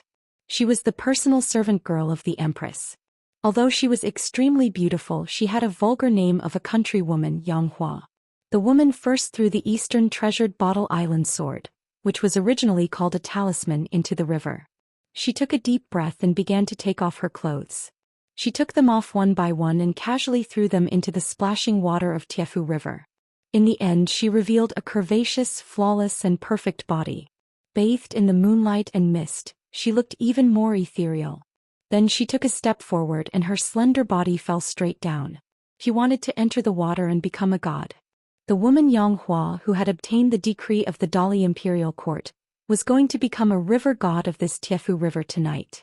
The counties of the Dali dynasty were divided into big, small, medium and 3 grades. The rivers were the same. The streams under the river were the lowest level of water spirits. Even if the imperial court conferred a god to oversee a waterway, they would only be given the title of River Granny. They were not allowed to overstep the conferred god. The rivers above were divided into high, medium and low grades. Dragon Beard Creek had risen 2 grades from a stream to a medium-grade river. There was no difference between the river above the river and the river below. Now Tiefu River had become a big river. It was just that Tiefu River and Dragon Beard River, these 2 connected rivers, temporarily did not build a shrine to the river god, nor did they build a statue of the god. Everything was simple. The 2 new righteous gods of Jianghe were not familiar names in Longquan County. Among them, the Iron Fujiang righteous god was called Yang Hua. Compared to God Zhang's conferment, the Dali imperial court conferred 3 orthodox mountain gods in one go: Mount Cloud, Mount Dianxiang and Mount Luopa. The investiture ceremony was grand and mighty. Emperor Dali personally wrote an imperial edict. Sage Wanshi helped to announce the opening of the altar. The assistant minister of the Ministry of Rites read out the contents. Qintianjian Mr. Qing Wu's gold and jade burial. The local official Longquan County's county magistrate Wu Yuan unveiled the 2 clay golden-bodied deity statues and so on. There was a series of complicated formalities, not missing the slightest bit. The Eastern Treasure Bottle Continent's mountain deity was divided into the 5 mountain deities, the normal mountain deity and the earth deity. There were a total of 3 levels, and the commoners called him the Lord of the Land. Generally speaking, the size of a mountain range was fixed even after hundreds or thousands of years. Therefore, it was difficult for the earth mountain deity to be promoted on the spot. However, it was not absolute. If there was an expert who cultivated in the earth realm and was regarded highly by the imperial court, and became an imperial tutor or supreme with a high status, it was possible for him to rise to the top. After all, it was not about the height of a mountain. Among them, the mountain deity of Mount Luopa was particularly strange. Only its surname was Song. Compared to the other 2 clay statues, this mountain deity statue was specially made with a golden head. The rest of its clothes were painted and it was not smeared with gold powder. It was said that this was a secret edict issued by the imperial court. In the turbid river, there was a turbulent waterfall crashing down from above. The tip of the woman's foot lightly stepped on the hilt of the precious Daoist sword. The golden tassel was like a vine, and it was unknown when it gently wrapped around her ankle. Treasures aroused the envy of others. The eyelashes of the woman who closed her eyes trembled slightly, and tears slowly flowed out of her eyes. Being at the bottom of the river, the tears naturally disappeared in a flash. Even though her physique was different from ordinary people and she was close to the river since she was young, there was a wandering Taoist who came to her house when she was young and checked her horoscope. He said that she would easily attract all kinds of evil things in the water, so it was best not to go near the water source alone, especially the place where the rootless water temporarily gathered. The girl surnamed Yang Minghua gradually grew up. Very soon she was chosen by a Mr. Qing Wu from the Great Li dynasty, and was brought to the goddess side. She practiced the superior water technique, and her cultivation base advanced by leaps and bounds.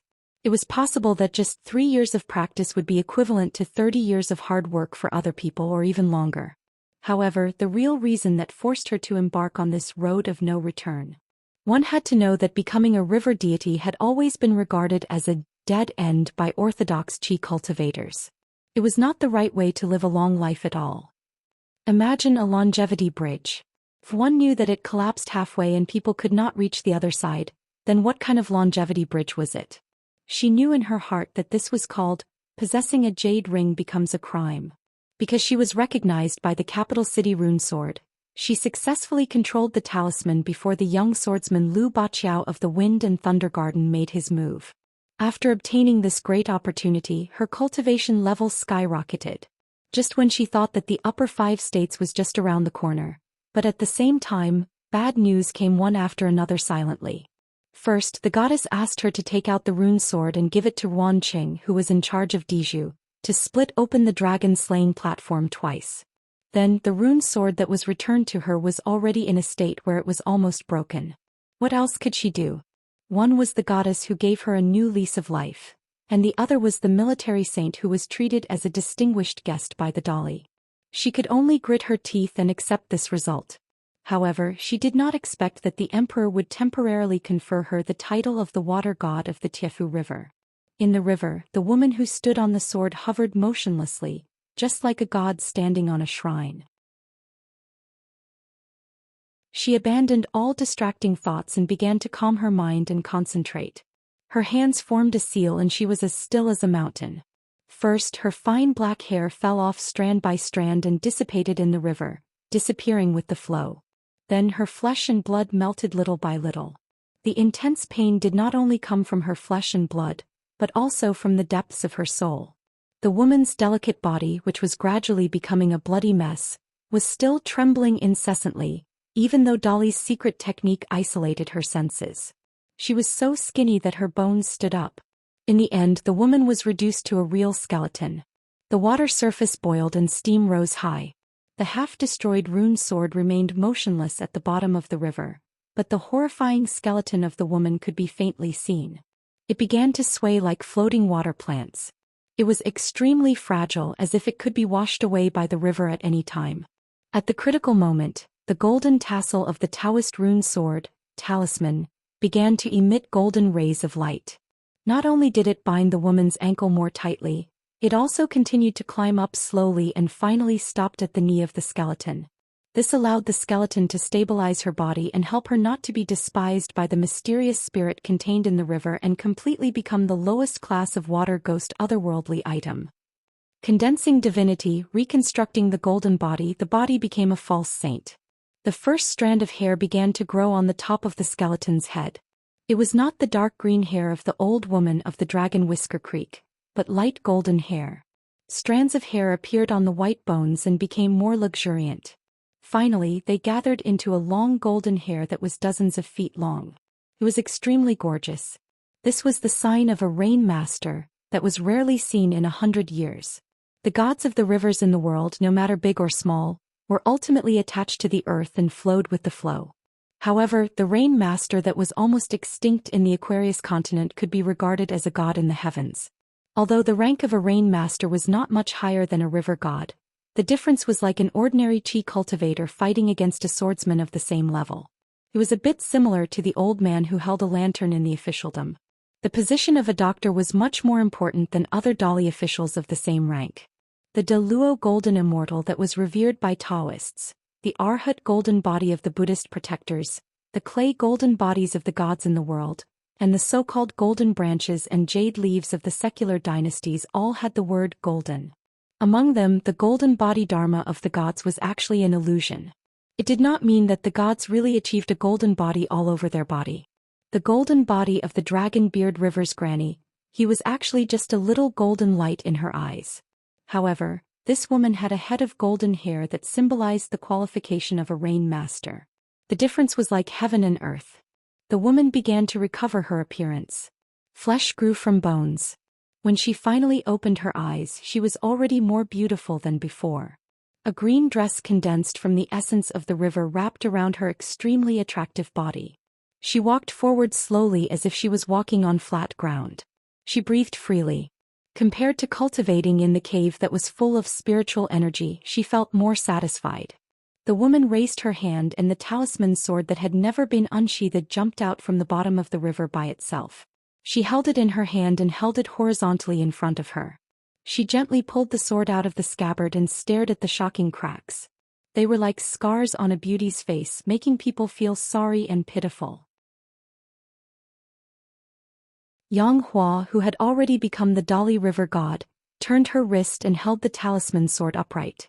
She looked down and stared at the sword that was as sharp as before.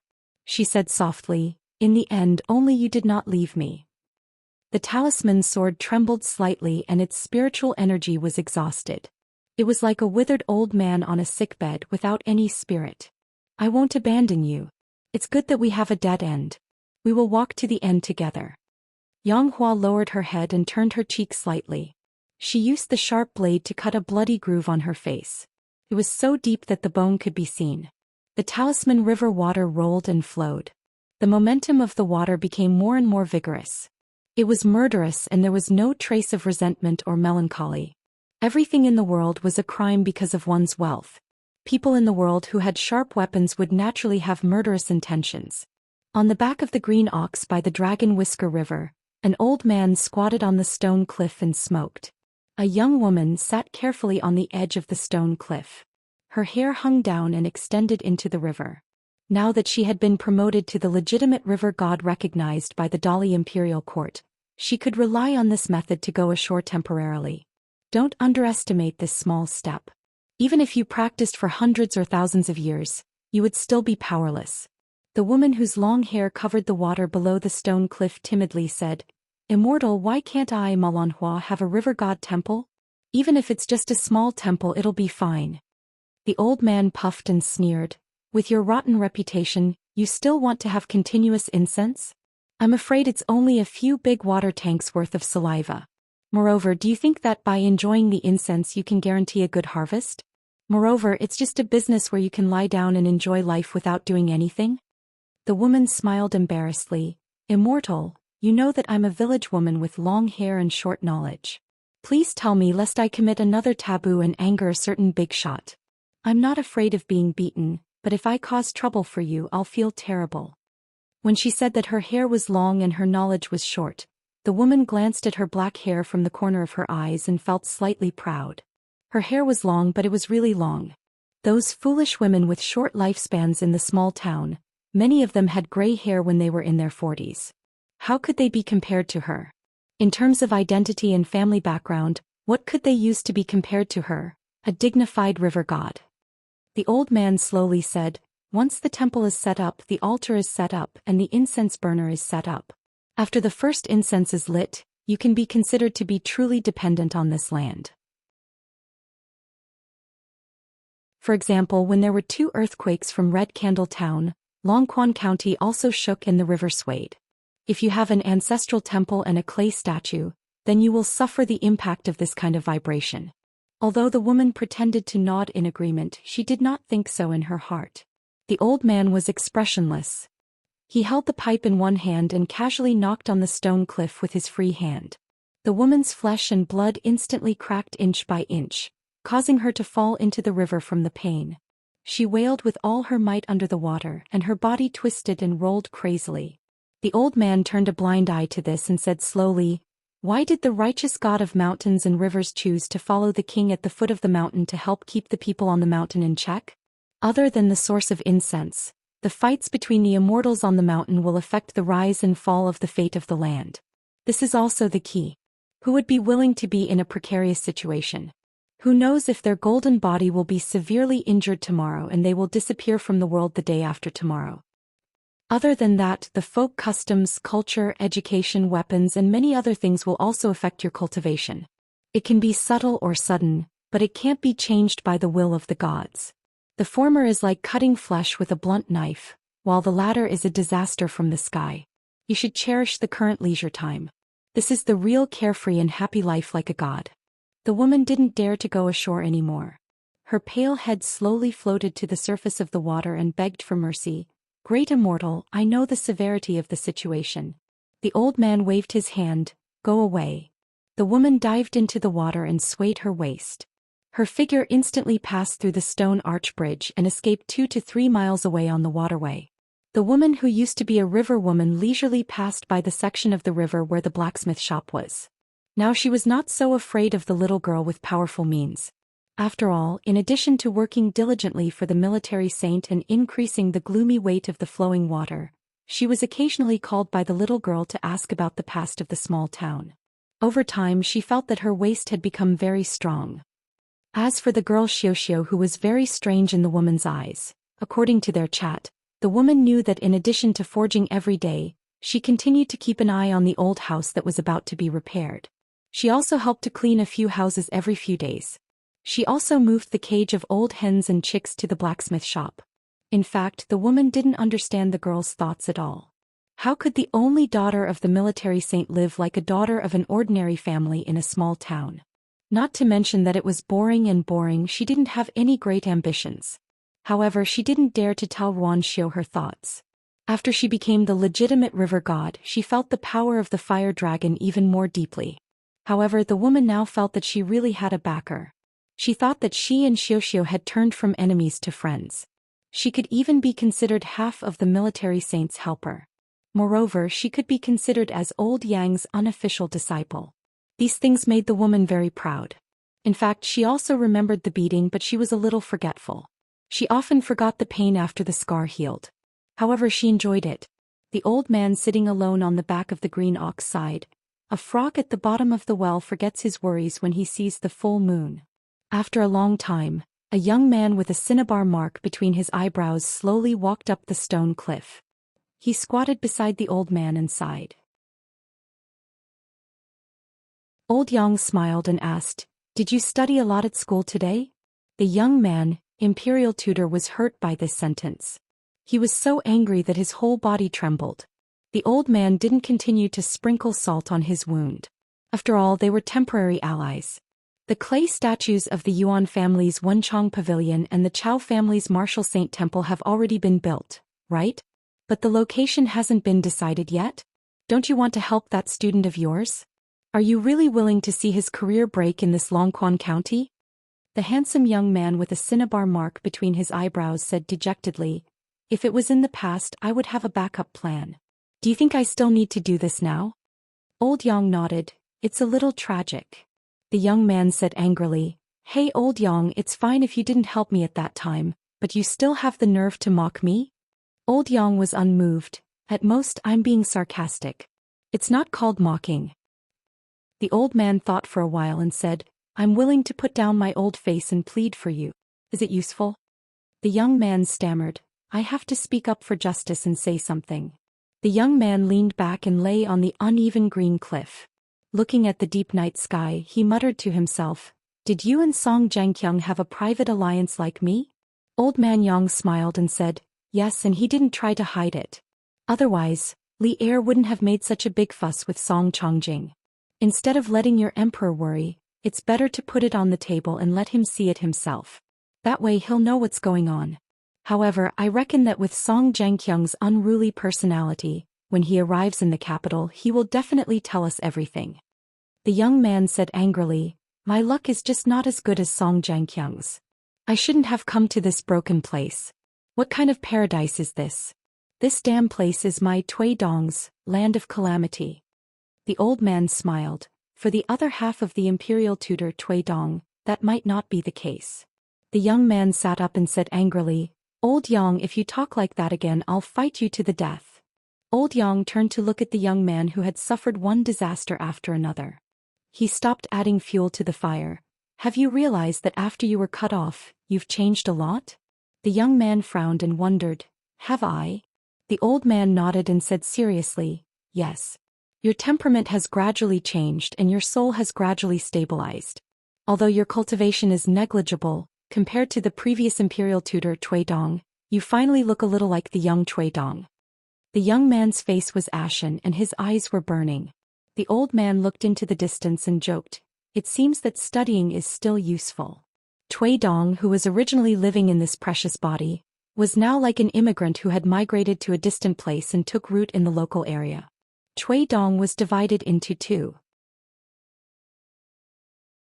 Imperial tutor Tui Dong had lost a part of his soul. The body that the young Tui Dong's soul resided in was both a place to stand and a cage. The young man did not want to be entangled in this matter. He was afraid that he would drown himself if he could not help it. He quickly changed the topic. His Majesty did not agree to merge Dragonbeard Creek and Tiefu River into one river and then divide it all to Hepa. Instead, he divided them into two and promoted them separately. At the same time, Song Yuzhong, who had died of illness here, was promoted to the mountain god of Luopa Mountain without any warning. Furthermore, he ordered people to secretly create a golden head and send it to Longquan County.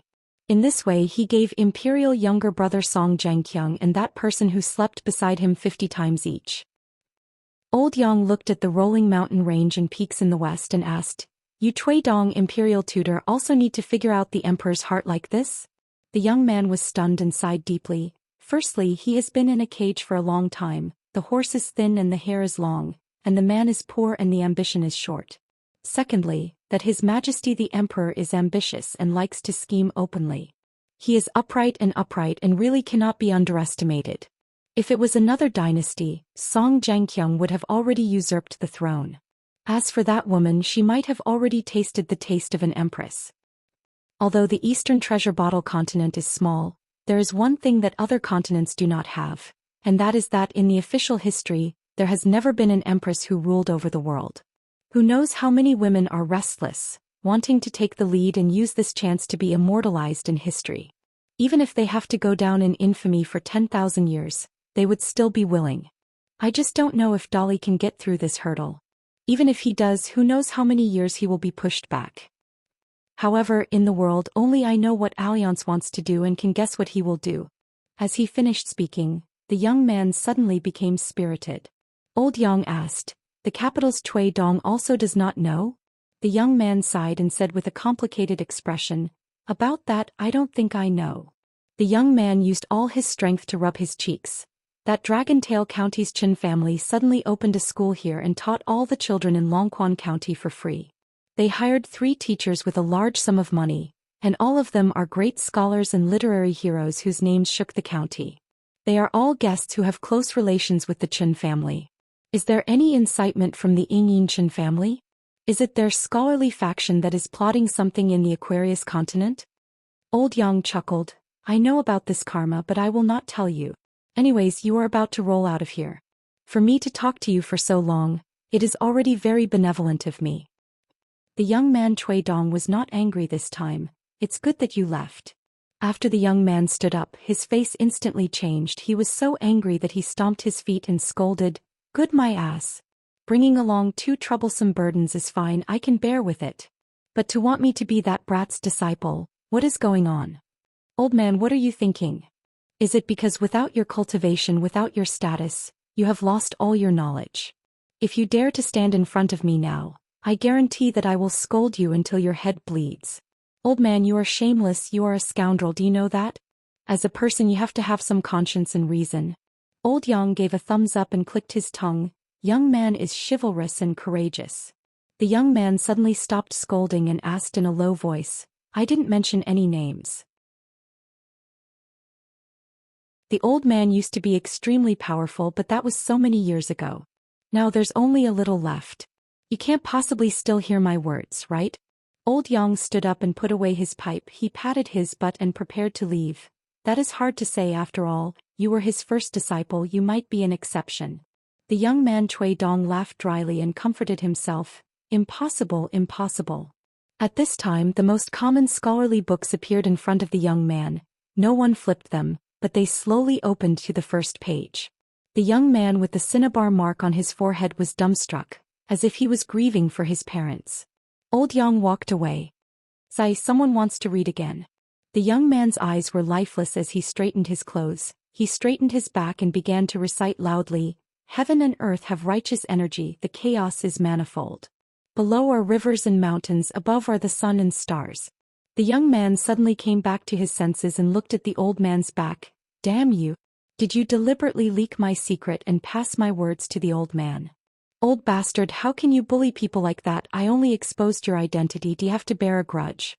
The young man's hand trembled for no reason. He was in so much pain that he shuddered, as if there was a strict teacher standing at the side, beating a naughty student with a ruler. The young man continued to roar, "To people, it is vast and abundant, filling the sky. The royal road should be cleared of barbarians. Hanha spits out the court." At the entrance of the Pillow Inn in Red Candle Town, the courier who had spoken ill of a poor old man probably felt that he couldn't fight with an old man. In the end he cursed and told the old man the answer, saying that those people had left by boat during the day and were heading south along the Embroidery River. When the courier saw the old man turn and leave, he spat on the ground fiercely, only later remembering that it was at the entrance of his relay station. He resentfully wiped it off with the tip of his foot. Since those children came to the pillow relay station, strange things had happened one after another, and in the end they even caused the kind post house official to lose his official position. They were really a bunch of jinxes. The old man walked on the street with a bag on his back. After thinking carefully, he decided to give up on the spot. The road was long enough to know people's hearts. The old man quietly reached out, grabbed a jasper hairpin and put it back into his sleeve. Those children went south to the Great Sway Kingdom and the old scholar went west. The road was facing the sky and they went on different sides. Whether they would reach the same destination by different routes he did not know. But the road under his feet had to be taken step by step. On a large ship, Qin Pingon and the other three could only stand at the bow because of an eyesore of a white donkey. They could not sit comfortably in the cabin. Fortunately, the four of them were already used to the hard life of living in the open. Li Huai was a little angry at the ship owner for looking down on them, but he soon smiled and asked Lin Shi to help lead the donkey. He climbed on the donkey's back, sat on the boat and rode the donkey, which made Li Huai smile from ear to ear. The passengers on the nearby large ships looked at the young men and children as if they were idiots. Lin Shi held the reins and the river breeze came slowly, gently blowing the young man's hair. The young man touched his chest, where the yellow paper talisman and cloud gem book were. Qin Pingon squatted at the side, skillfully chopping the green bamboo with a hatchet. He had promised to make 2 small boxes for Lin Shi and Li Huai. The little girl in the red cotton padded jacket, who was squatting and unwilling to take off the emerald green box, suddenly said in surprise, "Young Marshal Uncle, your hairpin is gone." It was still there before we got on the boat. Qin Pingon was stunned and touched the bun on his head, a little confused. But during this period the young man was used to all kinds of accidents. Although he was disappointed, he still smiled and said, "It's okay, I remember the 8 words. I will make one for myself and engrave the same words on it." Li Baoping nodded. Walking on the street of Red Candle Town, the old scholar smiled and whispered, "Good."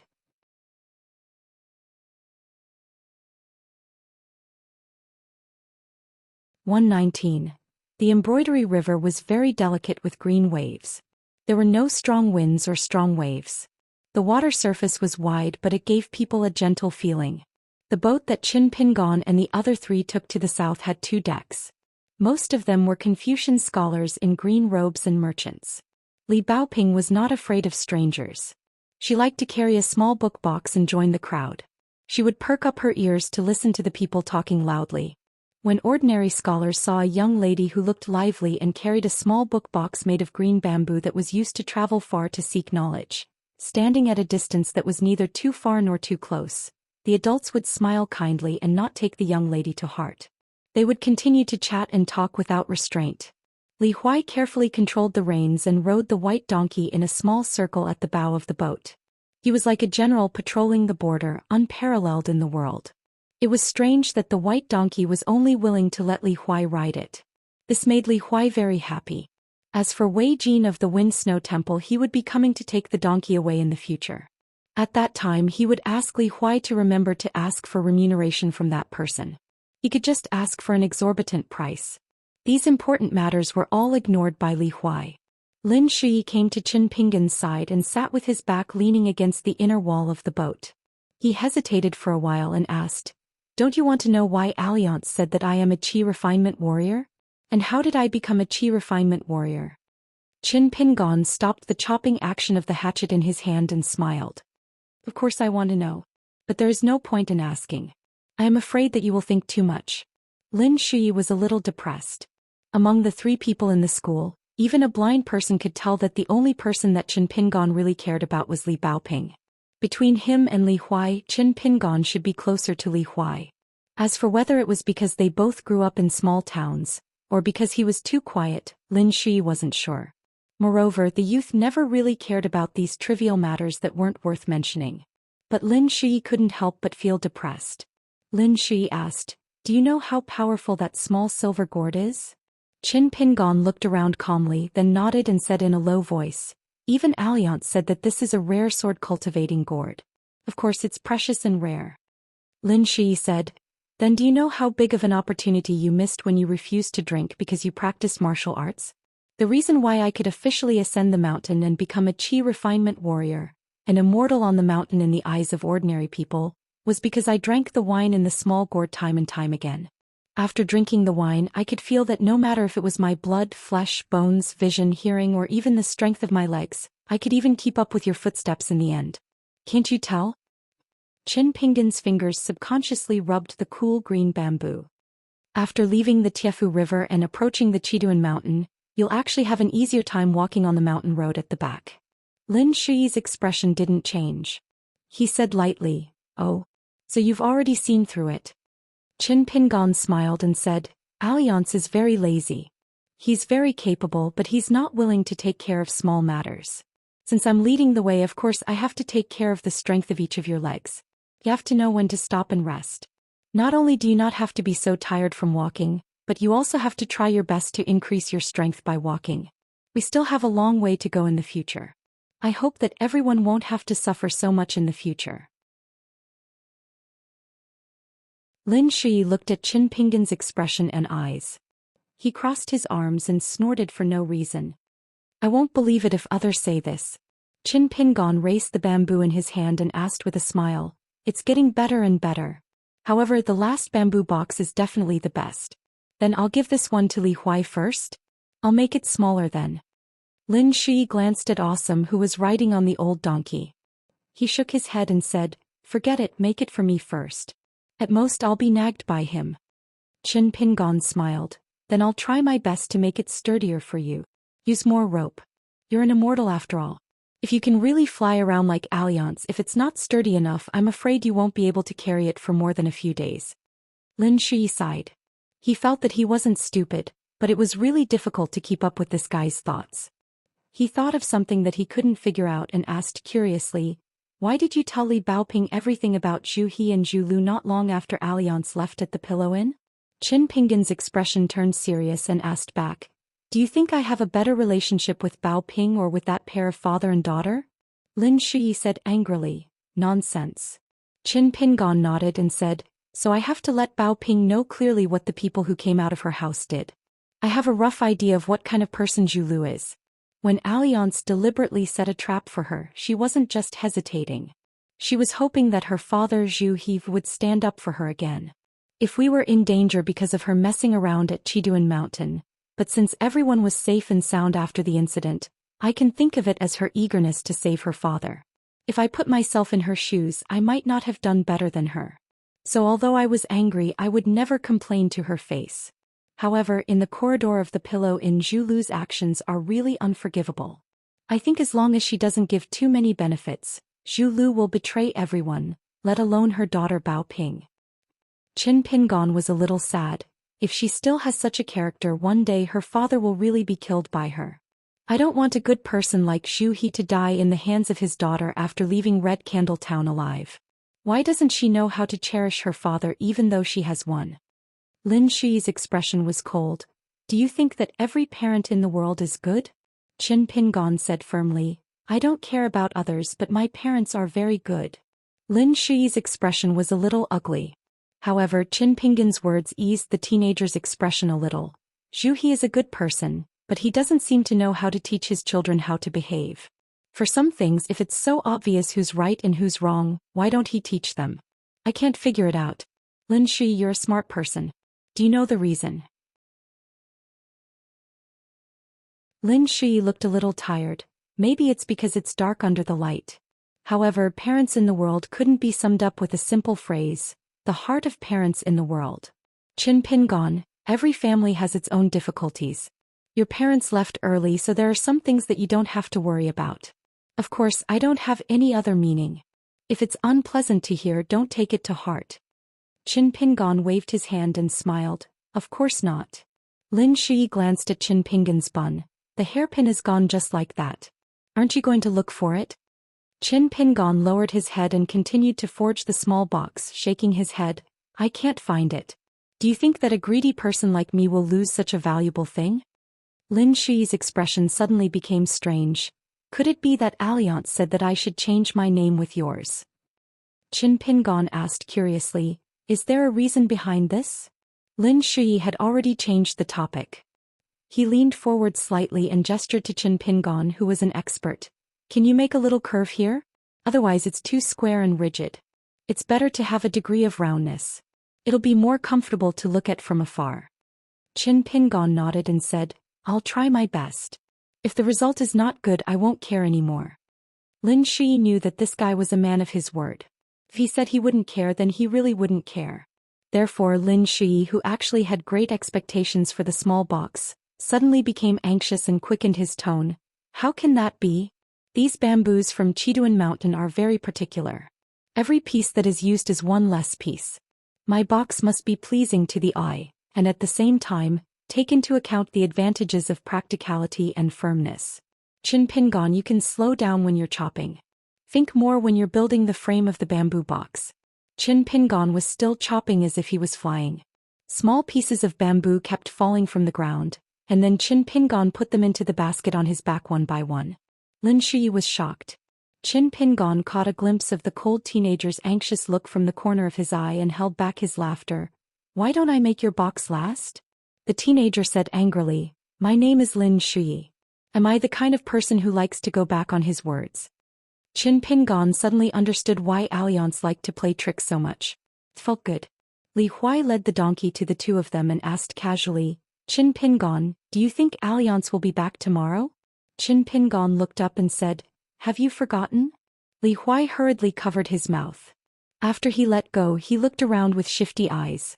He then let go of the reins and squatted in front of Qin Pingon. He lowered his voice and said, Then the day after tomorrow or the day after tomorrow. Anyway, at the latest we'll get off the boat. If Alliance doesn't come back by then I won't recognize him as a friend in the future. Qin Pingon, tell me, am I being very kind? Right? When Alliance kneels on the ground and begs me, yes, you can put in a good word for him. When the time comes, I'll reluctantly agree and continue to be friends with Alliance. Lin Shi simply closed his eyes. Turning a blind eye to Li Huai, his classmate, was a very good choice. Lin Shi had never seen such a person who deserved a beating. He really wondered if he would gloat when Li Huai got into trouble one day. He heard the neigh of a donkey, followed by the sound of a child falling down and crying. When Li Huai turned to look, he was a little stunned. It was the white donkey that had caused trouble. The unlucky child probably thought it was fun and ran over to tease the donkey, but the beast had a bad temper. Although it would not hurt people, it would definitely scare the little fellow who dared to mess with it. For example, it was raising its hooves and stomping heavily on the deck of the boat again and again. It was so scared that the child sitting on the ground did not dare to cry anymore. Qin Pingon suddenly put down the knife and bamboo in his hand and quickly walked over to carefully help the child up. He then reached out to press the white donkey twice. When the white donkey saw Qin Pingon's hand gesture, although it was still a little anxious, it still stopped and stood quietly on the spot. The child was wearing a satin shirt. He waved his hands randomly and tried his best to break free from Qin Pingon's support. When he saw the elders and his family walking down the stairs from the second floor of the boat, he quickly rushed over and immediately burst into tears. A sturdy man in black took 3 steps at a time and instantly came to the child's side. He squatted down and asked softly, Young master, what's wrong? Who bullied you? I'll stand up for you. Qin Pingon waved at Li Huai, who was trying to sneak away. The latter shrunk his neck, and when he met Qin Pingon's eyes, he dared not continue to be a coward.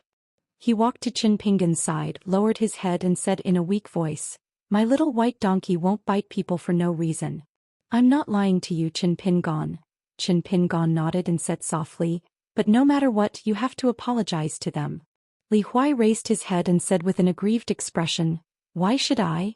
That child provoked my little white donkey and he didn't hurt it. Why should I apologize? That ignorant child should apologize to me. Qin Pingon was about to explain something to Li Huai. Li Baoping ran back from afar and stood next to Qin Pingon. Lin Shi also stood up, but he stayed where he was as he needed to help Qin Pingon look after the basket. A dignified and angry shout came from the group. How dare you, evil creature! How dare you hurt people! It turned out to be a middle-aged man with an official's aura. His face was gloomy and his eyes swept across the 4 people. Where are your elders? Come out. Qin Pingon's face was calm and he said softly, Li Huai. Li Huai, who was half hiding behind Chen Pingon, said timidly, I scared your child. It's my fault for not controlling my little white donkey well. I'm sorry. After apologizing to the strangers in one go, Li Huai choked with sobs. Alliance had once teased this little brat that he only knew how to be a tyrant at home, a master at home and a grandson outside. He didn't wrong Li Huai. Chen Pingon gently rubbed Li Huai's head, and then looked at the middle-aged man. Is there anything we can do? The middle-aged man sneered, What a big brat. What a big tone. Let your parents and elders come out and talk. A graceful woman with a distressed expression picked up the child and listened to the child's complaints. Her eyes became sharper, especially when she heard her child say that the donkey was bumping around and wanted to bite him whenever it saw him. It was very fierce, and if she hadn't run fast enough, one of her arms would have been bitten off by that beast. The woman was so angry that the corner of her mouth twitched. She said angrily, You don't care. You've been sitting on the cold bench in the capital for so many years. Now that you're here, you're being bullied by a beast. You don't think it's embarrassing, but I'm a woman. I'm embarrassed for you. Chen Pingon took a deep breath and looked at the middle-aged man with an uncertain expression. He said slowly, Our elders didn't go with us. I can make all the decisions. The woman shifted her gaze and looked coldly at Chen Pingon.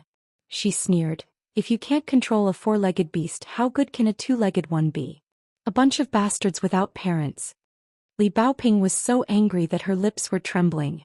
Her face was red as she said, My little white donkey is very obedient. If it did something wrong, we'll admit it. If it didn't do anything wrong, you're not allowed to slander it. If you have the ability, you can ask that child again. Ask clearly the cause of the incident and then spout nonsense. Lin Shi's expression was malicious. He raised his arm and reached into his chest. Among the stack of yellow paper talismans, there was a great disparity between the ranks. With Lin Shi's body and mind that had just started cultivating, he could only control the 3 lowest talismans, the beads on the plate. Chen Pingon quickly looked at Lin Shi and gave him a subtle questioning look. The latter nodded and signaled with his eyes that the Yin spirit was not far away. He had already contacted it and the Yin spirit could appear at any time. After Chen Pingon retracted his gaze, he said to the man seriously, I hope that Madam can apologize to us. That scholarly middle-aged man seemed to feel that it was beneath him to compete with a group of children. He more or less knew his son's temper. When the anger from before subsided, he somewhat realized what was going on. After hearing the absurd words of the youth with straw sandals, he only felt that it was funny. He only thought that it was a common youth who didn't know the immensity of heaven and earth. He said disapprovingly, Since you have apologized and you are in a situation where your elders aren't around, I won't make a fuss about it. However, to prevent that beast from hurting people, I think it's best to kill it. Otherwise, if it really hurts people, the consequences will be really difficult to deal with. It's not something that you children can bear. The woman sneered, Respect. Don't you know the principle of death when the master is humiliated? The man in black looked a little embarrassed. He quickly turned around and bowed to the woman. The child suddenly whispered in her ear and pointed at the young lady who was carrying the small bamboo chest. The woman nodded and said with a smile, That's right, after killing that beast and throwing it into the river, remember to teach those 3 little fellows a little lesson and that will be enough.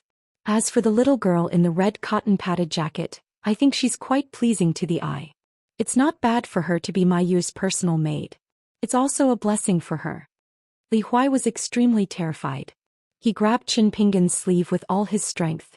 It doesn't matter if they beat me or scold me, but the little white donkey can't die. I'll apologize to them again. I can compensate them with the book. Didn't you tell me that the book was very valuable and not to lose it? Chen Pingon reached out and pressed the child's head heavily, not letting Li Huai continue. Apologize my ass. You're not wrong now. Li Huai was stunned on the spot. Chen Pingon pressed Li Baoping's head with his other hand and said softly, I'll try. It's hard to say whether young martial uncle can help you vent your anger. We'll only know after we try. Lin Shi was about to speak when Chen Pingon gently shook his head at him. Finally, he looked at the seemingly reasonable middle-aged man and asked, Is it because you can't reason with me and there's nothing to talk about? The man was a little upset. He narrowed his eyes and said gloomily, Do you know who you're talking to? The man waved his sleeve and ordered the retainer in black beside him, "Kill the donkey." Qin Pingon took a deep breath. The young man's momentum changed completely. Alliance had once taught him a method to circulate qi for 18 stops. Qin Pingon had tried it many times. At most he would be in unbearable pain after 7 stops. It should be known that Qin Pingon's tolerance for pain was far beyond his peers. The only time he made it to the 7th stop was when Qin Pingon almost rolled on the ground. Only in the first 6 stops could Qin Pingon, who only had the physique of the second realm of martial arts, complete the 6-stop journey relatively smoothly. It was obvious that there was an extremely crucial divide between the 6th halt and the 7th halt. But for Qin Pingon being able to compare notes with Zhu He, who was at the peak of the 5th realm on Chiduan Mountain, he still had the strength to fight. The two sides fought back and forth. Although Zhu He had said in advance that he would suppress his qi operation to the level of the 3rd realm, Zhu He had never really entered Jianghu, so he didn't quite understand the meaning behind it. Only the military swordsman from Martial Mountain in the small town could tell at a glance that the young man's extremely crude walking stance by the river was already filled with the intent of the fist. If you don't practice the truth, you'll be possessed for 3 years. If you practice the truth, you'll kill the god with 1 punch. Of course, Zhu He knew these 2 sentences. But because he had not reached the 6th realm and had not experienced the higher levels of martial arts, he didn't really understand the truth.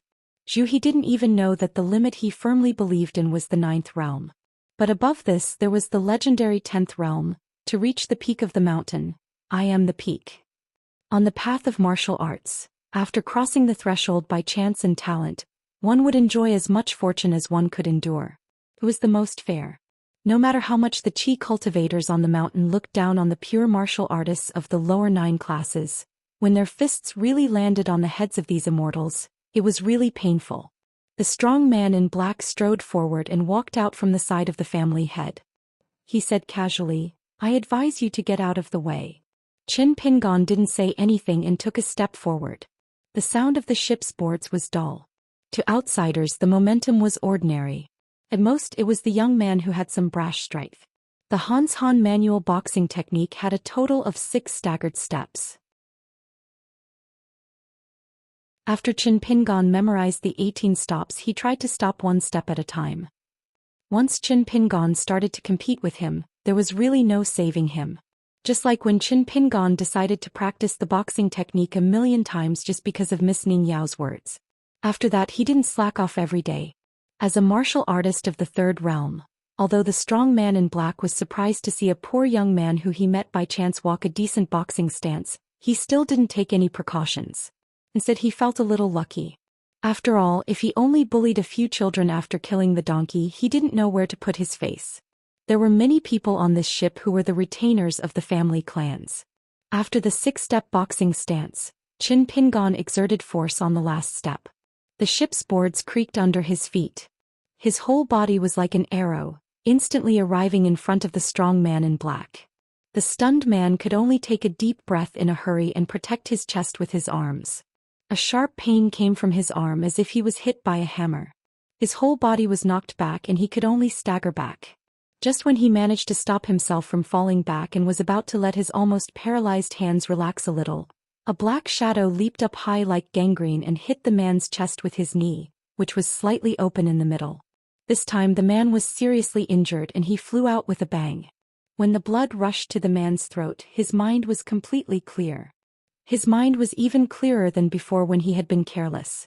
He was a true 3rd realm martial artist. Thinking of the young man's unexpected ruthless attack, he was most likely an arrow at the end of its flight.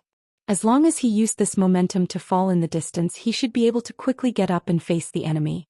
But the young man in the straw sandals was like a cool breeze. His speed did not decrease but instead increased. He had already arrived at the side of the man who had not fallen to the ground and punched down on the latter's head. Bang! The body of the strong man in black was hit straight to the ground. Because the momentum of the fall was too great, he even rebounded slightly on the ship's boards. After vomiting a large mouthful of blood, the 3rd realm martial artist who had not made a single move or punch completely fainted. Fortunately, when he saw that the man had fainted, the young man's straw sandal that was about to step on his face suddenly stopped and retracted. Everything happened in the blink of an eye. The middle-aged man did not have time to turn around. He could only maintain the posture of turning his head. His expression was that of a scholar who had fallen into a cesspool. The woman's face was white as snow. The child in her arms had his mouth wide open. The group of servants and maids had not recovered from their shock. Qin Pingon glanced at the man in black at his feet. After confirming that there was no possibility of a sneak attack, he looked at the man in the scholarly robe. Finally, his gaze rested on the woman. He slowly opened his mouth and said, "Does reason make sense now?" The frightened woman suddenly screamed at the middle-aged man, "Ma Jingfu is a good-looking but useless good-for-nothing. You are a dignified Dali official. Do you want to be a good-for-nothing as well?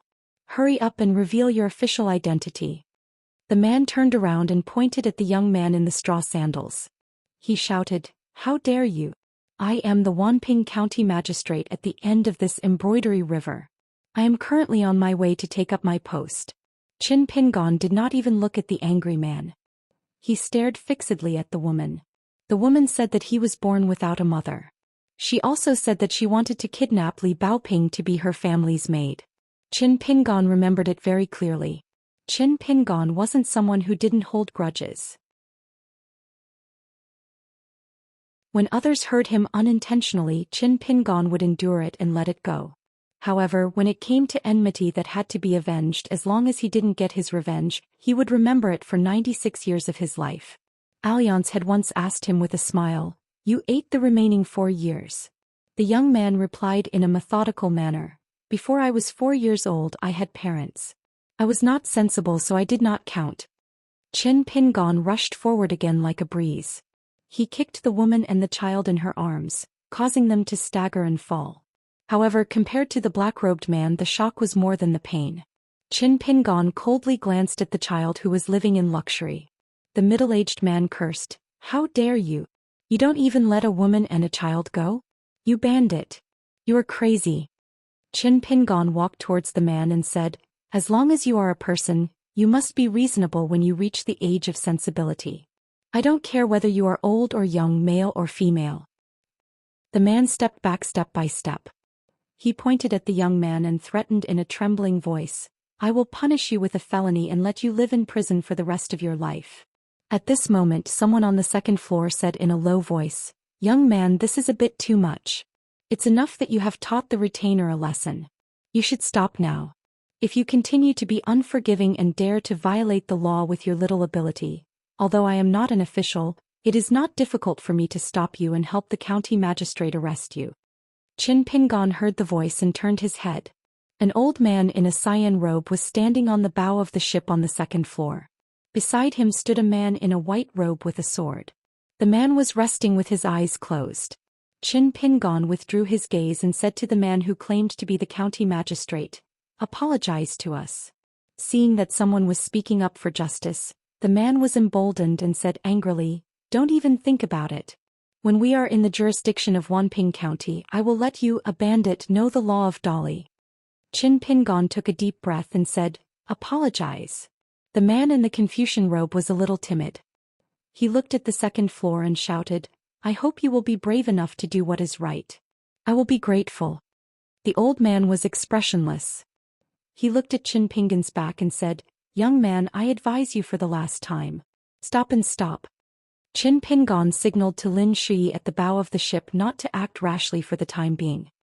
He turned around and asked, "Senior, what were you doing just now?" The old man smiled calmly and said, "Of course I was watching with folded arms. Of course, if the county magistrate really dared to kidnap a woman, I would definitely stop him." Qin Pingon asked again, "What about the donkey they killed? Would you stop them?" The old man laughed involuntarily and said, "I am not a living bodhisattva. Of course I would not stop them. It was just a donkey." Qin Pingon continued to ask, "Then who is the unreasonable one?" The old man was stunned and hesitated for the first time. He said, "The reasonable one is probably on your side. But little guy, it doesn't mean you can do whatever you want." Qin Pingon finally said, "Asking them to apologize means I can do whatever I want? Senior, our reasons are still not the same." The old man laughed heartily and said, "Then this old man really wants to see whether or not your reasoning can surpass this old man's reasoning." Qin Pingon nodded with his arm hanging down. He shook his wrist quietly and pointed at the man in the white robe who had opened his eyes. Rely on him, right? Lin Shou understood and moved his lips slightly. The old man was already full of anger, but he still smiled as usual and nodded. What? You don't agree? The old man smiled and turned to look at the retainer swordsman beside him. By Jing, that little guy seems to think that his fist is more reasonable than your Lingshu sword. The swordsman in the white robe twitched the corner of his mouth and sneered. At this moment a strange scene suddenly appeared. Before the experts on the ship could figure out the significance of the words Lingshu sword, the swordsman in the white robe, who was like a sword immortal, was grabbed by the neck and flew out from the bow of the second floor. He drew a beautiful arc and finally crashed into the Xihua River, splashing a huge splash. After a long time he did not emerge from the water. No one knew whether he was dead or alive. The man in the Confucian robe was scared out of his wits. He looked at the boy who had already climbed the stairs and hurriedly said, "Sorry, I was wrong. I was wrong." Qin Pingon came to the old man's side. There was only an old man on the bow of the second floor with a twitching face. After seeing the boy's figure, the old man swallowed his saliva. Qin Pingon asked softly, "Sir, you've lived for so long. Logically speaking, you should know much more than me. Has all your logic gone to the dogs?" The old man was about to speak when a big white fish jumped out of the Xihua River. It turned out that the swordsman in the white robe was thrown back to the second floor of the ship. The old man bent down and wanted to say something but stopped. The boy had gone downstairs and left. The man in the Confucian robe asked everyone in the family to stand obediently. When the boy in straw sandals passed by, everyone apologized. Qin Pingon said to the man, "That's enough. But I know that you can't wait to kill us all in your heart." The man in the Confucian robe's knees went soft and he wanted to kneel down to the boy. Qin Pingon ignored them. He returned to the bow and sat down. Li Baoping gave him a thumbs up. Lin Shui still leaned against the inner wall of the ship with a calm face. Li Huai was full of guilt and held the reins of the white donkey tightly, for fear of causing trouble to Qin Pingon again. Qin Pingon thought seriously and whispered, "I will practice boxing more diligently in the future. And Lin Shui, if possible, don't be lazy." Lin Shui nodded with a smile. "You don't have to remind me." Li Huai whispered, "I'm sorry, Qin Pingon." Qin Pingon raised his head and said with a smile, "You've already said what you should have said. If you're sorry because of the trouble you've caused, there's no need to apologize to me. As long as you're not wrong, don't apologize. It's the same with everyone. On our way to the Great Sui Kingdom in the future, just like today, we won't cause any trouble. But if trouble comes to us, don't be afraid of trouble. Can you do it, Li Huai?" Li Huai's eyes were filled with tears. He straightened his chest and said, "I can do it." Li Huai quickly smiled through his tears. "Qin Pingon, you're really good at fighting. Why don't I call you martial uncle in the future?" Qin Pingon glanced at him. Li Huai immediately changed his words. "We'll talk about it in the future." Qin Pingon suddenly added, and I'm saying if you really meet an opponent that you can't beat even if you fight with your life on the line, then quickly admit your mistakes and admit defeat. It's not embarrassing. Staying alive is more important than anything else." Li Baoping crossed his arms and leaned against the small bookcase. He said angrily, "Martial uncle, this can't be done." Lin Shui said, "I think it can be done." Li Huai chuckled. "I'll listen to my future martial uncle." At the bottom of the embroidery river, Ain's spirit swam like a fish in the water and smiled.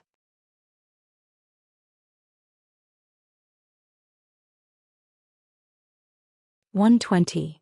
After this incident, the snobbish owner of the big ship immediately ran over, saying that he had prepared a private room on the second floor for the distinguished guests. It was okay even if they brought the donkey into the room. It was his small ship that should be honored. There were also some rich guests who came because of the reputation. They carried knives instead of swords. Obviously they were here to curry favor. Qin Pingon was not good at dealing with these people. Lin Shui helped him to reject them. After all, he was a young man who grew up in the construction supervision office. His speech and behavior were flawless. Even if he rejected them, they still left happily. The swordsman who was called White Whale by the old man was a slightly famous loose cultivator in the south of Dali. His sword was a real magic item called Lingshu. It was a divine weapon of the Daoist talisman branch. It was said that it was a wandering master who went down the mountain to cultivate his mind. After he passed away in the wilderness, it was accidentally obtained by the white-robed swordsman. With his good swordsmanship, he comprehended the true meaning of swordsmanship. Since then he became famous. However, he did not like to be restrained, so he was not recruited by the Dali government and the border army. Instead, he liked to travel with his sword in Jianghu. It was not easy for this person to be remembered in the Jianghu of Dali, where dragons were everywhere and masters were everywhere. It was not easy to be recognized. In the end, he did not even have the chance to unsheath his sword. He was played in the palm of his hand from the beginning to the end. He was defeated in such a humiliating way. Maybe his sword heart would be covered in dust and his sword would be stained with dirt. In that case, the wealth of the young man with straw sandals and his group could be considered. Most of the people on the ship were scholars, merchants and heroes of the Jianghu. Regardless of whether their temperament was good or bad, there weren't many fools. When Lin Shui saw that no one came over to exchange pleasantries, he rubbed his temples. The young man was a little upset. If it wasn't for the fact that he was able to see the green book box in Qin Pingan's hands little by little when he was resting, with Lin Shui's indifferent temperament, he would have been unable to hold back his anger. Qin Pingan couldn't bear it and said, "Don't worry, I will definitely make this book box to your satisfaction." Lin Shui sat cross-legged, his face full of exhaustion. For the first time he opened his heart and said softly, "I really want to find a place with beautiful mountains and limpid waters to cultivate alone. I just want to stay in the mountain for 60 years and let the world go on for 1,000 years. However, Alliance once said that this method of cultivating one's heart is called withered burial. It is feasible, but it is exclusive to Qi refinement warriors who have reached a certain level. I have just started. If I were to do this now, I will definitely go crazy and fall into the unorthodox path without knowing it." Qin Pingan nodded. "Then you really have to be careful." Li Huai squatted at the side with his chin in his hands and said happily, "Lin Shui, maybe Alliance is just scaring you. I think the Chiduan mountain is not bad. It is suitable for you to be an immortal. When you are bored, you can chat and banter with that Wei Pai, the lord of the land. You can sit on a big turtle or ride a black snake or a white python. It is so impressive. However, in this case, since you are not going to the Great Sui Kingdom with us, can you leave this book box to me? I can't carry it now. In a few years, when I am taller and stronger, I can change the small book box to a big book box. I will remember your kindness. In the future, when I return from the Great Sui Kingdom, I will return it to you." Lin Shui glanced at Li Huai from the corner of his eyes. He sneered and said, "I would rather stay in the Chiduan mountain to cultivate the method of longevity than leave the book box to you." Li Huai said, "Oh, then you should continue to follow me to the Great Sui Kingdom." Lin Shui rubbed his glabella. He felt that only Alliance could deal with Li Huai. No, Li Baoping could do it. Qin Pingan seemed to be able to do it too. Was he the only one who could do nothing to Li Huai? Lin Shui, who was in a bad mood, stared at Li Huai, making the latter's hair stand on end. He quickly expressed his loyalty and said, "What are you doing?" "Lin Shui, I actually want you to go to the Great Sui Kingdom with me. I am just a little covetous of your book box. I can't help it. It is bigger than mine. I don't deny that. But if you really want to get off the boat and go back to the Chiduan mountain, I will certainly not be happy. Think about it. Among the four of us, you are the most sanctimonious, but you are the most evil. In the future, if we meet a bad person who does not have the word evil engraved on his face, such as the kind who harbors evil intentions, you must be the only one who can see through it at a glance. Am I right, Qin Pingan Li Baoping?" Li Huai looked around looking for help. Qin Pingan lowered his head to build the book box. He was so focused that he turned a deaf ear to him. Li Baoping was thinking about some strange questions. Her mind was wandering thousands of miles away without any distractions. Lin Shui was a little heavy-hearted. "Do you think our trip to the Great Sui Kingdom to study will be easy? In addition to the dangers of the mountains and rivers, there must be a lot of trouble that we can't even think of." Li Huai blinked. Lin Shui slowly said, "Our Li dynasty was founded on martial arts, and our influence in Jianghu is not to be underestimated. There are very few scholars who are expelled. Before Mr. Cliff Academy was established, it had always been scolded as a barbarian land by the entire eastern Bottle continent." Li Huai nodded and said, "I know that. Our Mr. Qi has never avoided talking about these things. It's not like he hasn't talked about the situation of Dolly. Lin Shi sighed and said, I remember when I was young, Supervisor Song once told me something. He said that in the early years of Dolly, a scholar, managed to get into Lakeview Academy with his own ability. As a result, he was humiliated from all sides. It wasn't just verbal abuse.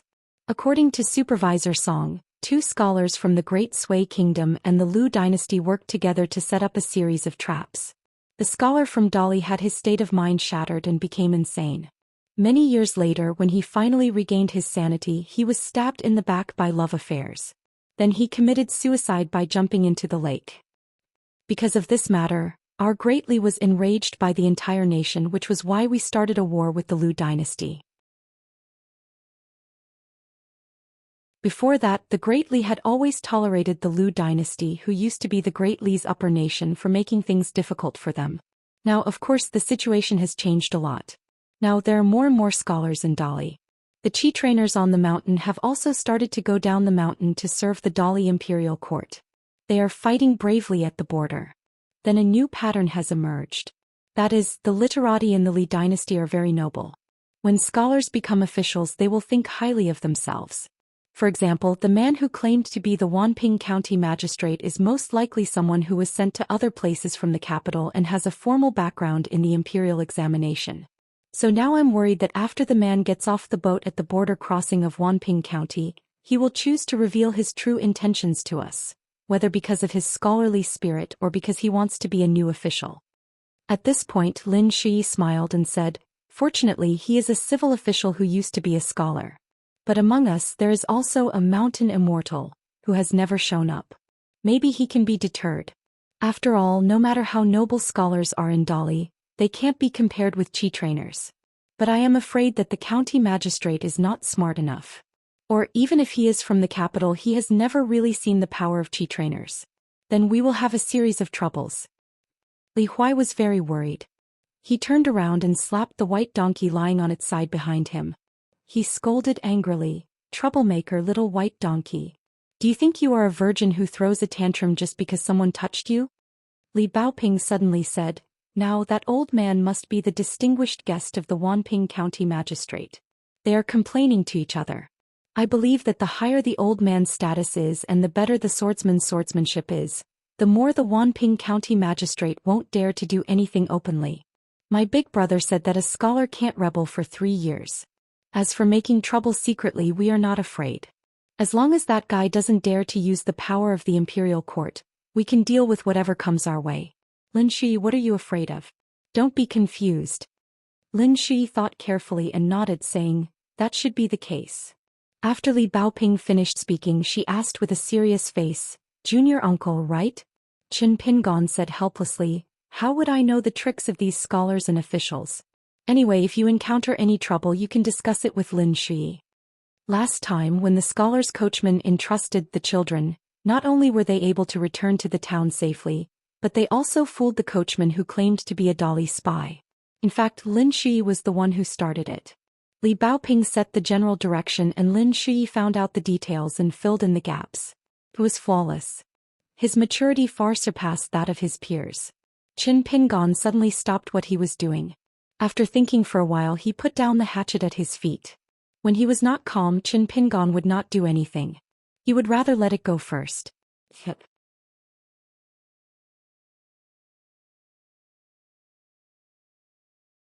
121. After that, Xihua River's 200-mile-long waterway was smooth and steady. When Qin Pingon and the others got off the boat, Li Huai and Lin Shi both carried their backpacks. With Li Baoping, they became more and more worthy of the name traveling.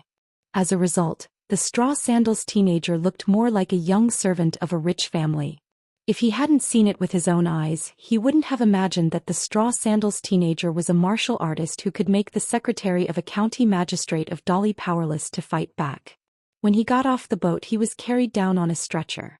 Qin Pingon had carefully looked at the geomancy map before going down. He didn't plan to go through Wanping County. After going south, he would have to go through a mountain range which would probably take more than half a month. Qin Pingon had asked the locals on the boat. There were mountain roads, but compared to the Qingshe Road of Chiduan Mountain, it was much more difficult to walk. It couldn't be used by horse carriages and most of them were carried by donkeys. If they didn't take the mountain roads they would have to pass through a county city. Lin Shui said that he hadn't figured out the method of pure yang talisman, so he couldn't let the yin spirit hide the innate yin qi. It probably couldn't enter the city openly.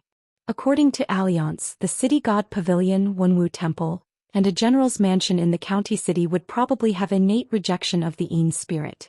If there was a master in charge it would be easy to cause problems. The group asked for directions as they moved forward. During this time, Qin Pingon also asked the villagers and women tentatively if there were any strange legends in the mountains and whether there would be mountain ghosts. When the local people saw that the 4 children were young and were carrying bookcases, they thought that they were scholars from rich families who had gone out to play. They laughed and told Qin Pingon about the mountains and rivers there. They didn't even have a name and they had never heard of any strange things like that before. In the end, most of them didn't forget to recommend the Xianxia temple at the Xihua River to the 4 of them. They said that it was very effective to pray to the gods there, and that there might really be a river deity there. Every year the county magistrate would bring people to the riverside to offer sacrifices. Firecrackers filled the sky and it was very lively. Before the 4 of them entered the mountain it was noon. Li Huai stood at the foot of the mountain and bowed 3 times. When he looked up and saw that Qin Pingon did not move he asked curiously, "Qin Pingon, last time at Chiduan Mountain, you also bowed and said that you were bowing to the mountain god. Why are you slacking off this time?" Qin Pingon hesitated for a moment but still answered, "I used to go to the mountains with the old man so I learned a little bit of the ability to observe the mountains and eat the soil." When the old man was in a good mood he would talk about the direction of the mountains and where the mountain god would place his golden body. He was very particular about it. Generally speaking, whether a mountain has a mountain god's seat, you can look carefully before entering the mountain, and you can see a little bit of the signs. In addition, the locals said that there was no such thing here, so we can roughly be sure that the mountain road we are going to take is not the territory of the mountain god. Lin Shui's mind moved slightly and he said, "Senior Yin Shin said that there is a limited number of mountain gods in a dynasty. It is impossible for there to be gods everywhere. Otherwise, there will be a disaster and the fate of the place will be in a mess." In addition, the competition for mountains and rivers is similar to the competition for land and water at the foot of the mountain, which is disadvantageous to the dynasty. Therefore, generally speaking, if there is no clear record of the mountain god temple in the local county records, it is impossible for there to be a mountain god. Li Huai was a little disappointed. "Alas, I still want to have a few more painted puppets." It turned out that he had profited from the disaster at Chiduan Mountain and obtained a lifelike painted puppet for free. This made Li Huai look forward to it very much. He could not wait to get one every time he walked past a mountain. Then when he walked to the Academy of the Great Sui Kingdom, wouldn't his small book box be full? Otherwise, the bamboo box on his back would only contain a puppet and a book. It would be too bare. Lin Shui laughed angrily. "What face do you have to say that Qin Pingon is a money grubber?" Li Huai looked innocent. "I didn't say that. I only said that Qin Pingon is a gentleman who obtains wealth in a proper way." Lin Shui snorted coldly. "Bootlicker." Li Huai was furious. "If I had not begged you, would you have a small book box? Lin Shui, can you have some conscience?" Li Baoping said angrily, "Shut up." When there was no one around, Qin Pingon would practice the walking stance. Because he was carrying a big basket, he did not dare to make too much noise, so he restrained his strength and posture and tried to walk as slowly as possible. After all, when Alliance taught the 18 stops of qi circulation method at the pillow relay, he had said that slow was the essence of the 18 stops. Qin Pingon was now stuck between the 6th and 7th stops and could not cross this hurdle no matter what. It was just right for him to practice the walking stance of the mountain shaking fist manual. After walking for about 4 hours on the mountain road, Li Huai was already panting and so was Li Baoping.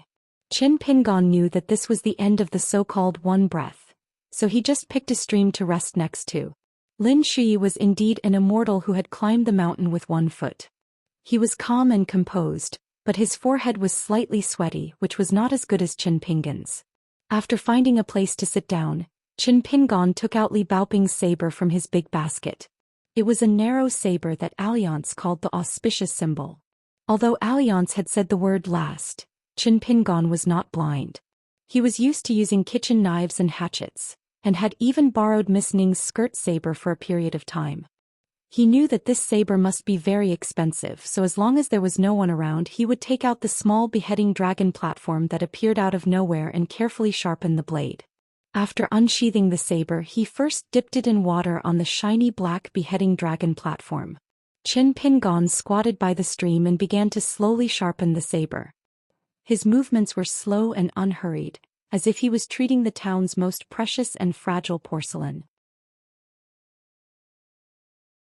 Qin Pingon liked to concentrate on one thing, especially if he could do it well. Set a small goal first, such as 1 second to remember. Book Guest House mobile version.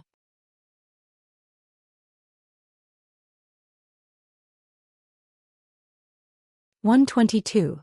Qin Pingon's group entered the mountain from the north to the south. At about the same time, another group of people entered the mountain from the south.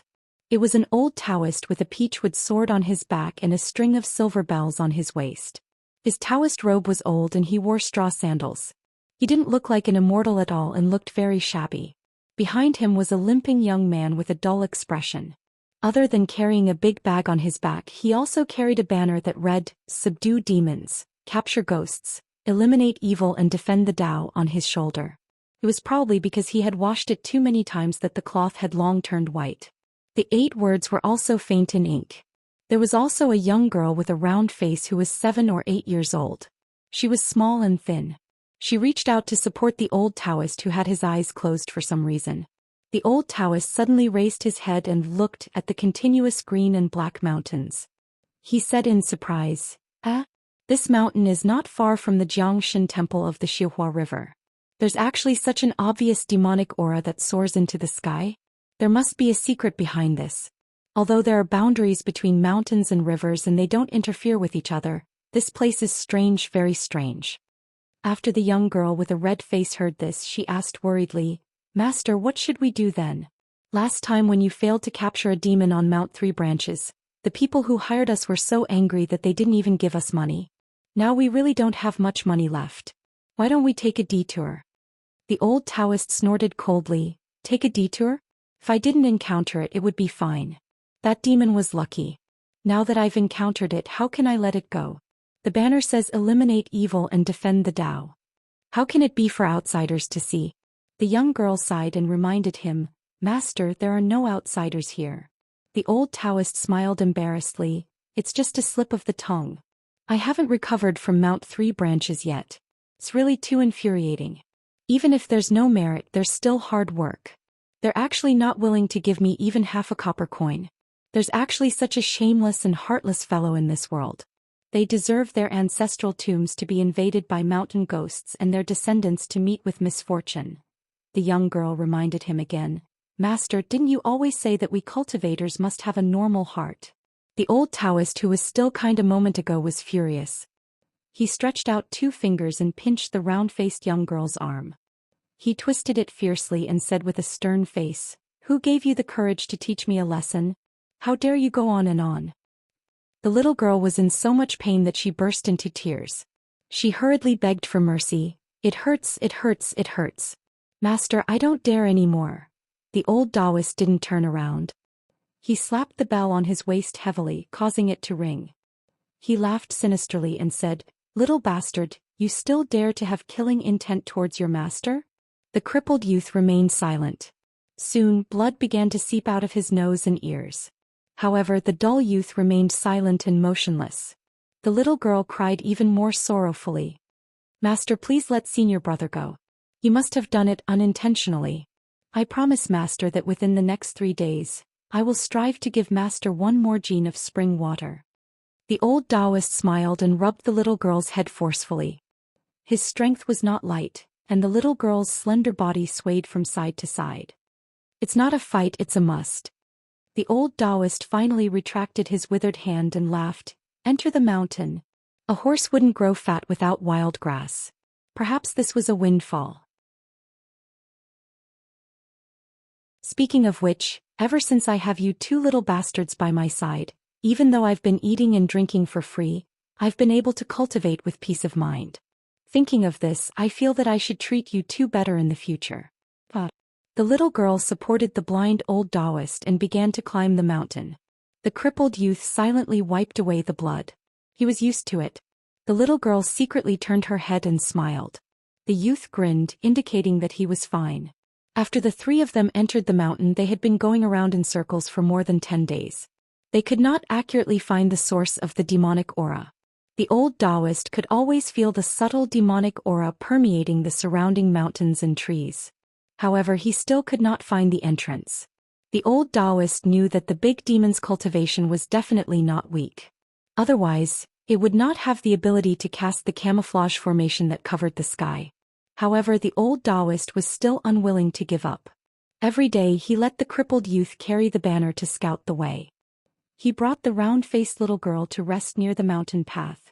From time to time he would take out a wooden compass, commonly known as the upside-down compass, which was commonly used by Taoist cultivators and yin-yang magicians.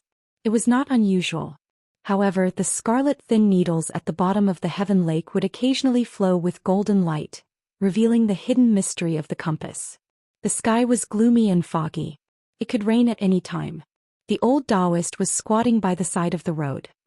He lowered his head and stared at the compass. He muttered, "Upside down there are mountains of gold and silver in the 24 mountains. Upside down, there are dragons' pools and tigers' caves in the 24 mountains." The old Daoist put away the compass and turned his head to the distance of the mountain path. He chuckled softly and said, "The road to wealth is here. Heaven never bars one's way. It seems that when we arrive at Wanping County we can have a few drinks." The round-faced little girl followed the old Daoist's gaze and saw a group of people walking slowly. She tried her best to open her eyes wide. As those people were getting closer, she found that the leader was a youth with straw sandals and a big basket on his back. He was holding a chopper and occasionally chopping off the branches beside the narrow mountain path to prevent the branches from piercing his clothes. There were 3 people behind him. They were all young. There was a little sister in a red cotton-padded jacket, a sneaky boy, and a young brother with a cold expression. The 3 people behind them were carrying extremely cute emerald green bookcases. Finally, there was a white donkey with a luggage bag following behind. The little girl lowered her voice and said, "Master, they don't look like rich people. Alas, why don't we just give up?"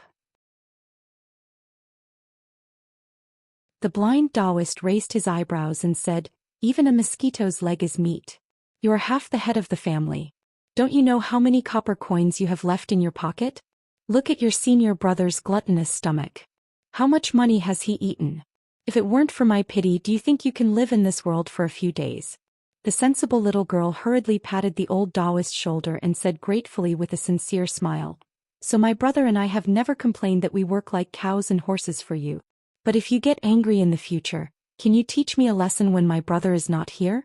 Then my brother won't be angry and you won't have to punish him with the sex rules." The old Daoist slowly got up and the little girl immediately stood aside with her hands behind her back. This group of people was Qin Pingon and the others who went south to Yefu Pass at the border of Dali. In fact, Qin Pingon had already seen the smiling old Daoist and the reserved little girl. After Qin Pingon and the others approached, the old Daoist stroked his beard and smiled. He said in a slightly awkward Dali official language, "If I'm not wrong, you have encountered a bloody disaster on this trip. Don't think that you will have good fortune after surviving a great disaster. In my opinion, you will have a real disaster next. Only when you pass this hurdle can you have good fortune after." Qin Pingon's heart sank, but he didn't show it. Li Baoping looked at the little girl whose face was slightly pale. The latter smiled shyly and Li Baoping also smiled.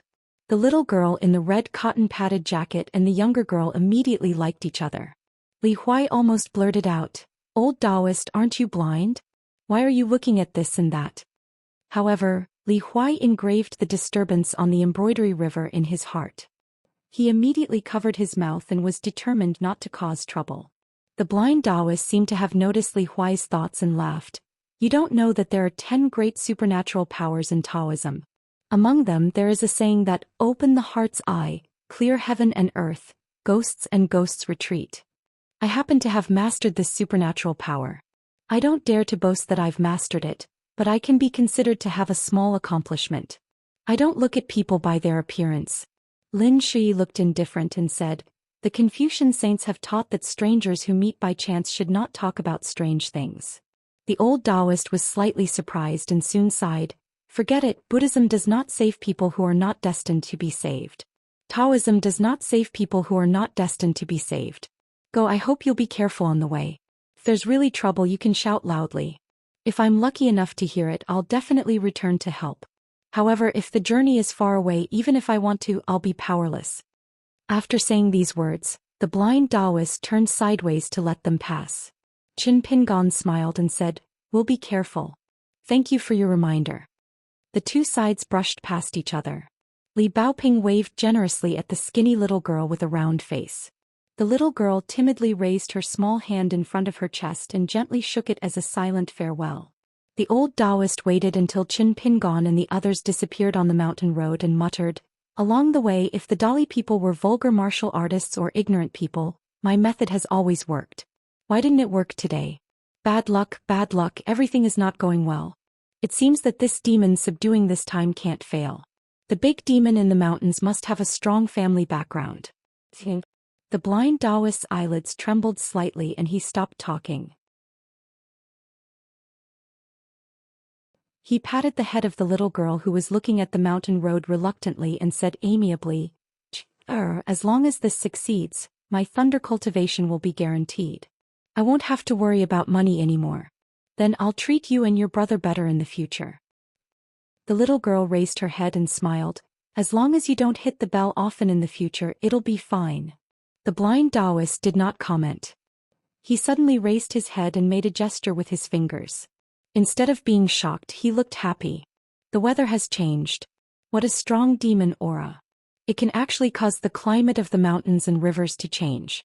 Good, we've finally lured the snake out of its hole. Little Jiu, prepare to follow me to eliminate the demon and protect the Dao." The little girl nodded vigorously. Facing the demons and ghosts that frightened the people at the foot of the mountain, she was not afraid at all. The little girl took out a small silver knife that was less than an inch long. She rolled up her sleeves and prepared to use the knife on her arm. She asked, "Master, do you want the talisman spring now?" The old Daoist nodded and said, "Although I still have some, to be careful, I'll give you some first. Let me prepare for emergencies so that I won't be caught off guard by the demon. If that happens, I'll harm you and your brother." The little girl took a deep breath and used the knife to cut a wound on her arm. Blood immediately gushed out. She quickly raised her arm and said, "Master, it's done." The blind Daoist skillfully stretched out a finger of his right hand and opened his left palm. He quickly used his finger to draw a talisman on his palm. Then his fingers and palm interchanged and a talisman was also drawn on his right palm. The little girl, whose face was getting paler, still asked seriously, "Master, is it enough?" The old Daoist laughed and said, "It's enough for now. Master, let's let the big demon that occupies this mountain taste the feeling of being struck by lightning." About a mile away from the master and disciple, Qin Pingon suddenly stopped and raised his hatchet to signal the three people behind him to pay attention. In the distance they saw a young man holding a strange banner. His body was as strong as a wild mountain monkey. He jumped out from the depths of the dense forest with his back facing Qin Pingon and the others. The young man landed on the mountain road and shook the banner several times. Then he wanted to follow the mountain road that was good for running and meet up with the old Daoist. However, when the young man turned around, he saw Qin Pingon and the others on the mountain road. The sweaty young man was a little anxious. After thinking for a while, he gritted his teeth and changed his mind. He continued to escape down the mountain and chose to take a detour. At the same time, the young man did not forget to make a gesture to Qin Pingon and the others to leave quickly. Li Huai was stunned. "What's going on?" Lin Shui frowned and said, "There should be evil spirits chasing after the young man. I can feel a foul aura." Sure enough, a blurry figure wrapped in billowing black smoke saw Qin Pingon and the others. It paused for a moment and emitted a thick and eerie aura. However, in the end, it still chased after the crippled young man holding the banner and left quickly. Qin Pingon said to Lin Shui, "Ask Senior Yinshen what he said." After a moment, Lin Shui replied, "Senior Yinshen told us to continue forward and not stay. He will take a look at the appropriate time. However, he also said that he is only escorting us to the border of Dali. He reminded us that the purpose of this trip is to travel and study, not to be good people who want to kill demons. He does not want us to take the initiative to cause trouble.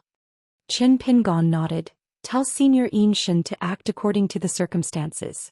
If he can help, he will. If he can't, he won't force it. Also, Lin Shi, you also prepare the 3 talisman. Then you will lead the way and I will be at the back of the group. Bao Ping Li Huai, remember, if you really encounter the legendary ghosts and spirits, don't be afraid and don't panic. Don't learn. Forget it, let's hurry. Qin Pingon originally wanted to say that they should not learn from Zhu Lu from Kaidenshin Shiping. She was clearly at the peak of the second realm of martial arts, but she did not even dare to make a move when she encountered the demon white python. However, when he thought of Alliance's casual remark, those who talk about others behind their backs must be inhuman. Qin Pingon swallowed his words back into his stomach. Lin Shi's expression was calm. The stack of talisman treasures of the small town's Li family. Among them there were 3 yellow paper talisman of the lowest grade. Lin Shi could now barely control them. A pearl on a plate was a water talisman.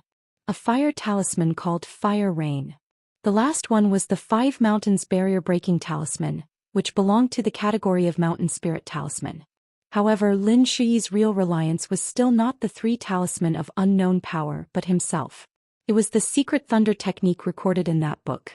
However, Lin Shi certainly would not ask for trouble and put everyone in danger just because he wanted to test the power of this hand thunder technique. The group of people walked quickly. Li Huai raised his hand as he walked and wondered, "It's raining now?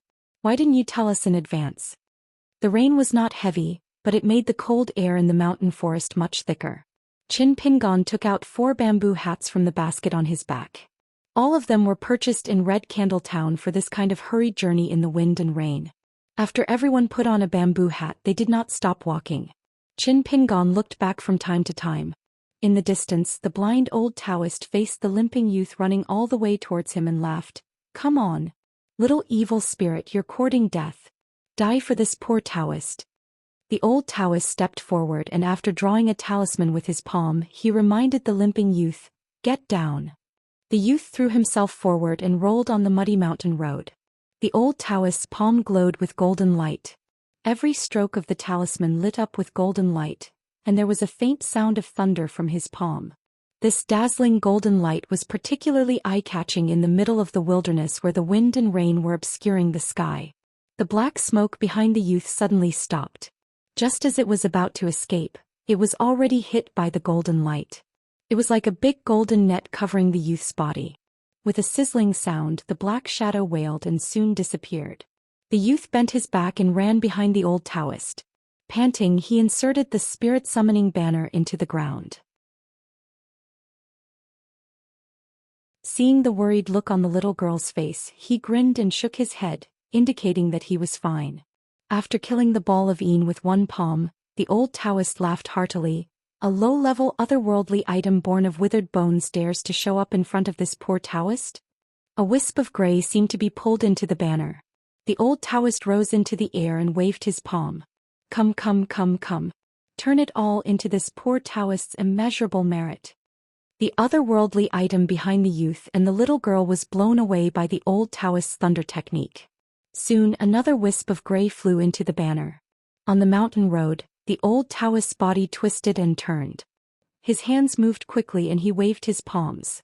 Every time golden light shone and thunder rumbled. The momentum was astonishing. The old Daoist laughed heartily. In the rainy weather, the lightning reflected on the blind old man's old face. His imposing manner was domineering and he indeed had the ability to slay demons. This poor Daoist's thunder technique is mighty. Otherworldly items like you can't compete with it. Does that sneaky big demon behind the scenes still want to send these minions to their deaths? Quickly surrender and hand over half of your belongings. Maybe this poor Daoist will be merciful and let you go. For thousands of years, the thunder technique had always been at the top of all Daoist techniques. Once it was used, its power was acknowledged to be vast and unstoppable. However, the so-called 5 Thunders technique was only understood by a few Daoist sects in the Aquarius continent. Most of the other inheritances were incomplete, or they only had the appearance but not the will of the gods. Therefore, there would be a backlash to the person who used the technique. After a long time his vitality would be depleted and it would become the source of his lifespan. Therefore this old Taoist's blindness might not be inborn. The rolling black smoke that was moving quickly in the forest around the mountain road gradually reduced. The disgusting sounds of whimpers, howls and growls that were gathered together completely calmed down. The little girl said softly, "Master, there are many lanterns behind us." The blind old Taoist turned his head and looked. He sensed that white paper lanterns appeared out of thin air from the mountain road in the north. They were lit up out of thin air like a fire dragon that was thousands of feet long, slowly swimming in the wilderness. The old Taoist's expression was solemn. He rubbed his palms. The talisman that was painted with his female disciple's blood was almost used up. The old Taoist reached for the peachwood sword on his back as if he was facing a great enemy. A woman in a bright red wedding dress came slowly with an oiled paper fan in her hand. Her lips did not move, but a gloomy voice sounded in the ears of the master and disciples. "This Taoist priest, you can continue to draw talismans. It's okay even if you draw all over your body. I can wait. After that, I will invite the three of you to my residence as guests. I will personally wash your faces, pull out your tendons and drill your hearts." The red-clothed female ghost with the paper fan seemed to be most interested in the round-faced little girl. Her hoarse voice continued to sound. At the same time she reached out her hand to cover the little girl's snow-white face. For example, washing your face like this. The next moment the round-faced little girl was so frightened that she quickly closed her eyes. It turned out that after the red-clothed female ghost raised her hand to cover her face, she gently wiped it down. It was as if the entire face was peeled off and washed, revealing a horrifying bloody face.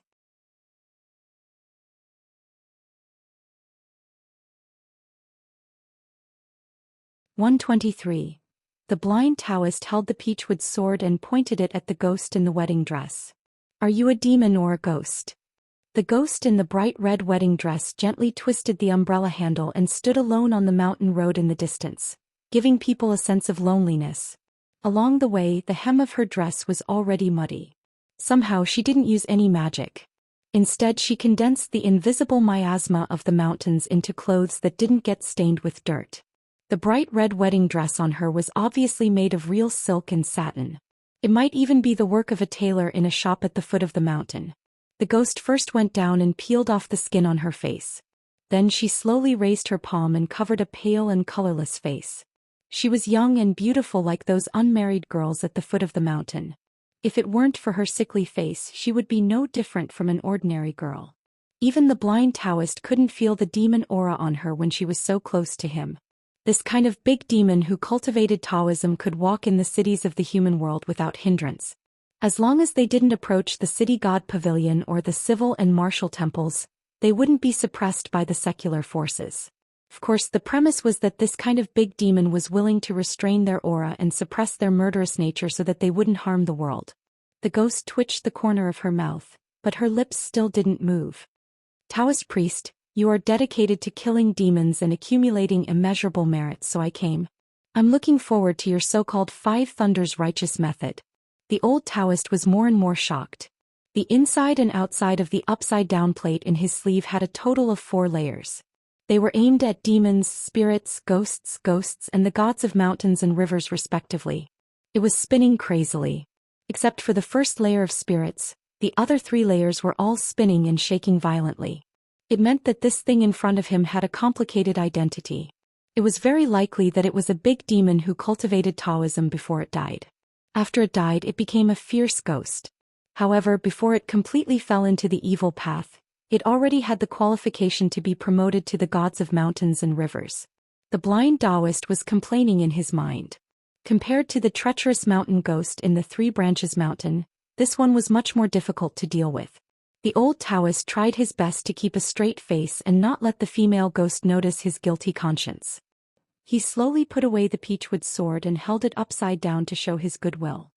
He laughed loudly and said, "Although this young lady has a majestic demonic aura and has the aura of being in charge of a region, what is commendable is that when I observe with my heart and eyes, there is very little murderous aura and not many sins on you. Even if there is some lingering resentment, it is the remnants of many years ago and is not worth mentioning." As an itinerant cultivator from the mountains, I can be considered to be half of the same kind as this young lady. I have offended the Dragon King Temple and disturbed your cultivation. I have sinned. The wedding dress ghost, who had been looking up at the umbrella, suddenly retracted her gaze. She stared at the wandering Daoist who was skilled in thunder spells. This time she opened her mouth to speak. Miss, can't you see my clothes? Call me madam. The last few words were practically a roar from the woman's lips. In an instant torrential rain poured down and the mountain winds howled. But the female ghost put away the umbrella. She held the umbrella in one hand and stroked the umbrella with the other, gently wiping away the rain. But when she looked at the master and disciples, her face was constantly distorted. You are indeed blind, old blind. You can observe with your heart and eyes, right? I will take you back to the mansion and let you, a wicked old Daoist, know what is the pain of having your heart pierced. The old Daoist tried to ease the atmosphere inside. Why do you have to be so aggressive, madam? It is not like there is no room for negotiation. The female ghost began to move forward slowly, step by step in the mud of the path. She held the umbrella in one hand and lifted her dress with the other, revealing a pair of wet and dirty embroidered shoes. She smiled and said, You are not good at Taoism, yet you dare to have evil intentions. It is good that you are dead. It is good that you are dead. Otherwise, you will delay Longjuan's study and his achievement in the imperial examinations. At the end of her speech, the female ghost murmured softly with a gentle look in her eyes. Those words that seemed to be whispering were completely covered up by the storm. The blind Daoist sneered and said, Madam, do you really want to perish together with me? The old Daoist saw that they were in a situation where they would fight to the death. After decades of traveling, he had visited half of the Aquarius continent. He was not a person who was afraid of trouble. He said softly, Little cripple, as long as we can work together to defeat the enemy this time, I promise you that Xiaojie will not have to hand in the talisman spring for a year. The crippled youth nodded and reached out to hold the spirit summoning banner with the words, Subdue demons and ghosts, eliminate evil and defend Taoism. He said in a low voice, It is done. The blind old man stomped heavily on the ground. He put two fingers together and made a Taoist sword gesture. He quickly recited a series of sword gestures and finally finished with the words, Urgent as the law command. All of a sudden, the originally rolled-up surface of the spirit-summoning banner stuck in the ground fluttered in the wind. The 8 words on it turned pale white, like 8 soldiers in silver armor on the battlefield who began to listen to military orders. They began to run on the banner and arrange the soldiers into formations. Then the 4 words, Subdue demons and ghosts, moved along the banner, the wooden pole, the crippled youth's arms and shoulders. They moved rapidly and finally ran into the youth's ears and nose. The youth's eyes turned pure white. Every time he breathed, black smoke would curl around his 7 orifices. The crippled youth clenched his fists and roared to the sky. His whole body was covered in black smoke. The raindrops the size of soybeans evaporated into water vapor 3 feet above his head. Compared to the female ghost who had restrained her yin qi, the crippled youth was more like an otherworldly ghost who chose people to devour. The ghost in the bridal dress had been sizing up the round-faced girl. When the boy began to run towards her, she looked at the blind old Daoist who looked relieved.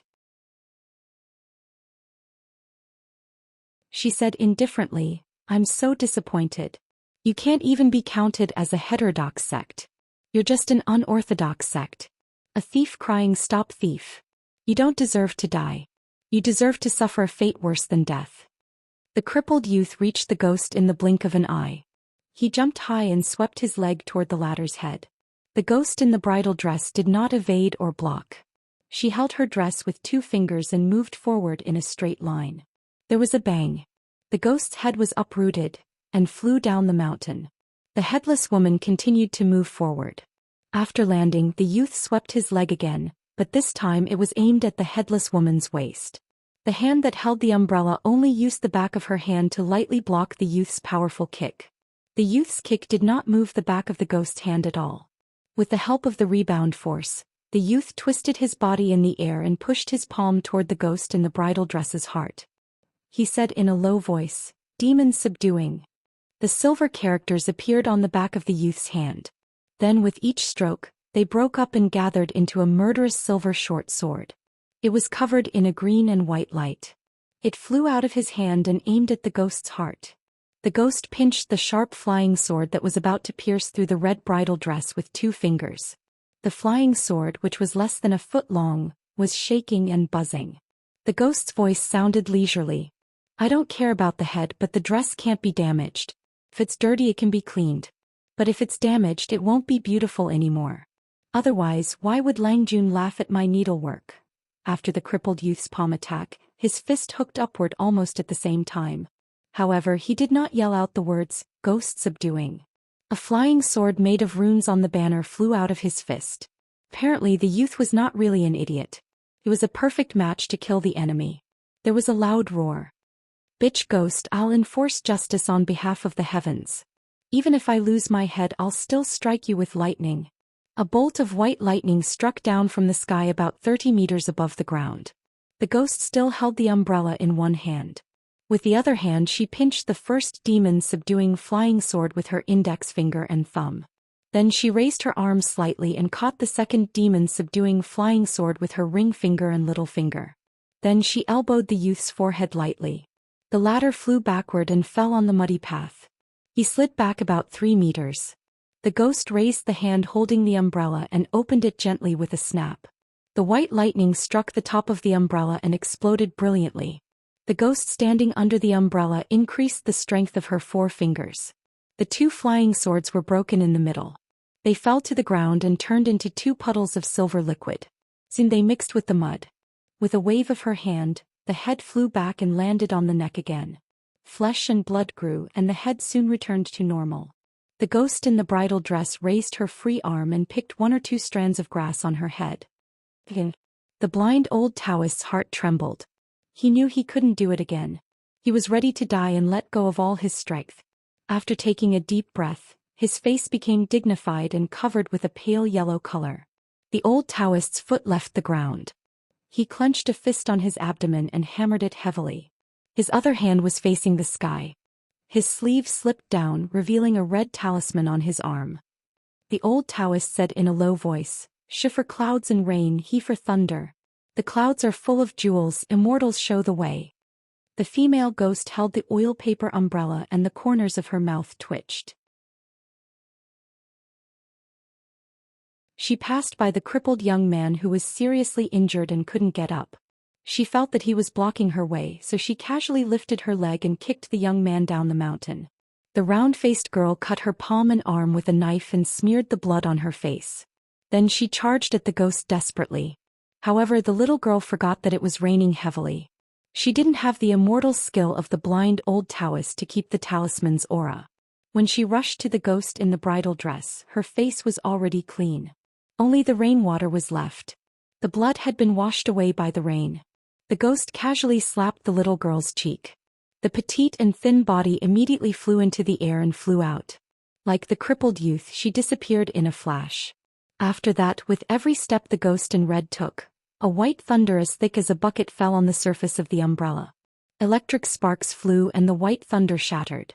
If someone were to look at the mountain from afar, they would see streaks of white snake-like lightning descending from the sky time and time again before splashing brilliantly between the mountains and forests. A continuous rain that could be withstood with a bamboo hat turned into a torrential rain without warning. It was really difficult to move forward. When Qin Pingon suggested finding a place to hide from the rain, Lin Shui reached out to hold the bamboo hat so that it wouldn't be knocked askew by the rapid rain. He said in a low voice, "Something's wrong." Li Huai pulled Li Baoping's sleeve and shouted, "I'm a little scared." Li Baoping scolded, "Senior Yin's spirit is a ghost, isn't it? Then what are you afraid of?" Li Huai's eyes lit up. "Oh right." He turned around and scolded the white donkey behind Lin Shui. "Little white donkey, don't lose track of them." The donkey snorted. The Yin's spirit appeared beside Qin Pingon and said in a hoarse voice, "There's a female ghost guarding the surrounding mountains and rivers. Now she's fighting with the old Daoist. If there's no accident, she'll definitely win. Her origin is unknown and her cultivation is not low. If it's any other place I can capture her. But now it's very dangerous."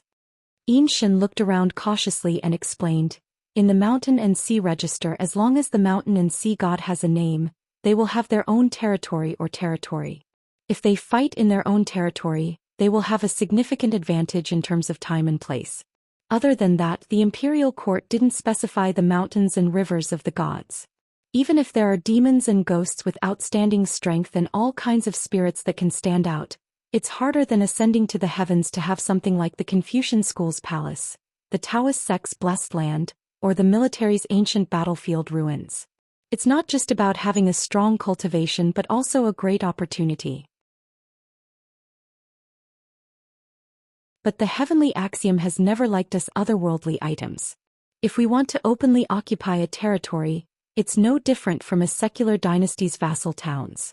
It's easier said than done. Li Huai muttered to himself timidly, this senior Yin's spirit must have been a scholar when he was alive. Yin Shin's tone was solemn as he pointed at the mountain path beneath everyone's feet. I have a piece of bad news. The female ghost who is leading the evil group here is no less than a mountain god. She might even be Granny He at the same time. She has been acting strangely from the start. Furthermore, the path beneath your feet has been cast by the female ghost since the beginning. You are now walking on the Yellow Springs road that she had secretly paved. I'm an otherworldly item so I can enter and exit freely. But if I try to force you out of this road, I might hurt your bodies and souls. Lin Shui said indifferently, Senior Yin spirit, since you can't win against her and we can't leave, what should we do? The Yin spirit said in a low voice, let's wait for her to appear. Don't worry, I won't let you get hurt. He felt a little guilty. He regretted going against the flow of the Great Spirit. Although it would be beneficial to his cultivation in the future, and it could even be said that the benefits were immeasurable, the problem was that his cultivation had been reduced to only 70 to 80%. He had also fallen into the trap of the female ghost.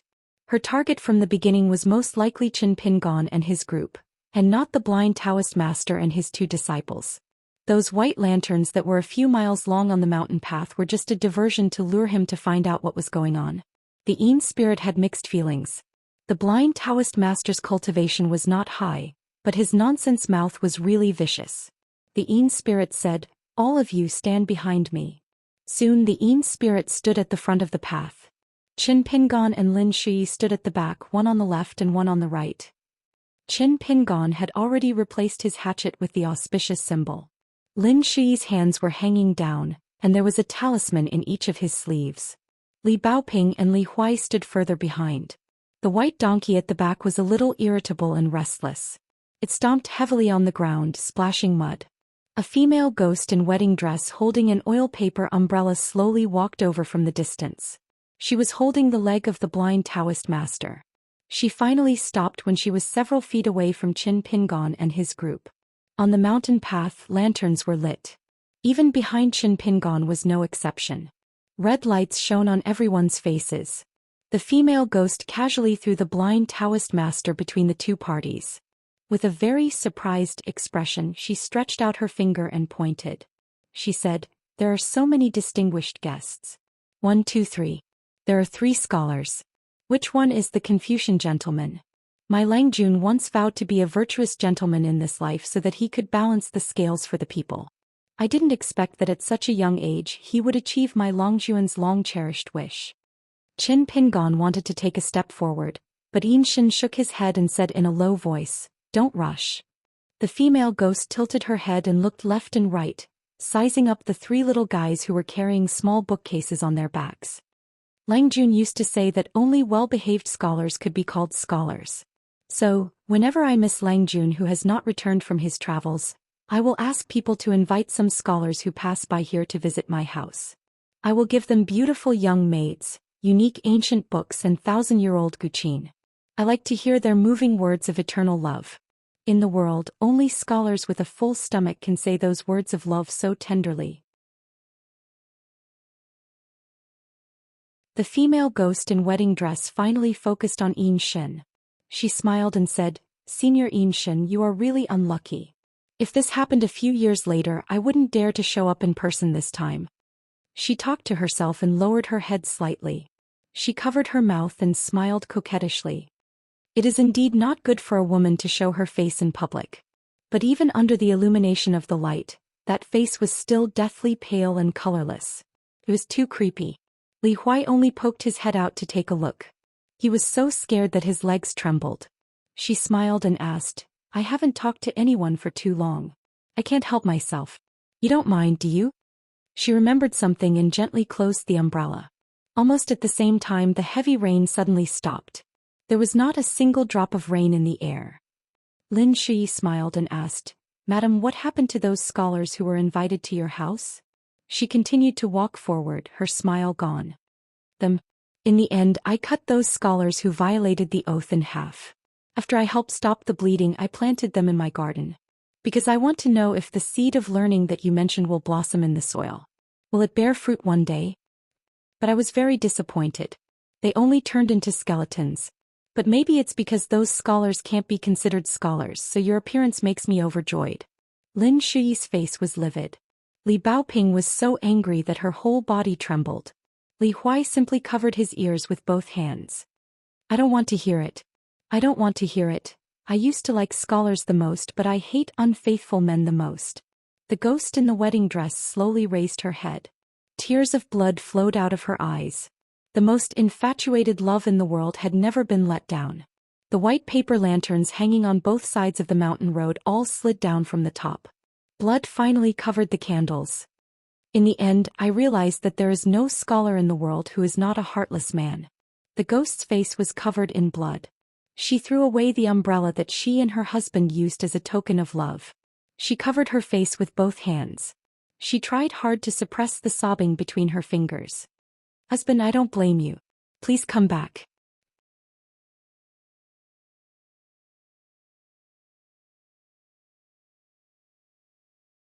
(124) On both sides of the mountain path, white paper lanterns without branches hung in the air, swaying in the wind. They had long since become large red lanterns. Blood boiled like boiling water.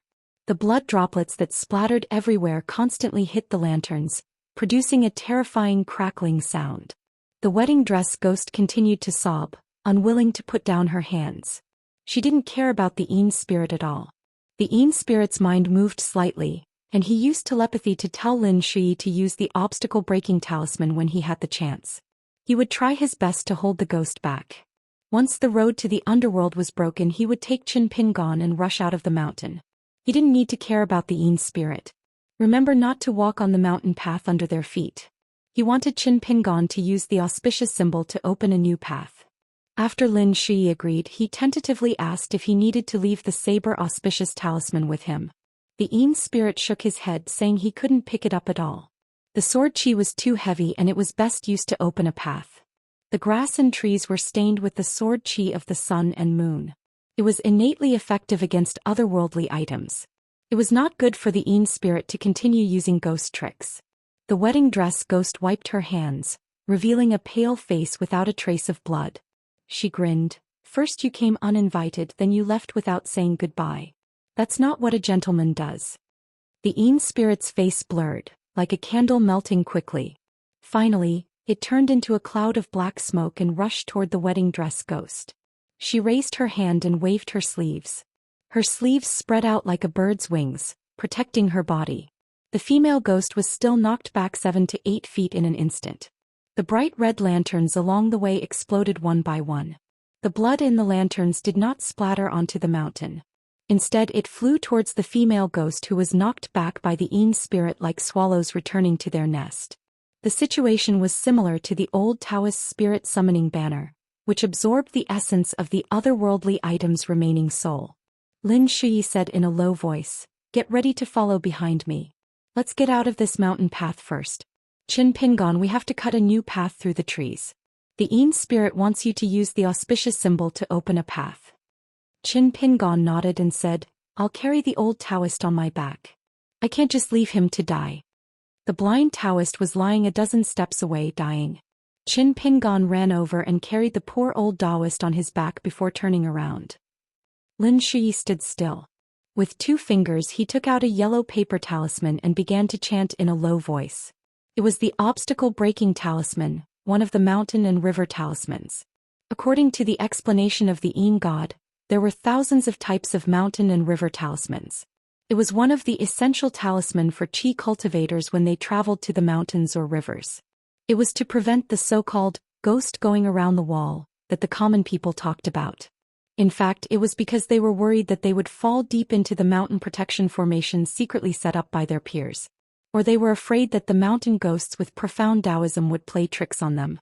This was especially true when they entered the ruins of ancient battlefields and mass graves. If ordinary cultivators did not have a few obstacle-breaking talismans, yang qi lighting talismans, and 3 purity tranquility talismans, they would simply be walking into a trap. Lin Shuyi suddenly opened his eyes. In the depths of the youth's eyes, there was a flash of golden light. He said in a deep voice, "Let's follow the talisman." The obstacle-breaking talisman between the youth's fingers floated away. After it was suspended in the air, it began to wobble like a drunkard trying to find his way.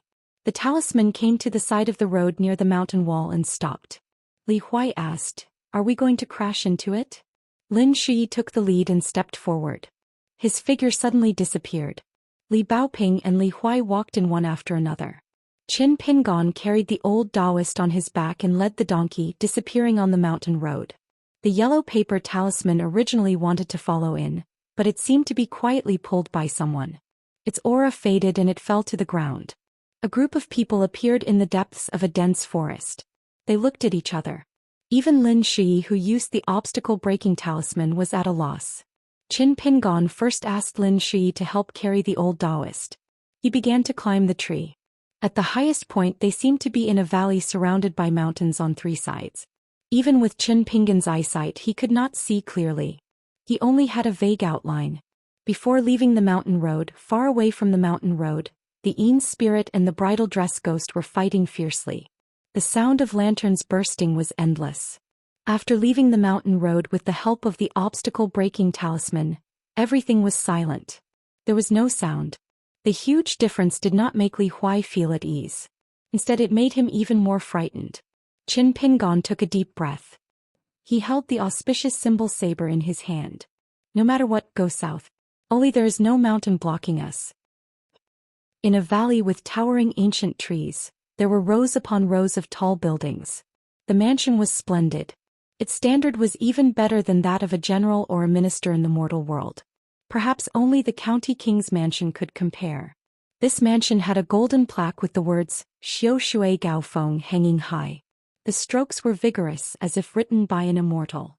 On both sides of the gate stood a pair of huge stone lions. They were as tall as 2 people. One of the lions stretched out its claws and pressed down on a life-size stone sculpture of a child. An old man in a green robe walked out with a big red lantern. The air rippled and the old man walked out. It was the doctor of the Dali Bureau of Rites. The old man sighed and frowned. Apparently he felt that this visit would be very troublesome. He inserted the lantern under the feet of a stone lion. Almost in an instant, the originally gloomy and deserted mansion lit up. Thousands of lanterns in the mansion were lit up at the same time. Countless doors were pushed open and out walked delicate and pretty women, old stewards, coachmen, cooks, maids and guards. There were no less than 100 people, and they seemed to have received the orders of the master of the house at the same time, and they were about to start working.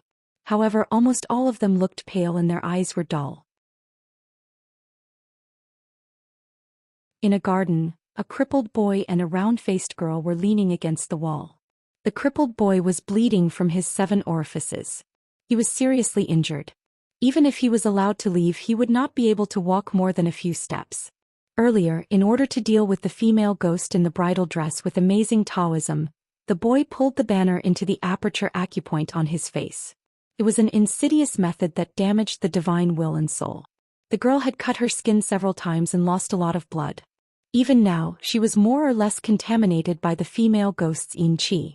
She was still dizzy and nauseous. When the lantern was lit, the crippled boy looked worse and worse. He quickly covered the girl's eyes with his hands. In the boy's sight there were decaying skeletons. Only half of the body was exposed on the ground. They were densely packed like vegetables planted in a vegetable garden. There were no less than 40 or 50 of them. The crippled boy was in despair. Because one of the skeletons with the spine as the center was actually pale gold. The bones of the limbs were as white as jade, showing the appearance of a cultivator of the middle 5 realms with golden branches and jade leaves. Moreover, according to the blind old Daoist, only great Qi refinement warriors of the middle 5 realms with very high levels could have such a scene. For a wild Qi refinement warrior like the old Daoist who barely touched the threshold of the middle 5 realms, he did not even have golden branches, let alone jade leaves. No wonder he lost so badly. The difference in strength was too great. At the entrance of the mansion, the middle door was wide open. One of the 3 most powerful doctors in Dali was welcomed with a grand ceremony. The old man did not cross the threshold. Instead, he sat on the threshold and looked at the wide street outside the mansion. He said softly, "Madame Chu, can you listen to my advice and not make things difficult for those boys and girls?"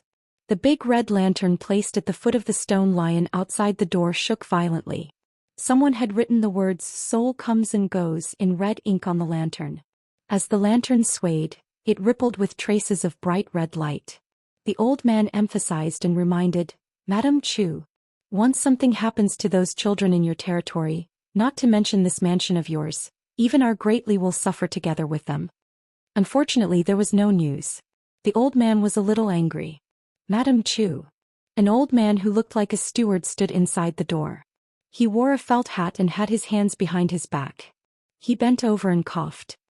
He laughed softly and said, "Dali has divided these mountains and rivers into my young lady's territory for countless years. My young lady and your Dali have always lived in harmony. Even before this old man became a steward, I heard that my young lady had once been indebted to an ancestor of your Dali. Even now, our mansion still has the golden certificate of eternal harmony with mountains and rivers. After that unfortunate incident, your late emperor and the current emperor all tacitly agreed to my young lady's venting of anger. Why can't she do it today?" The old man in green stood up and turned to look at the old man in the felt hat. He said slowly, "Not only today but also in the future. I will tell Madame Chu the reason in person. However, if Madame Chu is unwilling to stop and is unwilling to see me, then don't blame my Dali for not remembering our old friendship." The old steward patted his chest and stopped coughing. He said with a smile, "Dali's mountains are in turmoil now. Unless that Master Wan personally takes action, my young lady really isn't afraid of anyone. Even if she can't defeat some of the secret consecrators of your Dali imperial court, if my young lady really wants to hide, do you really have the courage to dig up hundreds of miles of mountain roots in one breath and cut off the Xihua River at the same time? Aren't you afraid that this will implicate Chiduan Mountain and the fallen Pearl Grotto heaven?" The old man in green's face was gloomy. "Our Lord is not one of those consecrators of Dali who are more arrogant than the sky. He has always been disgusted by others who want a yard after taking an inch." The door slowly closed.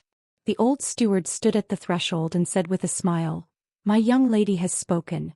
She wants your Dali to try." "Then let's try." The Dali Minister of Rites shook his head. He was also a straightforward person. Without further ado, he walked down the steps, took back the big red lantern and threw it into the sky. His figure disappeared. The lantern rose into the sky like a red moon. On the street at the entrance of the mansion, Qin Pingon and the others stood in the same place with heavy hearts. No one thought that they would suddenly walk to the front of this rich mansion from the mountains and dense forests. Qin Pingon was responsible for cutting through the thorns and opening the way with the auspicious symbol. At this time he was also a little out of breath. Although he didn't use much physical strength, it was more because of the burden on his heart. The blind old Daoist on Lin Shi's back suddenly stopped pretending to be dead. He slapped himself in the face and said with tears streaming down his face, "I didn't expect this female ghost's cultivation to be so terrifying. This poor Daoist actually took the initiative to provoke her and even wanted to slay the demon. I was really blind, my dog eyes weren't blind for nothing." Lin Shi was shocked and quickly put the old Taoist on his back. Li Huai hid behind Li Baoping. Li Baoping's face was slightly pale. She pulled Qin Pingon's sleeve and whispered, "Young martial uncle, are you scared?" Qin Pingon raised the back of his hand and wiped the sweat on his forehead. He nodded and said, "Of course I'm scared. But it doesn't matter. Lin Shi and I are here." Lin Shi smiled bitterly and said, "I thought I could try before.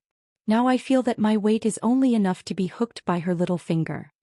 Qin Pingon sheathed the auspicious symbol and handed it back to Li Baoping. Seeing that she and Lin Shui were puzzled, Qin Pingon explained, "Let me try later."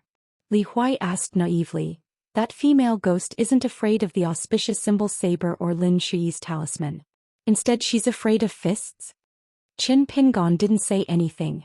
He began to hold his breath and concentrate.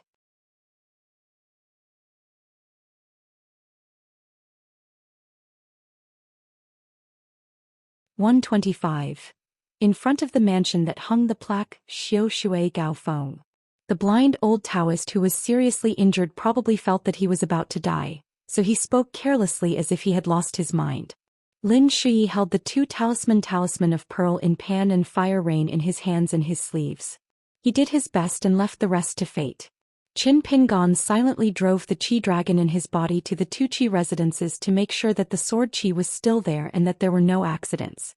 How to verify this was extremely simple. As long as the fire dragon that gave the meridians a warm feeling didn't dare to stay in front of the two Qi palaces, it meant that there were two extremely small strands of sword energy entrenched in them. This time, Qin Pingon felt that one sword Qi might not be enough to kill the wedding dress ghost. Then two sword Qi. It was better to die of heartache than to die for real. However, Qin Pingon had not used the sword Qi yet, but he was already dying of heartache. Therefore the young moneygrubber's face seemed a little stiff and murderous. Li Huai suddenly realized that the white donkey beside him had been stomping heavily on the ground. From its initial impatience and uneasiness on the mountain path, it immediately became somewhat cheerful and joyful. Even when the wedding dress ghost appeared at the top of the steps outside the door, the donkey only slowed down its hooves slightly. The female ghost lowered her head to look at the bright red wedding dress. There were a few places that were tattered. She suppressed the monstrous anger that filled her heart and looked at the young boys and girls. Her figure floated to the ground. The female ghost turned sideways and curtsied. Her voice was soft and delicate. "Welcome to my home. You can call me Mrs. Chu. It's a pity that my Langjun has not returned from his travels. I have no choice but to entertain you." In the small bamboo forest that was covered by a formation on Chiduan Mountain, Wei Pai, who had recovered his mountain god position with the help of an opportunity, looked at the broken bamboos piled up into a mountain. They were all green bamboos that had been cut in half by Alliance. Even though the gains from this incident far outweighed the losses, when he saw the green bamboos that had absorbed the spiritual qi of Chiduan Mountain for thousands of years, they were like beauties that had been cut in half at the waist in Wei Pai's eyes. He still sighed. Wei Pai's golden earrings had been used as a camouflage. Usually, even if he revealed his true self in his own territory, the black snake would not be able to see through him. At this moment he flicked his finger beside his ear. The broken bamboos on the ground began to disappear into thin air. After everything was tidied up, Wei Pai walked out of the bamboo forest. Other than the black snake who was curled up not far away in fear, there was also a young swordsman with a sword behind his waist. There was also an acquaintance who was holding a wine pot and drinking wine with his head tilted back. It was the Dolly master who had been knocked back to Kaidenshin Shiping by Alliance's rainbow light. Wei Pai only knew that his surname was Liu. In the end he was carried away by the swordsman. Wei Pai revealed a trace of doubt. The man who had been on the verge of death not long ago still looked a little dispirited. However, he was able to walk so quickly. Even if he had cultivated a superior secret technique to temper his body, it should not have been so miraculous. However, on the path of cultivation to be able to reach the last two realms of the middle five realms, who did not have some hidden skills? Of course Wei Pai would not ask. The rule that the Tao did not speak of longevity and the monk did not speak of his surname had been since ancient times. Wiping the wine stains on the corner of his mouth, the strong man said in a deep voice, "Old man of the Chiduan Mountain, my name is Lu Yu.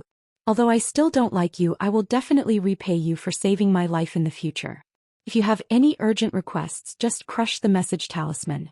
As long as I, Lu Yu, am not on a mission from the imperial court, I will come even if I am in the southernmost old dragon city of the Aquarius continent." The brawny man casually threw a white jade plate made of fine suet jade to Lu Yu. "Liu, are you a cultivator from the Wind Snow Temple or the true Martial Mountain?" Catching the plate, Lu Yu caught it and said with a smile, "You have a clear distinction between love and hate. You are an upright person and you also have a peaceful plate that is unique to the military mountain temple. The strong man snorted coldly, "It's none of your business." The young swordsman who had just returned from the embroidery river said with a smile, "Lu Yu is a typical person with a sharp tongue but a soft heart. Don't lower yourself to his level." Wei Pai hurriedly waved his hand, "I don't dare, I don't dare." The swordsman casually rested his elbow on the long sword and said with a gentle smile, "It just so happens that I have something to deal with in Longquan County. If you don't mind, why don't we go out together? Although I have already informed the Longquan County Magistrate Wu Yuan, there shouldn't be any twists and turns, but it's better to be safe than sorry. After all, in the Luopa Mountain area, there are now Qintianjian, Mr. Qing Wu and many other foreign forces. I don't want your relationship with Dolly to be broken again." Wei Pai said casually, looking at the movements of the previous battle, "Could it be that one of your Dolly's 5 mountain gods has unfortunately fallen? What could it be that I, Wei Pai, can take this opportunity to get a small share of the soup? Sir's so-called temporary mission, could it really be related to me?" The seemingly rough and reckless Lu Yu narrowed his eyes. The young swordsman was still calm and said with a smile, "Don't worry, I won't burn the bridge after crossing the river. The final outcome of this trip to Longquan still depends on your personal wishes, Wei Pai. The Dali Imperial Court will definitely not force you. As for the specific matters, to be honest, I'm not too sure. I only know that after His Majesty heard about this matter, he attached great importance to it and added the words treat with courtesy in the end." Wei Pai sighed, "I've always had a bad temper. In this case, do I still have the nerve to refuse? I'm really afraid of you." Lu Yu sneered, "You're the one who's unmoved, right?" Wei Pai said with a smile, "You flatter me, you flatter me." The young swordsman glanced at the obedient and docile black snake and joked, "You have good eyesight. Remember not to cause trouble when you go to Luopa Mountain in the future. There's a snake of your kind living in the mountain lake nearby. Even if you want to fight, it's best not to involve mortals. Other than that, there's nothing else worth paying attention to. Now that you have the identity of a Dali mountain spirit, at least you don't have to worry about being casually killed by passing cultivators." The black snake nodded its head heavily. After swallowing the bag of snake gall stones from the Pearl Grotto, its body size decreased instead of increasing. However, its 4 dragon-claw-like claws became thicker, and its body was covered in shiny pitch-black scales. An imperceptible thin golden line appeared on its abdomen. There was no one on this trip to Longquan for the time being, so even with the black snake they still didn't need to hide during the day and come out at night. After entering Tiefu River and receiving the young swordsman's nod of approval, the black snake carefully slid into the river. Although it was extremely happy, it still tried its best to suppress its instincts and didn't dare to wantonly shake its body and splash the river water. The 3 of them stood on the black snake's body. Like travelers on a boat, they easily went north along Tiefu River. Wei Pai frowned and gently flicked his sleeve. He scooped up a handful of water in his palm and shook it as if he was weighing its weight. He said in surprise, "From a river to a river, I know, but..." The young swordsman explained, after the river god successfully merged into Tiefu River, she had a fortuitous encounter and alarmed one of the Mr. Qing Wu. He hurriedly reported it to the imperial court. His Majesty the Emperor was overjoyed and promoted her by another level on top of the previous 2. Wei Pai gently shook his palm and the water of Tiefu River slowly rotated in his palm. He clicked his tongue and said, "Doesn't this newly promoted lucky one have already reached the peak of the human world? Interesting, really interesting. In just a few days she completed the journey that her colleagues took hundreds or even thousands of years to complete. This kind of talent and opportunity is simply fate. The most important thing is that this river god's ascension doesn't seem to occupy the fate of other rivers. I have to say, Dolly is really lucky." The young swordsman showed a solemn expression for the first time. "Wei Pai, are you sure that her ascension didn't steal the fate of thousands of miles of mountains and rivers?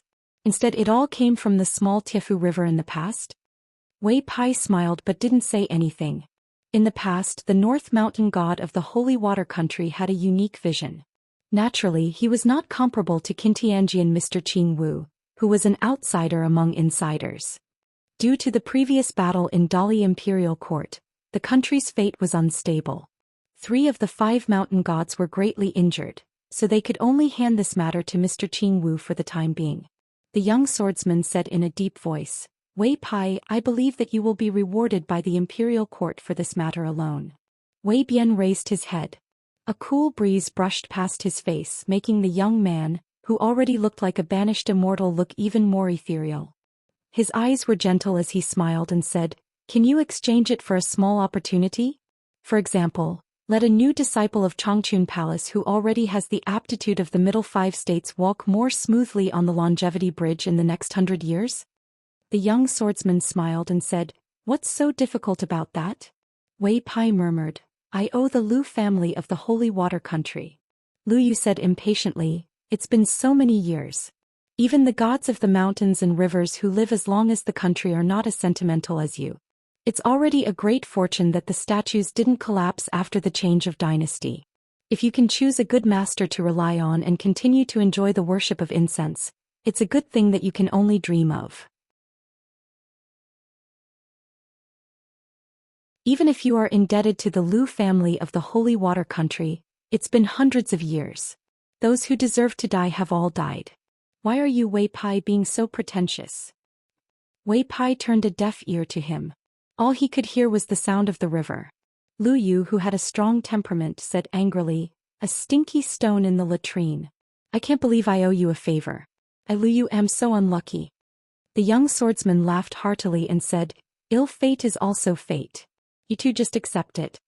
Lu Yu smiled casually and asked, I wonder if Old Lantern will have a conflict with Madame Chu on the way to the south? If they fight, I think Old Lantern will have to bear the consequences. The young swordsman shook his head and said, I hope there won't be any trouble. Madame Chu means a lot to Dolly. Moreover, Madame Chu has a strong temperament. If you weren't seriously injured and she didn't need to rush back to the Eternal Spring Palace to pick up that Empress, I wouldn't have let Dr. Han escort us to the south. Dr. Han is outwardly but inwardly. His temper is worse than yours. Lu Yu laughed and said, It's fine, there's no handsome scholar in the group. Madame Chu won't like him. Old Lantern, if you were 30 or 40 years younger, you might have been left in that mansion to be the commander-in-chief, right? The swordsman teased, If you have the ability, say that in front of Madame Chu. Lu Yu laughed and said, If she dares to walk out of that mountain, I dare to say that. The young swordsman sighed and said, The reason why saints are called saints is because they have their own little world. If they sit in it, they can take advantage of the time, place and people. Lu Yu said regretfully, It's a pity that you're a sword cultivator. There's no such thing for sword cultivators. Otherwise, if you have a saint's little world with both offense and defense, then you, the young swordsman raised his eyebrows and laughed, I already have one sword. Isn't that enough? It was only at this moment that the young swordsman, who had a mediocre aura, gave off a dazzling feeling. Lu Yu smiled embarrassedly. Wei Pai suddenly stood up and looked over. He saw a willow tree sticking out of the water by the shore. A lady wearing a green robe and face armor was sitting on the branch of the willow tree. She had a head of rare golden hair that spread out on the surface of the Tiefu River and swayed slightly with the water. For some reason, Wei Pai thought of a popular poem for no reason. Yang Hua floats on the water like duckweed. When the young swordsman saw the lady, he explained softly, She's the Tiefu River's main god. She just formed her golden body not long ago, and the imperial court hasn't built a temple yet. Therefore there are still some signs of her spirit being unstable. Wei Pai didn't even turn his head and asked, What's her name? Lu Yu snorted and said, This little girl's name is very good. Yang Hua as in the water Yang Hua. She was born in the countryside, but her bone structure was chosen by Mr. Qing Wu, and she was recognized by the famous Daoist sword, talisman, in the capital of our great Li dynasty. Now she has become one of the few first-class Jiang deities. With her good fortune she will definitely ascend to the heavens in the future. Wei Pai nodded and his expression returned to normal. He sat back on the black snake's back and said, She's the Rain Master's elephant. No wonder she can go so smoothly. With such a powerful guy as a neighbor, we'll meet frequently. God knows if it's a good thing or a bad thing. Although the young swordsman felt a little strange, he couldn't think of a reason. However, the Rain Master's elephant was indeed rare. Wei Pai and the others rode the black snake past Yang Hua. The river god Yang Hua was indifferent. In the past there were many poets in the divine water nation. Their farewell poems were especially praised by the world. Once the women in the brothel sang them, they were often popular in the continent. Among them Yang Hua was Lu Su. However, as the rough man Lu Yu said, it was all in the past.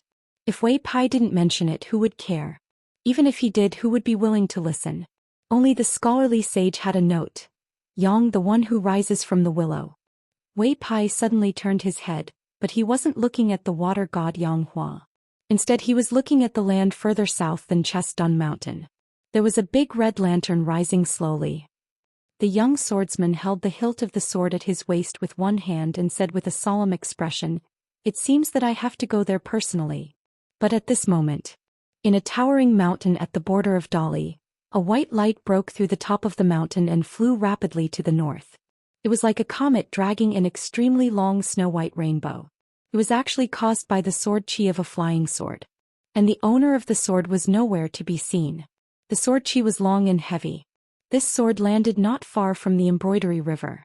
The sword broke through a powerful array that was close to the sage's domain and landed right in front of a white donkey. End of this chapter.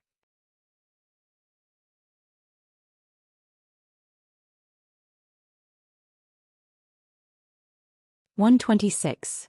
The sword broke through the sky and landed on the street in front of the mansion. The rainbow light of the sword chi, which was like a comet, did not disperse for a long time. It was like a ray of dazzling sunlight shining through the window into the lifeless house.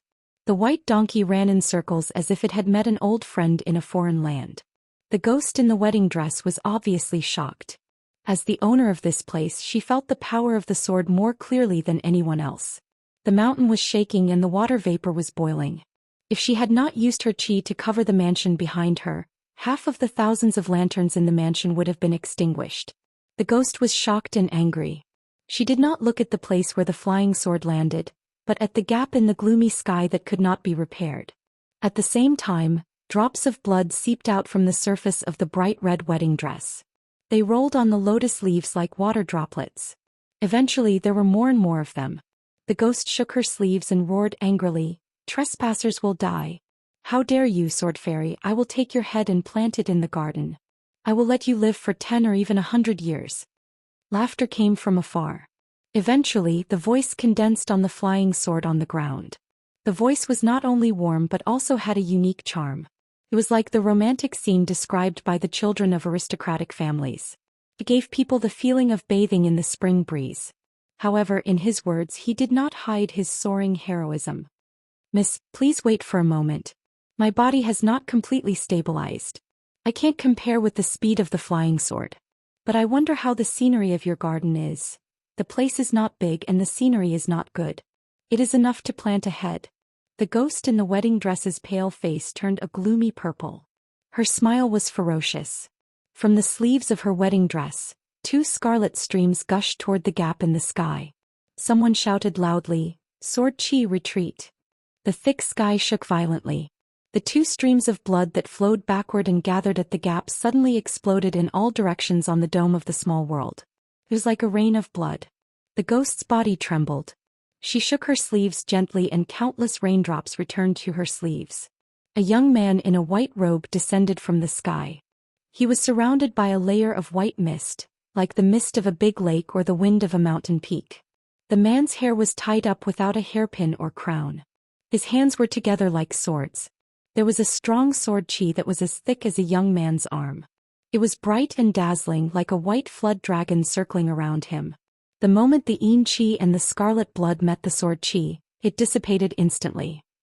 Looking at the handsome man who was less than 30 years old, who landed between Qin Pingan's group and the ghost in the wedding dress, the flying sword on the ground whooshed to the side of the man and pointed at the plaque on the door, "Xiao Shui Gao Feng." The man withdrew his 2 fingers.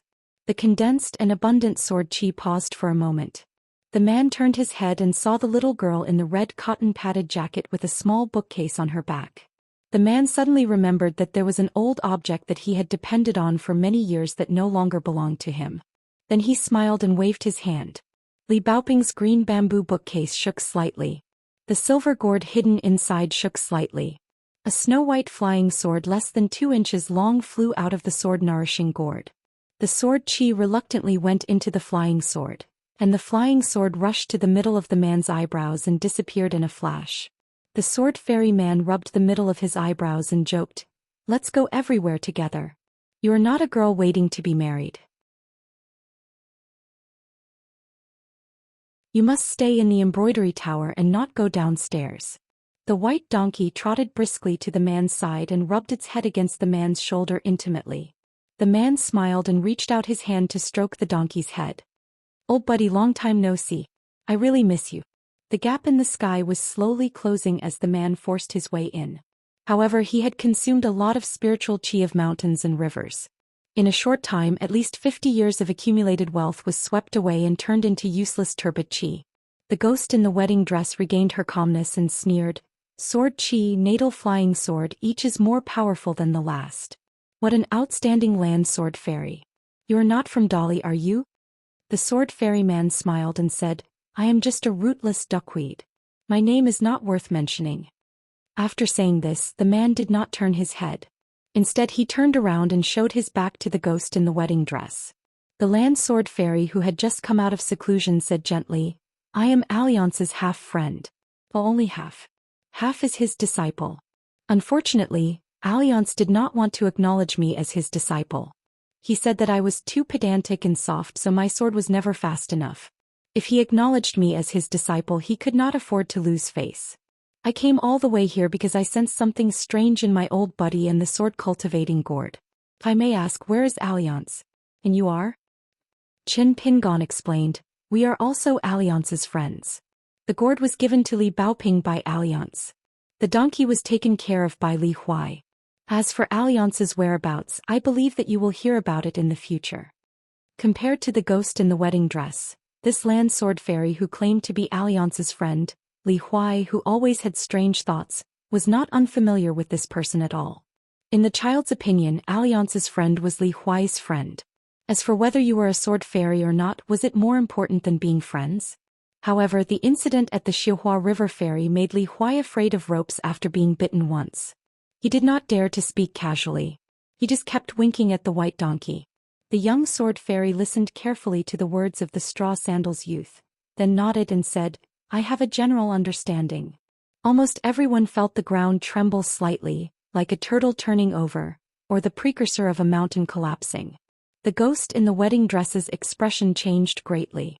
Just as she was about to leave, she found that her vital flying sword had pinned her vital chi to the spot. The snow-white flying sword had unknowingly stopped 3 feet above her head. The ghost in the wedding dress was full of anger and shouted angrily, "Dr. Han, water god of the Xihua River, are you two not going to do anything?" If the Yin spirit really breaks the mountain's roots and heads north, not only will the 3 rivers of the Xihua River be affected, but also the Chiduan Mountain, the Tiefu River, and the Dragon Whisker River in the north. Which side will be spared and not be affected? An old man holding a big red lantern stood in the sky outside the canopy and sneered, "Where did Madame Chu's previous imposing manner go?" The ghost's expression darkened. Beside the old man stood a general in armor with a green snake coiled around his arm.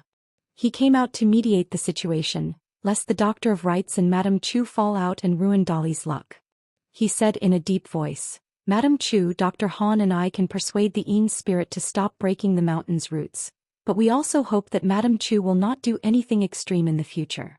The bridal gown ghost smiled sweetly and said, "If I wish to spar with this sword Immortal, would that be considered extreme?" Dr. Han was so angry that he laughed, "What a bodhisattva, Madame Chu. I have learned my lesson today. Good, good, good. The Ministry of Rites of Dali will repay you in the future." The ghost sneered and said, "You are just a little doctor spouting nonsense. Are you trying to scare a child? Wait until you become the Minister of Rites of Dali, then you have the right to order me around." The green snake on the arm of the Xianxia quickly spat out a white fog. He was obviously more familiar with Dali's officialdom and its future trends than the ghost in the wedding dress who was isolated from the world. He said with a displeased expression, "Madame Chu." The ghost in the wedding dress covered her mouth and laughed coquettishly. She lifted her dress with one hand and curtsied sideways, "I will apologize to Sir Han." The old man with the lantern was so angry that his lips turned blue. However, he still did not say a word. Everything was for the stability of Dali's situation. If not, with Madame Chu's brutal behavior of wantonly killing passing scholars, how could the Ministry of Rights of Dali choose to turn a blind eye for decades? But then again, the old man did not think that the Dali imperial court did anything wrong. The hegemony of the mountains and rivers lasted for thousands of years. What was the death of a few people? Innocent or unfortunate, what was the point? If he was not a Dali official, not the Minister of Rights who was responsible for contacting and recruiting Qi cultivators, according to his temperament as a Confucian student, he would definitely resolutely take action, even if it meant that both sides would suffer losses. However, the old man had walked step by step to reach his position today. He had seen tens of thousands of casualties on the battlefield. He had seen the names of the noble mansions in Dali's capital changed. He had seen the assassination of the death soldiers of other countries like moths to a flame. He had seen the tragic situation of hundreds and thousands of people at the foot of the mountain when two immortals fought on the mountain. In his position, he planned for his government. He Han was no longer the poor scholar who studied the books of the sages and only knew the principles in the books. He even personally killed the chivalrous warrior who was righteous when he saw injustice and only sought revenge on the immortals on the mountain for the sake of the innocent people in Dali's law.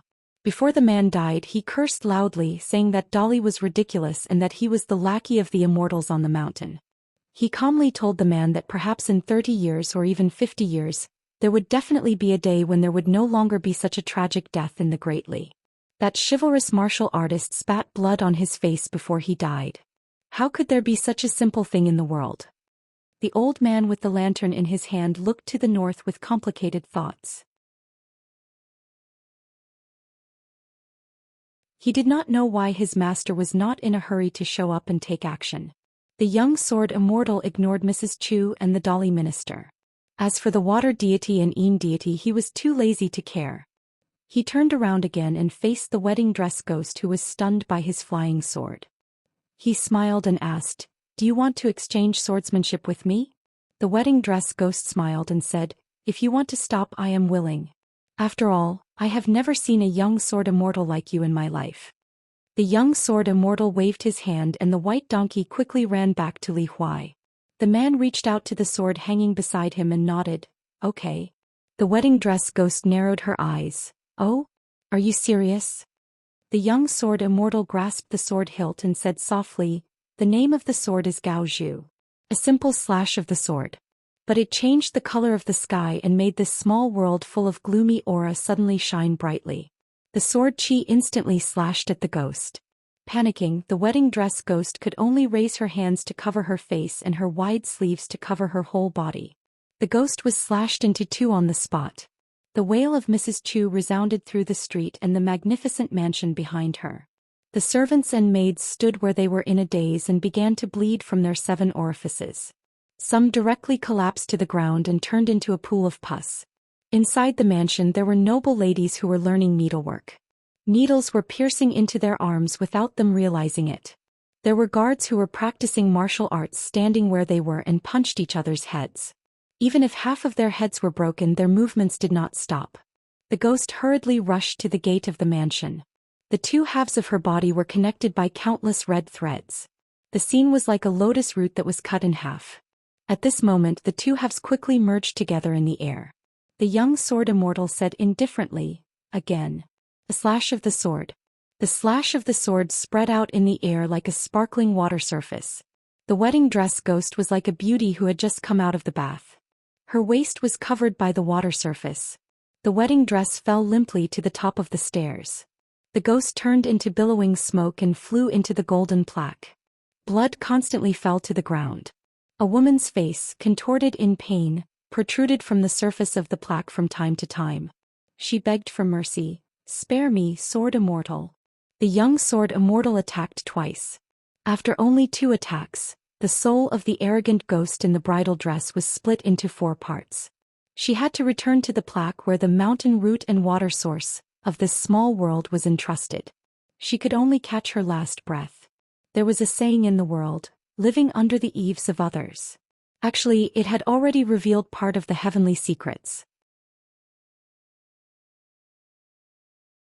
Under the eaves of ordinary people, be it the beams or the plaques, there were often great mysteries.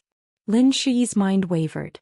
No wonder Alliance said that among the Qi practitioners in the world, sword immortals were the most carefree, the most lethal, and the most unreasonable. It was a pity that although Lin Shi had a good aptitude for cultivation, he was not suitable for the path of sword immortals. Lin Shi felt a little regretful, but soon he made up his mind.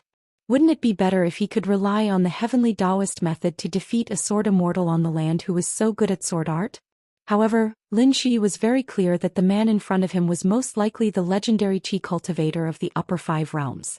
If the pure martial artists outside the Qi cultivators were always one level lower than the Qi cultivators, then the sword cultivators among the Qi cultivators were always one level higher than the other Qi cultivators. The reason was very simple. No one was willing to fight with a sword immortal who had achieved Dao. It was said that someone once calculated that among the Qi cultivators who broke the longevity bridge of the enemy, the sword cultivator was undoubtedly the most, accounting for 1/3 of the total. They were even more decisive than the military cultivators who killed decisively and were not tainted by karma. One must know that there were thousands of paths of cultivation and each path was predestined. The sword cultivator was just one of them. Qin Pinggan's thoughts were not as complicated as Lin Shi's. He was just thinking about one thing. It turned out that the sword could be used in this way. The young sword immortal put one hand behind his back and held the long sword in the other hand. He smiled and said, "You can't do the same thing more than 3 times. Mrs. Chu, why don't you take my sword?" A figure quietly appeared under the horizontal board. It was a man who was also young, but he looked ordinary. He held the sword behind his waist and said slowly, "Wei Jin of the Wind Snow Temple. That's enough." The sword immortal in white smiled and said, "Wei Jin of the Immortal Stage." Without saying anything more, the sword immortal on the land, who claimed that he had not stabilized his realm, waved his sword again. The young swordsman in front of him was expressionless. He reached out to hold the sword hilt and slowly pulled it out for more than an inch. Then he stopped. However, between the two sword immortals, a small and cute mountain range appeared. The mountain range was winding and hanging in the sky. The young sword immortal Wei Jin cut the mountain range with one sword. However, there was not much spirit left in this sword, so he did not continue to attack. Thousands of miles away, there was a huge valley at the top of a mountain range that stretched for hundreds of miles. It was as if an immortal had cut it with his sword.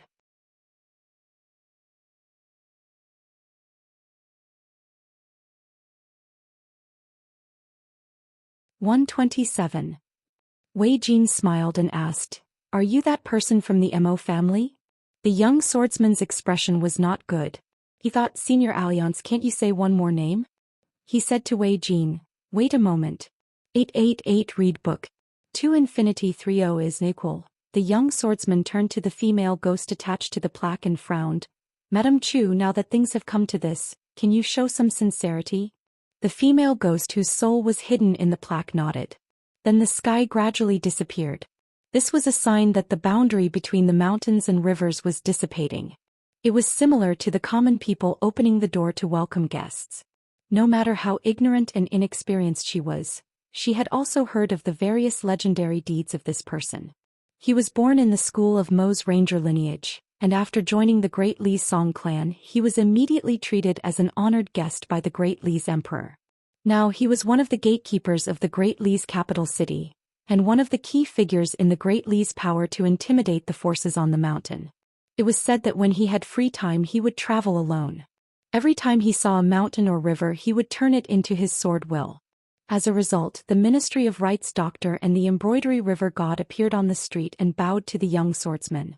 The latter only nodded in acknowledgement. It was clear that this person had a high status in Dali. The Een spirit also stood beside Qin Pinggan with a murderous aura. Just now, he had almost sacrificed his cultivation to break the mountain's root. He wanted to fight to the death with the ghost in the wedding dress. Once the mountain's root was broken, it meant that the ghost's amulet was no more. She would completely lose the confidence to fight against the cultivators of the 10th realm. A suet jade-like arm stretched out from the horizontal inscribed board. The wedding dress on the ground floated towards the horizontal inscribed board. When the female ghost came out from the horizontal inscribed board, she put on the wedding dress again. Previously, her body was cut into 4 by the immortal deity stage Wei Jin. Even though she was in a life-threatening situation, she did not forget to keep the wedding dress intact. It was enough to show how much she cherished the wedding dress and how obsessed she was with it. After the female ghost landed on the ground, she inadvertently caught a glimpse of the bookcases on the backs of the children. Her eyes instantly changed and a vicious aura erupted from her body. Although she tried her best to suppress it, the strangeness of the female ghost was clearly displayed. The young swordsman sighed and looked at the young man with straw sandals whom he had met once on the ferry of the Embroidery River. He pleaded sincerely, "Can you please put away the 3 boxes first?" Mrs. Chu's resentment towards scholars was the crux of her abandonment of the god of mountains and rivers. The reason for this is really difficult to explain in a few words. Chen Pingon, I only hope that you can be lenient. Seeing that we didn't make a big mistake, let's forget about this enmity. How about it? The young swordsman thought for a moment and said with a smile, "If it's possible, you just need to promise me to use a camouflage technique." Chen Pingon nodded. Sure. Very soon, the 3 emerald green bookcases disappeared from everyone's sight. Of course, if the Qi refinement warriors focused on them, they would reveal their true forms. The young swordsman finally looked at Wei Jin again. This was the youngest cultivator of the upper 5 realms in the eastern treasure bottle continent. Moreover, he was a sword cultivator whose combat strength could be 1 realm higher. A cultivator of the upper 5 realms at the age of 40. No matter which continent he was in, even if it was the vast central divine continent, he was still a shocking god's favored son. Wei Jin of the Wind Snow Temple and Song Zhengqiang of Dali. Among the young cultivators on the mountain, they were the well-deserved twin annulus of the north and south. Now one of them had broken through the 10th realm and reached the 11th realm of sword cultivator, while the other had reached the legendary 10th realm of martial arts. Indeed, they did not disappoint. The 2 of them were 1 scholar and 1 warrior. Their future achievements were limitless. The young swordsman asked with a smile, "I wonder if Sword Immortal Wei has any other plans for coming to Dali this time other than solving today's crisis?" The white-clothed Sword Immortal, who had always traveled the Jianghu with the identity of a chivalrous man, asked back with a smile, "If there are no other plans, what will happen?" "If there are, what will happen?" The young swordsman said bluntly, "If it's just for sightseeing except for a few forbidden areas in Dali, Sword Immortal Wei is welcome to visit the rest of the places. If you don't mind, I'm willing to accompany you. If you have ulterior motives while the situation in Dali is unstable, then I'll block you here and personally test how fast Sword Immortal Wei's flying sword is." Wei Jin put away the famous sword named Gao Zhu in his hand and hung it by his waist. "In the Wind Snow Temple, I've always respected Master Wan the most, but for various reasons I've never met him. Therefore, after receiving the message from Master Ruan's peace token from Pearl Cave, I accepted a mission to escort these children to Yefu Pass at the border of Dali. Along the way, I met a senior swordsman named Alliance who gave me some advice on swordsmanship. Only then did I have the opportunity to undergo closed-door training and break through the realm. Therefore, you don't have to worry about me going north this time." The young swordsman opposite him, whose mountain-moving swordsmanship was extremely amazing, treated him with sincerity. Wei Jin was an upright and open-minded person, so he did not take his slightly stiff attitude as a provocation. Instead, he bared his heart and said, "If you want to compare swordsmanship with me, I'm very willing. Previously, I thought that there was no need to continue traveling in my hometown, the Aquarius continent. However, after hearing a lot about the outside world from Alliance, I really want to go to the inverted mountain to take a look. I want to go to the place where Alliance trained and really sharpened my swordsmanship." It was precisely because he had traveled to many places and met many people that Wei Jin knew the value of the word perseverance. The blind old Daoist could not interrupt at all, nor did he have the courage to speak. The famous Wei Jin of the Wind Snow Temple was enough to make this unorthodox old Daoist feel suffocated. Cultivators of the upper 5 realms in the eastern Aquarius continent were extremely rare existences. It must be known that a cultivator of the 10th realm was already the cornerstone of a country, and all of them were worshipped by the kings and emperors to protect the country's fate. Qi cultivators of the upper 5 realms, which one of them was not a dragon that appeared and disappeared. They were existences that could establish a sect. In the Aquarius continent there were many dynasties, but how many immortal mansions with the word sect as the suffix? It could be counted with one's fingers. Wei Jin clasped his fists and said to the young swordsman, "We will meet again someday." The young swordsman also clasped his fists and returned the greeting. "I hope that in the future I can hear news about you from the inverted mountain in the Aquarius continent." The two sword cultivators looked at each other and smiled. Old hairs are like new, old friends are like old friends. This was the principle. Qin Pingon said softly, "Let's go." Li Baoping, Li Huai and Lin Shui nodded. The blind old Taoist gritted his teeth and mustered up his courage to ask carefully, "Immortal Master, I have two disciples that Mrs. Chu asked to stay in the mansion as guests. Can I take them away? I am afraid that my disciples are uncouth and naughty, and might accidentally break Mrs. Chu's rules." The young swordsman turned to the ghost in the wedding dress and said gently, "Mrs. Chu, can you let us go?" The ghost in the wedding dress nodded and said, "Since you have spoken, how can I dare to disobey?" This hidden gatekeeper of the capital could block Wei Jin's third sword with just an inch of his sword out of the sheath. The ghost in the wedding dress knew very well how powerful he was. In short, he was not someone she could contend against. Even if she was at her peak with the protection of the mountains and rivers, it would be meaningless. Moreover, she was not a true 10th realm cultivator, and this strange swordsman from the school of Moism might be like Wei Jin, an 11th realm sword immortal. She was somewhat annoyed and narrowed her eyes at the young boys and girls. If not for one of them causing her to be unable to light the lantern and seeing their disgusting appearance of traveling, she would not have been reduced to such a miserable state. Not to mention that she had taken two swords from the sword immortal Wei Jin. Even the water source of the mountain was almost destroyed by the Yin spirit. Wei Jin led the white donkey and asked Qin Pingon and the others with a smile, "Then shall we hurry on our way?" Qin Pingon naturally had no objections. With the addition of a traveling sword immortal, the traveling group slowly left just like that. Li Baoping came to Qin Pingon's side and said, "Little martial uncle." Qin Pingon asked softly, "What's wrong?" Li Baoping chuckled. "Nothing." Qin Pingon rubbed her head. The girl in the red cotton-padded jacket walked side by side with Qin Pingon. Actually, she was somewhat missing her elder brother. The ghost in the wedding dress waved her hand and casually pulled the crippled youth and the round-faced girl out of the garden and threw them beside the blind old Taoist.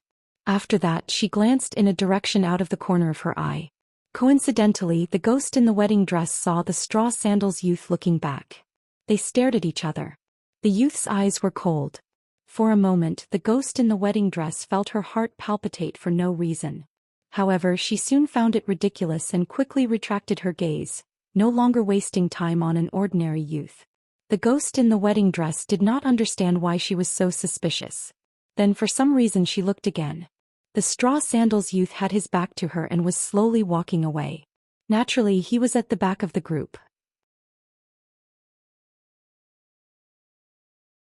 For thousands of years, the 4 great clans and 10 great clans in the Peach Leaf Alley of Fulu Street had been filled with scheming against each other, and there was no lack of bloodshed.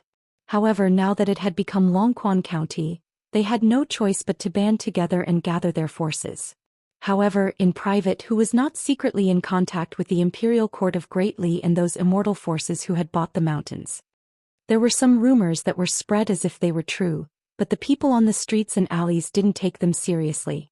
For example, one of the 4 surnames, the Li family's Dragon Lin and Phoenix, had a sad end after Li Baoping's teacher, the Cliff Academy's Mountain Lord, had become a joke. On the other hand, a few young scholars including Zhao Yao had the potential to become immortals on the mountain. They were existences that the big families in the small town did not dare to underestimate. However, it was said that the second son of the head of the Li family, Li Baozhen, had met a noble in the capital and became a supervisor of the Imperial College. He had followed the famous scholar Lu Wenhu to learn the great etiquette, which had caused a small stir in the small town. As for Li Hong's eldest son, all the elders in Fulu Street had the impression that he was a bookworm who had become stupid from studying. The youngest daughter, Li Baoping, was a crazy girl who had not been at home since she was young. Other than that, there was nothing special about them. Only Li Baozhen had some hope of bringing glory to the family. In the study of the Li family, a young man with a distant expression handed a letter from the capital of Dali to his father, Li Hong. Li Hong smiled and said, "Baozhen is like his sister. He would rather send it to you, his big brother, than to his parents." The young man smiled bitterly and said softly, "Father, you have to be mentally prepared for what is written in the letter." Li Hong's expression instantly became serious. After taking out the letter, he roughly skimmed through the greetings. The more he read, the gloomier his expression became. The man stood up and lit an oil lamp. He placed it in the brush washer and burned the letter bit by bit. The ashes slowly fell into the plum-green brush washer. The man used 2 words to conclude his son's actions: nonsense. Li Hong asked, "What do you think about this matter? Do you want to listen to your brother's suggestion and have Zhu He and Zhu Lu, father and daughter, removed their lowly status from our Li family through the county yamen and help promote them to commoners? If the father and daughter of the Zhu family successfully changed their household registration, they would be removed from the lowly servant status of the Li family on Fulu Street in Longquan County and obtain commoner status. Henceforth their descendants would not have to be slaves for generations. It would not be an exaggeration to describe it as a carp jumping through the dragon's gate." However, the Prime Minister's concierge had 7 ranks of officials. Who was better and who was worse depended on the ability of the person who left the lowly status. For those who only knew how to flatter, of course, it would be safer to rely on a big tree. If they had real talent, naturally it would be more promising to establish their own family. The young man smiled bitterly and said, "Father, you already have an idea." Li Hong leaned back against the chair and rubbed his temples with both hands. "But I still want to hear your opinion. In a family, not everyone can think of riches and honor in danger." The young man sat there quietly with bright eyes. The truly tricky part is that no matter which side you favor, it will cause estrangement between the other side and the family. Therefore Baozhen did wrong this time. Baozhen was stubborn and did not leave a way out for himself and the family, which was even more wrong. It was not kind to do so. It was wrong to let down that Qin Pingon from Mud Bottle Alley. Li Hong looked at the eldest son with a complicated expression. How can you not know Baozhen's temperament as his brother? If you knew it would be such an awkward situation, why didn't you go with him to the capital? The young man said helplessly, "Grandfather is in seclusion, Baozhen left home, and now the situation in the small town is turning upside down. It is a critical time to decide the future of the major families. Our Li family can't be in the dark. I don't feel at ease leaving. Even if I want to leave, I have to wait until the situation here is clear. If it really doesn't work, the imperial examination can be put aside." Hearing the mature and prudent words, Li Hong nodded slightly. When the eldest son said the last sentence, Li Hong suddenly became anxious. She straightened her back and said loudly, "Absolutely not. The imperial examination is the most important national policy of Dali. It is not inferior to the imperial court's recruitment of the forces on the mountain. Li Baozhen is more impatient than you. Before leaving home, although in front of me and your grandfather, he said that after leaving the small town, he would follow the rules and do things openly. He would not take any chances and take risks. But in the end, didn't he act first and report later? So we can only let him do as he pleases. In this way, if you delay the imperial examination, it is equal to slowing down the family's pace for at least 3 years." The young man silently swallowed back the words that were about to come out of his mouth.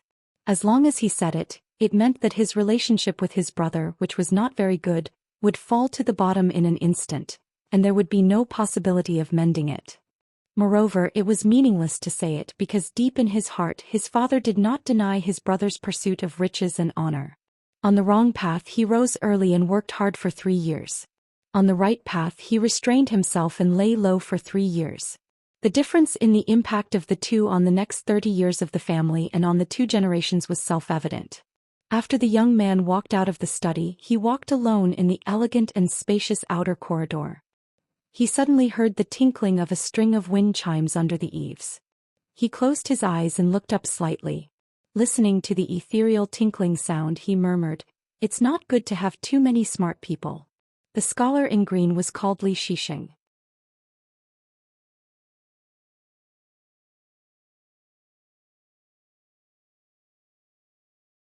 128.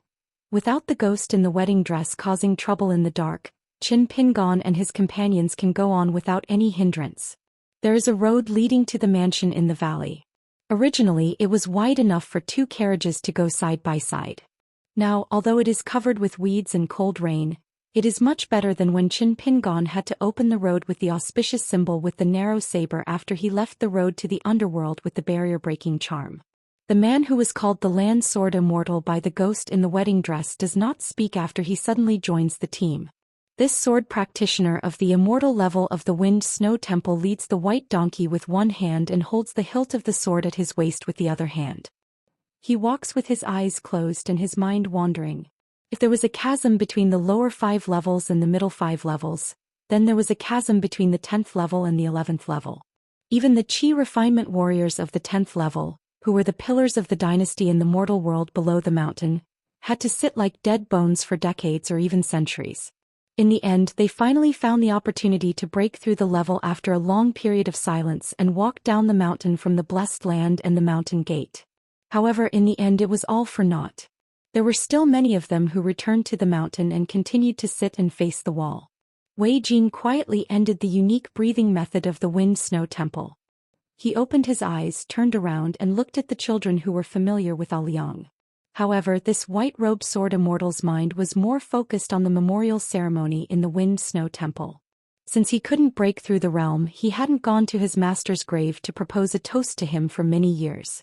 Besides, after hearing Liang's so-called *T stories, Wei Jin was full of longing for the inverted mountains that connected the two worlds. He was even more fascinated by the Great Wall, which was filled with sword cultivators. Wei Jin sighs and feels that it is not enough.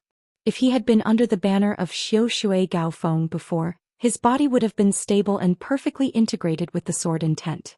Then there would be no flaw in his sword. At that time, the paladin of the school of Mo who blocked his way would have drawn his sword more than an inch away. At least half of the sword would have been out of the sheath. Li Huai looks at the white sword immortal whose eyes are drifting. He is very curious but also regretful. If only Alliance were here. Li Huai wants to pat Alliance on the shoulder and tell him that he is a master of swordsmanship and that Alliance is still not good enough. In the future he should learn more from others. Look at Wei Jin's appearance. Before he arrived, his sword had already arrived. His white robe was surrounded by sword qi, and he beat the evil woman until she cried for her parents. This earth-shattering appearance is not the same as Alliance's wearing a bamboo hat and walking by the river with a donkey. Lin Shui finds that after Wei Jin is looking at them, he also notices that the sword practitioner of the Wind Snow Temple is absent-minded. The cold-looking young man quietly holds the book box and thinks about his own cultivation. Lin Shui had experienced the unfathomable spells of the female ghost in the bridal dress and witnessed the superb swordsmanship of the two sword cultivators. Lin Shui's heart was heavy. There was still a long way to go. His little cultivation was not even enough to fill the gaps between their teeth. Wei Jin draws back his unfocused gaze and stops. He takes out a jade plate that emits a sheepish luster from his sleeve and says frankly with a smile, "I can't follow you all the way to Dali's Yefu Pass. I need to go to Liju Cave immediately. I need to go to the dragon beheading platform there to sharpen my sword Gao Zhu and natal flying sword in preparation for the heart of the inverted hanging mountain in the future. Because Senior Alliance said that we can go to that place through the inverted hanging mountain. Now it's a once-in-a-century battle. I can't miss it." Seeing that no one takes the jade plate, Wei Jin explains patiently, "Although you are escorted by a Yin god whose strength is not to be underestimated, in order to prevent today's accident from happening again, I give you this jade plate. This is the Mountain Temple Peace Plate, unique to our Wind Snow Temple and Martial Mountain. Once you are in danger, as long as the holder injects his genuine qi and speaks to it, it will fly to the Mountain Temple on its own and send a call for help to its sect." Wei Jin saw that no one had taken the jade token of great significance. He didn't blame these children for not knowing the immensity of heaven and earth. Instead he smiled and said, "If you think that I'll be safer accompanying you to Yefu Pass than holding a small jade token, of course, I won't shirk my responsibility. I'm just discussing it with you. In the end it's up to you." Qin Pingon says, "Senior Sword can go to Longquan County by himself and find the dragon beheading platform to sharpen his sword. We just need to take this jade plate. Senior Yin God is escorting us to Yefu Pass this time. In addition, the Dali Imperial Court has promised us before. That's why those 3 people appeared beside the female ghost. Although they are a little late, it proves that they keep their word." Qin Pingon thinks for a moment and says seriously, I believe that such a big accident as today won't happen again and again. He takes the plate and passes it to Lin Shi. He whispers, remember to keep it well. It's best not to put it in the box. If it's too far away, it'll be inconvenient to take it out in an emergency. Lin Shi nods and says softly, I know. I'll hide it in my sleeve with the other 2 talisman. Wei Jin smiles knowingly. He is a little surprised by this straw sandal boy's understanding. In fact, Wei Jin was a little puzzled. Why did this person make the decision in the group? Earlier, on the street in front of the female ghost's mansion, Wei Jin saw that the boy named Lin Shi has already set foot on the longevity bridge. His chi palace is full of vitality, magnificent and stable. He is a rare cultivator. The boy still has that kind of noble and arrogant personality. How can he be willing to be under others? And the key is that the boy himself doesn't seem to feel that there is anything wrong with it. As for the youngest and strong-minded guy, since he was arranged by Alliance to look after the white donkey, there is no need to say more about his good fortune. This is because no matter what, Wei Jin will give Li Huai a parting gift. He, Wei Jin, has traveled the countries alone. For so many years he has no worries. He has encountered all kinds of fortuitous encounters and obtained many good things in his pocket. Most of them are casually distributed to the fated people. The things that can be kept until now are naturally the most important things.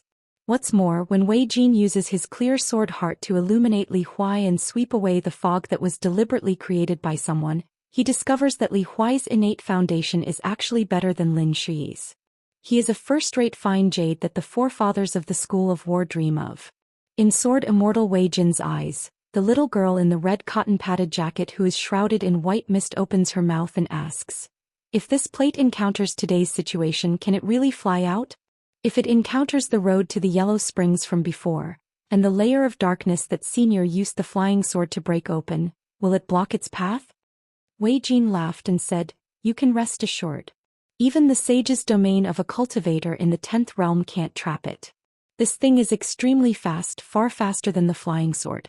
When the jade plate is flying, the cultivators of the Wind Snow Temple who travel down the mountain will lead it to their side with secret skills as long as they can sense its existence. They are often willing to save it. Therefore, most of the crises can be solved without the help of the sect.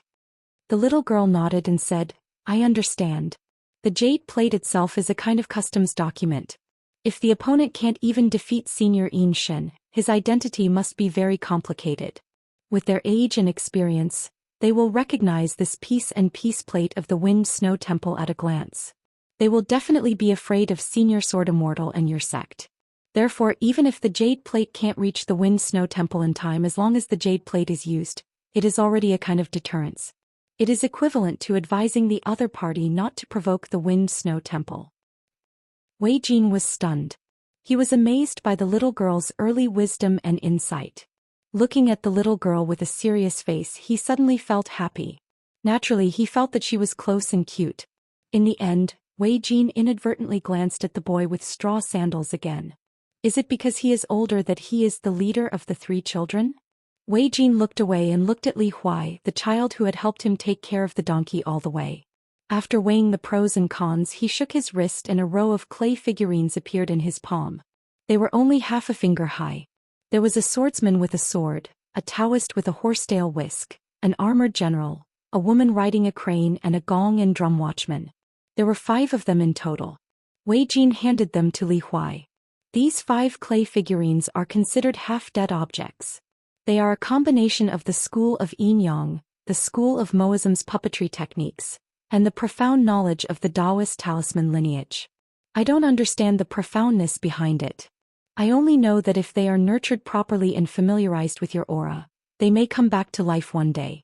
In the future, they will need to be constantly fed with the essence of the 5 elements, such as fire spirit and water essence. Their highest cultivation level is limited by their small body's chi residence, meridians and so on. At most, they will be equivalent to a 7th or 8th realm chi refinement warrior. At this point, Wei Jin felt that he had misspoken and stopped talking. He only smiled and looked at Li Huai. The child did not forget to turn his head and look at Qin Pingon. The latter quickly nodded. Li Huai then hugged the 5 clay figurines. He thought to himself, including the painted puppet that lives in the book box on my back, I already have 6 minions. Wei Jin flipped over and rode on the donkey. Then I'll take my leave. I hope all of you have a safe journey. Although Wei Jin was heroic and chivalrous by nature, he was not the kind of child of wealth. On the path of cultivation, the great Tao was long. It was actually very difficult to know if it was a good or bad fate that was formed after a short contact with each other. Without the right timing and right amount of fate, with the current rich fate of the Wei and Jin dynasties and the unpredictable will of the heavens, if the person who received the gift from the Wei and Jin dynasties did not have a strong fate, who knew if they would be harmed and die halfway? Why did the people on the mountain go down the mountain to accept disciples and be so cautious? Many experiences and tests would last for years or even decades. Wei Jin believed that these children were definitely not simple since Alliance had traveled with them previously. As for who was the person that Alliance cared about the most and valued the most, it could be Li Huai, who had a great background and great fortune. It could also be the naturally likable girl in the red cotton padded jacket. It could also be Lin Shi, who had a firm Daoist heart. It could be any of the 3 children, or it could even be one of them.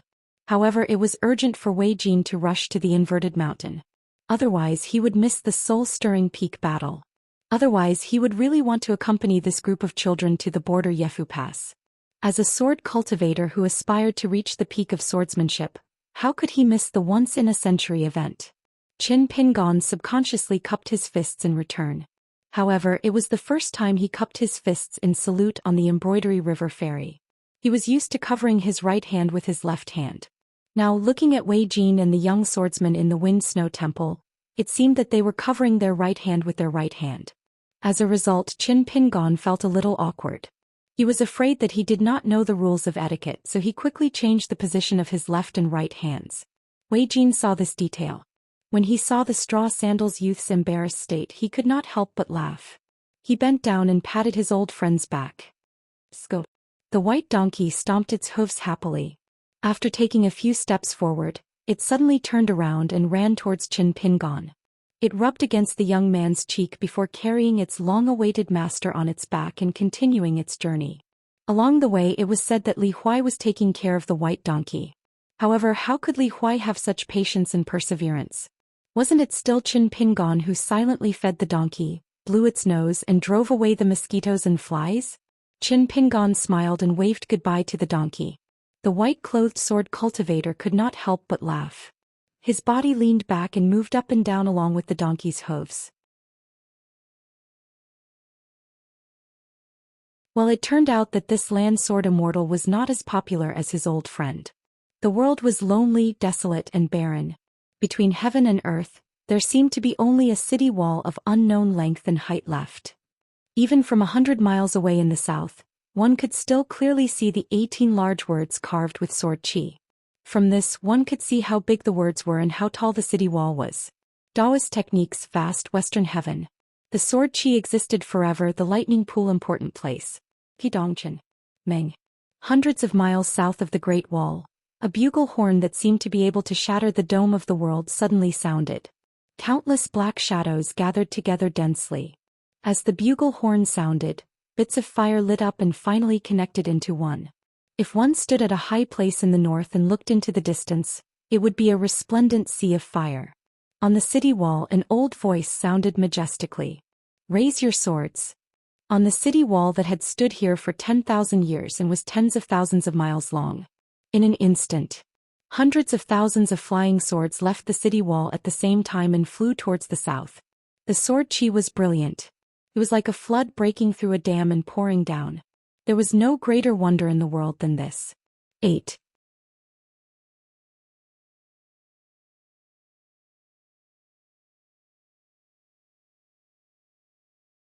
129. Under the plaque of the mansion, the young swordsman habitually put his elbows on the hilt and the end of the scabbard. He didn't look lazy at all. He said softly, "Mrs. Chu." After that he didn't say anything else. The Minister of Rites holding a lantern and the water god of Embroidery River with a green snake wrapped around his arms slowed down their breathing and stood solemnly at the same time. The ghost in the wedding dress sneered. "Why? Do you want to settle accounts with me?" The young swordsman looked up at the place where the flying sword of the wind snow temple broke the sky and said slowly, "Mrs. Chu, you don't have to be angry. I don't mean that. But the children left here and the blind Taoist master and his disciples continued to go north. I hope Mrs. Chu won't cause any more trouble." Whether Mrs. Chu did it intentionally or not, the Song clan has always been grateful to Mrs. Chu. After all, she helped the Song clan to continue the dynasty. After that, the great Li Song clan was once again guilty to Madame Chu. Even if an outsider like me wasn't filled with righteous indignation when I heard of that tragedy, I definitely had a heart of compassion. Silence fell again. The ghost in the wedding dress raised her arm and stroked the hair on her temples, showing the gentleness of a woman. She squinted and smiled. "Next you can say, but." The young swordsman nodded and said, "But the more we delay the matter of Mrs. Chu indiscriminately killing scholars, the more we can't hide the truth, just like today. I don't dare to guess what His Majesty will think. But if I hear that a scholar has disappeared here again, I'll visit alone and bring Mrs. Chu back to Dolly's water prison. Don't worry. His Majesty cares about friendship, but he'll definitely pay more attention to the rules. Besides, no matter how much friendship there is, it will be used up one day." The young swordsman sighed and said sincerely, "Mrs. Chu, whether you believe it or not, I don't want such a day to come." The ghost in the wedding dress looked into the distance and gently twirled the sleeves of her wedding dress with 2 fingers. She rarely had a calm state of mind and said softly, "Because you're willing to talk to a young man so humbly, I believe what you said." She paused for a long time and her expression turned cold. "I can promise that I won't harm any passing scholar, but I want you to know that once I accidentally see those traveling scholars, I may not be able to control myself. I'm not pleading with you. I just want to tell you the truth. When the time comes, you can do whatever you want with me. Do you want me to be thrown into that water prison, or do you want me to break the water source of this place? You and I will each depend on our own abilities and we will be responsible for the consequences." The young swordsman smiled. "Sure." The water god of the embroidery river wanted to say something but hesitated. Before the young swordsman left, he said to the water god, "There's no need to hide. Just tell Madame Chu the truth. After so many years, Madame Chu should have known the truth long ago. Regarding this matter, if there is any responsibility, just put it on me. You don't have to worry about the imperial court blaming me." The water god cupped his fists and said in a deep voice, "Thank you, my lord. In the future, even if it's your personal matters, I will not hesitate to go through fire and water for you." The young swordsman waved his hand and left with Dr. Han. Madame Chu stood where she was, looking at the river god who was deeply trusted by the Dali imperial court with some disdain. She did not invite him into the residence as a guest, but she also did not chase him away on the spot. The water god of the embroidered river strode up the steps and sat down casually.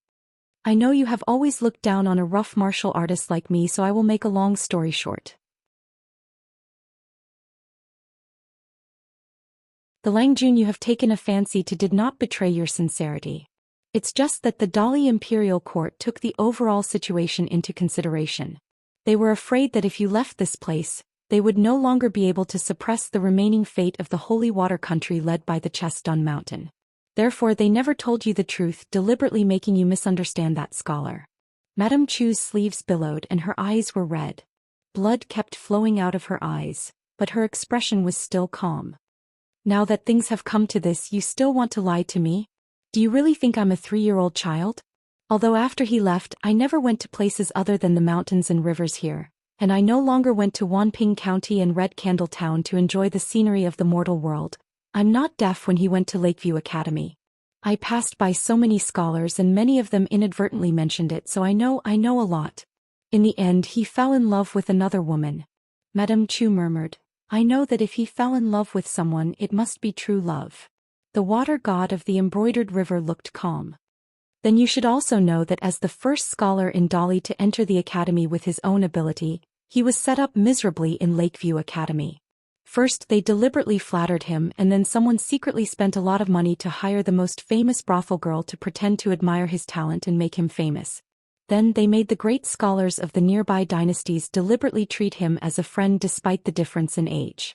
They also made each of his copybooks worth a lot of money. There were many other methods which were all linked together, making him half a step away from becoming the first gentleman in Dali to be recognized by the Confucian Academy. But overnight the world was turned upside down and his reputation was tarnished.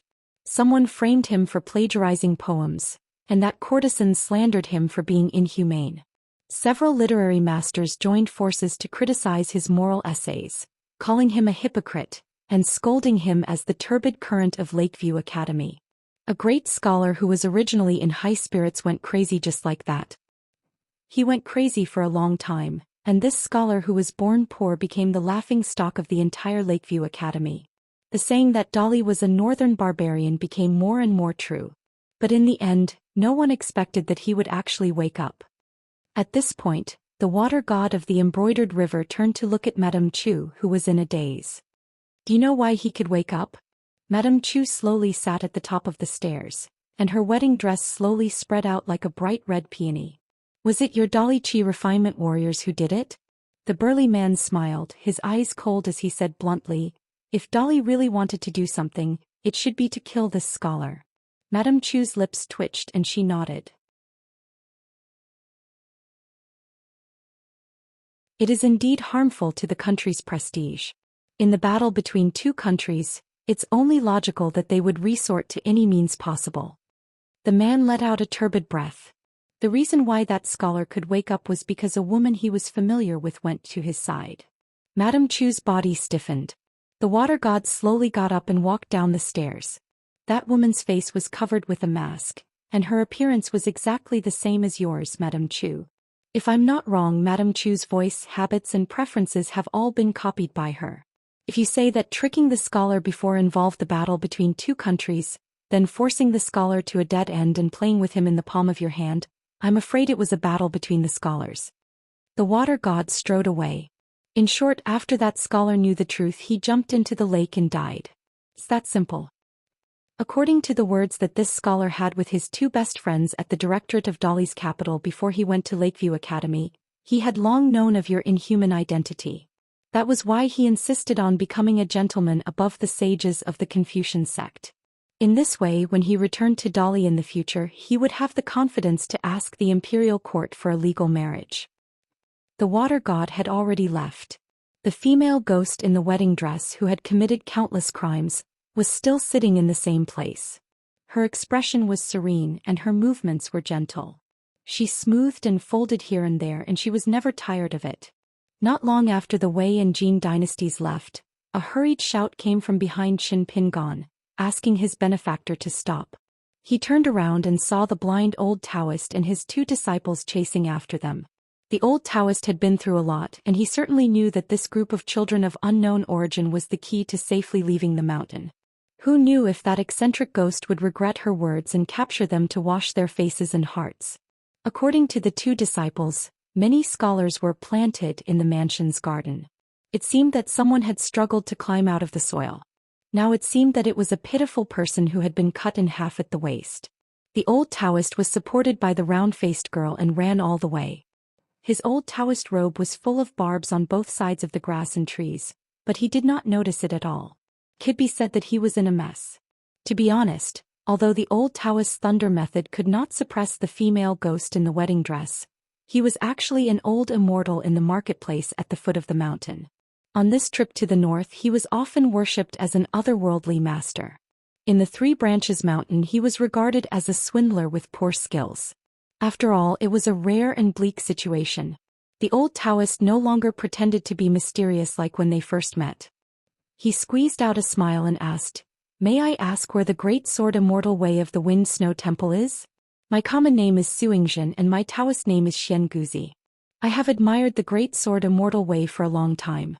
This time it was a blessing in disguise.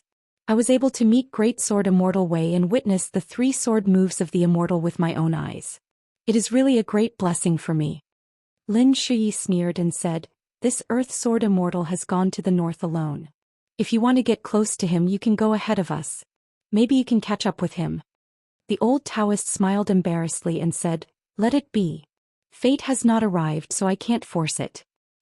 The old Daoist knew that Wei Jin was an immortal in the upper 5 states who was like a hidden dragon. If he really met the sword cultivator of the Wind Snow Temple, he was afraid that he would not be able to get any benefits except being annoying. Compared to the common people at the foot of the mountain, the chi cultivators on the mountain were certainly rare. However, it was true that the encounter between cultivators was fate. However, there were good and evil fates, and there were good and bad karma. The old Taoist had been subduing demons and devils all the way to accumulate good karma for himself. After 40 to 50 fights, he was still alive today. It was not only because he had the cultivation of the 5 states of chi cultivators and the unorthodox thunder method that he had relied on. Seeing that there was an awkward silence, the old Taoist hurriedly looked around and said with a smile, "Xiaoju, her little cripple, kowtow to your benefactors and thank them." The round-faced girl was about to kneel down after hearing the words. But the crippled boy, who was holding a banner full of mud, looked gloomy. Qin Pingon quickly stepped forward and gently pulled the skinny girl's arm. He said with a smile, "No need, no need." Then Qin Pingon said to the crippled boy, "Thank you for your reminder on the mountain road." The crippled boy was stunned and blushed for the first time. For a moment he stammered and did not know how to answer. In the end he simply turned his head away. The boy had faced the ghost in the wedding dress on the path and fought with her in close combat. Although there was a big gap between their cultivation, his momentum was not weak at all. He did not expect that he was such a shy boy. The old Taoist was pleasantly surprised. After kicking the crippled boy, he pretended to be angry and said, "You're not worthy of being shown in public." Then the old Taoist said in a low voice, "My benefactors, after you leave the mountain, head south. It will take about a day and a half to pass by Sanji Mountain. Remember not to travel at night. There is a malicious ghost that uses the tomb as its nest. It steals the blessed land and absorbs the ancestral Yin aura of a family. Otherwise, according to the fortune-telling, the family's grandchild should have been a high-ranking official in their previous life. The malevolent ghost's cultivation is not weak. It should have the strength of a 4th realm chi refinement warrior.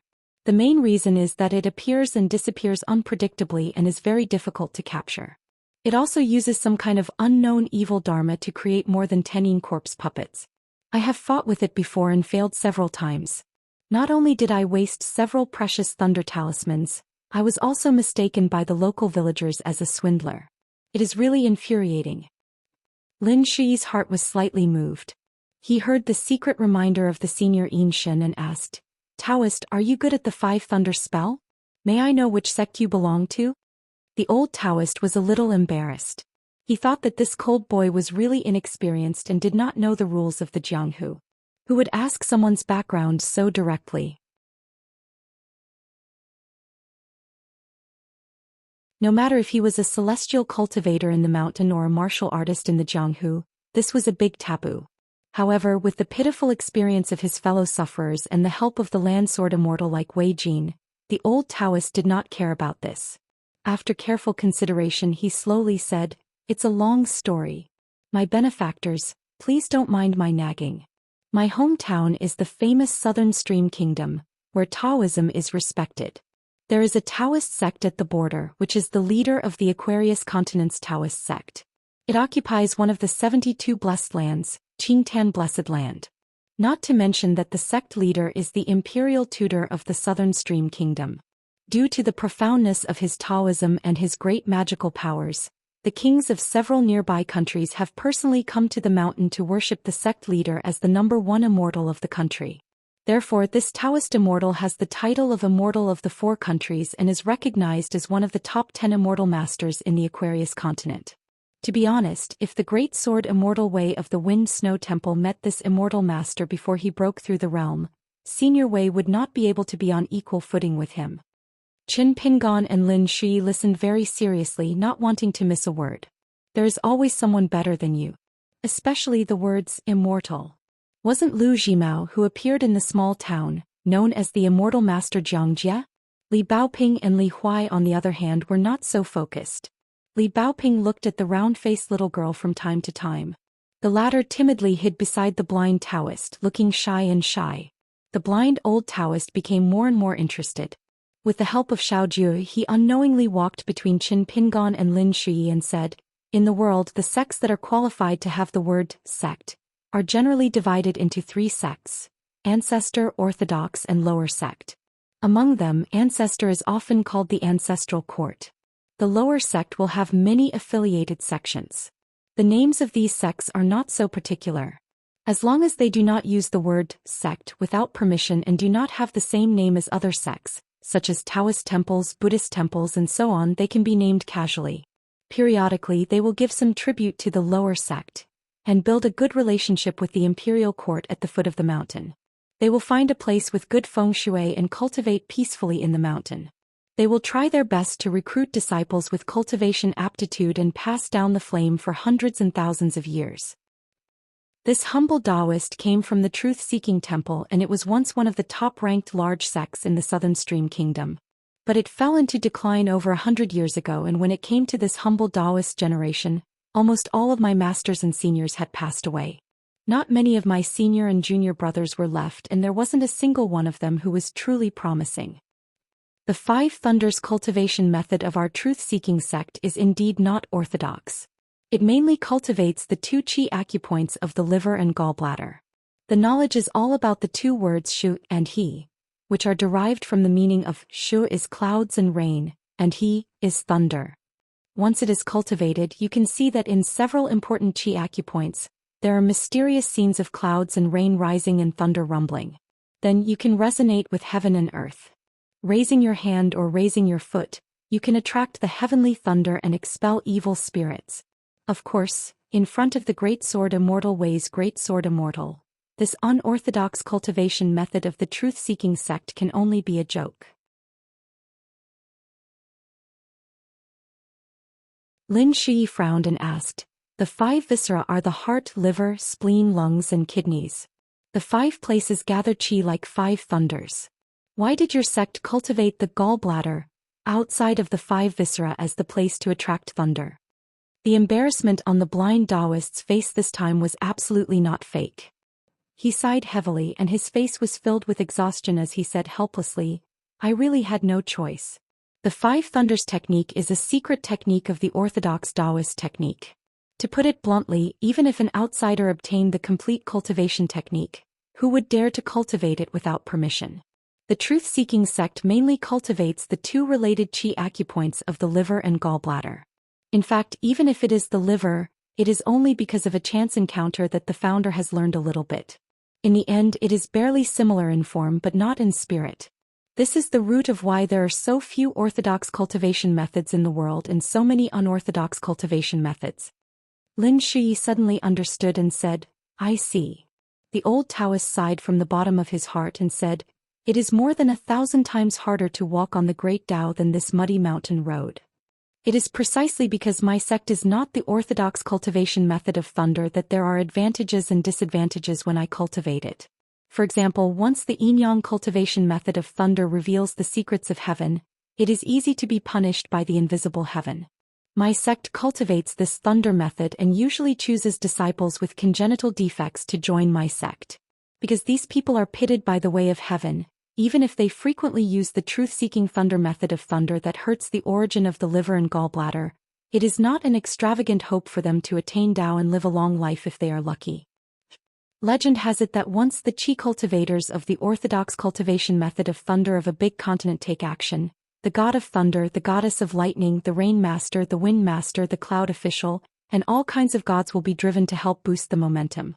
Think about it, after such a great effort is launched, how can the mountains and rivers not change color? Speaking of these things that were completely unrelated to him, the blind Taoist's face was full of spirit, and there was no trace of discouragement. This was probably one of the reasons why cultivation was as difficult as ascending to heaven, but people still flocked to it. Once one embarked on the path of cultivation and walked on the bridge of longevity, one would have seen or heard of the beautiful scenery at the top of the mountain. One could live a long life, no spells, summon the wind and rain, move mountains and seas, and all kinds of unimaginable magnificent scenery could be expected. In this way, who would be willing to hang around at the foot of the mountain? The old man sighed and said, "My two disciples and I have relied on each other for survival these years. We have traveled everywhere, subdued demons and devils, and caught ghosts and exorcised evil. We have done a lot of things, and we also collect money. There is no other way. Cultivation also requires money. The Bridge of Longevity built is the biggest money-squandering place in the world. Even if there are evil spirits causing trouble in the noble families, I have no connections and no one to recommend me. Of course, I have no chance to enter. As for the water and land Taoist temples opened by the local rich people, they only invite the famous local monks and old Taoists. They do not trust outsiders. My sect's thunder method, which I am good at, can't scare the ordinary people and prove that I am not a liar. So I have to end up like this. If I succeed in catching demons, I may not be able to earn much money. But if I fail, I must be unable to make ends meet. It is not easy to cultivate. As they walked, they talked. When they woke up, it turned out that they had already walked out of the cage like Colonel. They did not know whether it was an illusion or not, but they all felt that it had returned to the original beautiful scenery, and there was no previous gloomy and cold atmosphere. In the end, Qin Pingon found that even if the blind Taoist did not speak, he did not mean to leave. He was still going south with them. He could not help but ask, "Taoist priest, aren't you going north?" The old Taoist laughed and said, "It is just a little delay. It is okay. I can't repay you for saving my life. Just take it as me taking my 2 disciples to see you off. It is nothing more than a small matter of walking a few more steps." After that, the 2 groups of people walked together. There was no wind or rain along the way and everything went smoothly. When they completely walked out of the boundary of the mountains and rivers, the blind old Taoist's tensed heartstrings finally relaxed. He casually found a place by the roadside and sat down. The round-faced girl nicknamed Jiao Air quickly handed him a kettle. The lame boy stood behind the old Taoist and looked back at the mountains. No one knew what he was thinking. When they were about to leave, the old Taoist took out a well-preserved scroll from his bag. It was made of silk and handed it to Qin Pingon. "This is a scroll passed down from my sect. There are almost 100 kinds of mountain ghosts depicted on it for reference. This is the first time you are traveling to study, so you will definitely pass through many mountains. Maybe it will be useful in the future. I have already memorized it by heart, and it is only a little bit of souvenir value left. It is better to give it to you. Things have their uses, so it is useful." Lin Shui pulled Qin Pingon's sleeve. The latter understood and accepted the scroll. However, Qin Pingon also took out the remaining snake gall stone and gave it to the lame boy. He only said that it was a local product of his hometown. It was not valuable, but there was not much of it. The lame boy wanted to refuse, but the blind Taoist hurriedly asked him to accept it, saying that it was his benefactor's kindness. The lame boy, who was extremely introverted, had to accept it silently. He wanted to say something but hesitated. In the end, he was too embarrassed to say the word "thank you." Qin Pingon finally smiled and said, "After you pass Red Candle Town and Chiduan Mountain, you can go to the Chaotu or the New Year shop and find a girl named Xiao. Show her this snake gall stone and she will know that you are my friends. Maybe she can help you settle down in the town. When I reach the nearest post station, I will send a letter back to the town to explain everything." After that, the 2 sides parted ways. The blind Taoist would rather take his 2 disciples and take a long detour than walk into the mountains and rivers.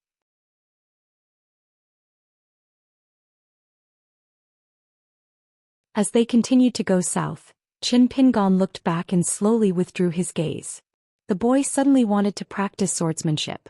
You're tuning in to the Zhou Xian's Legacy YouTube channel. Don't forget to subscribe and join us on this journey to catch the most captivating stories.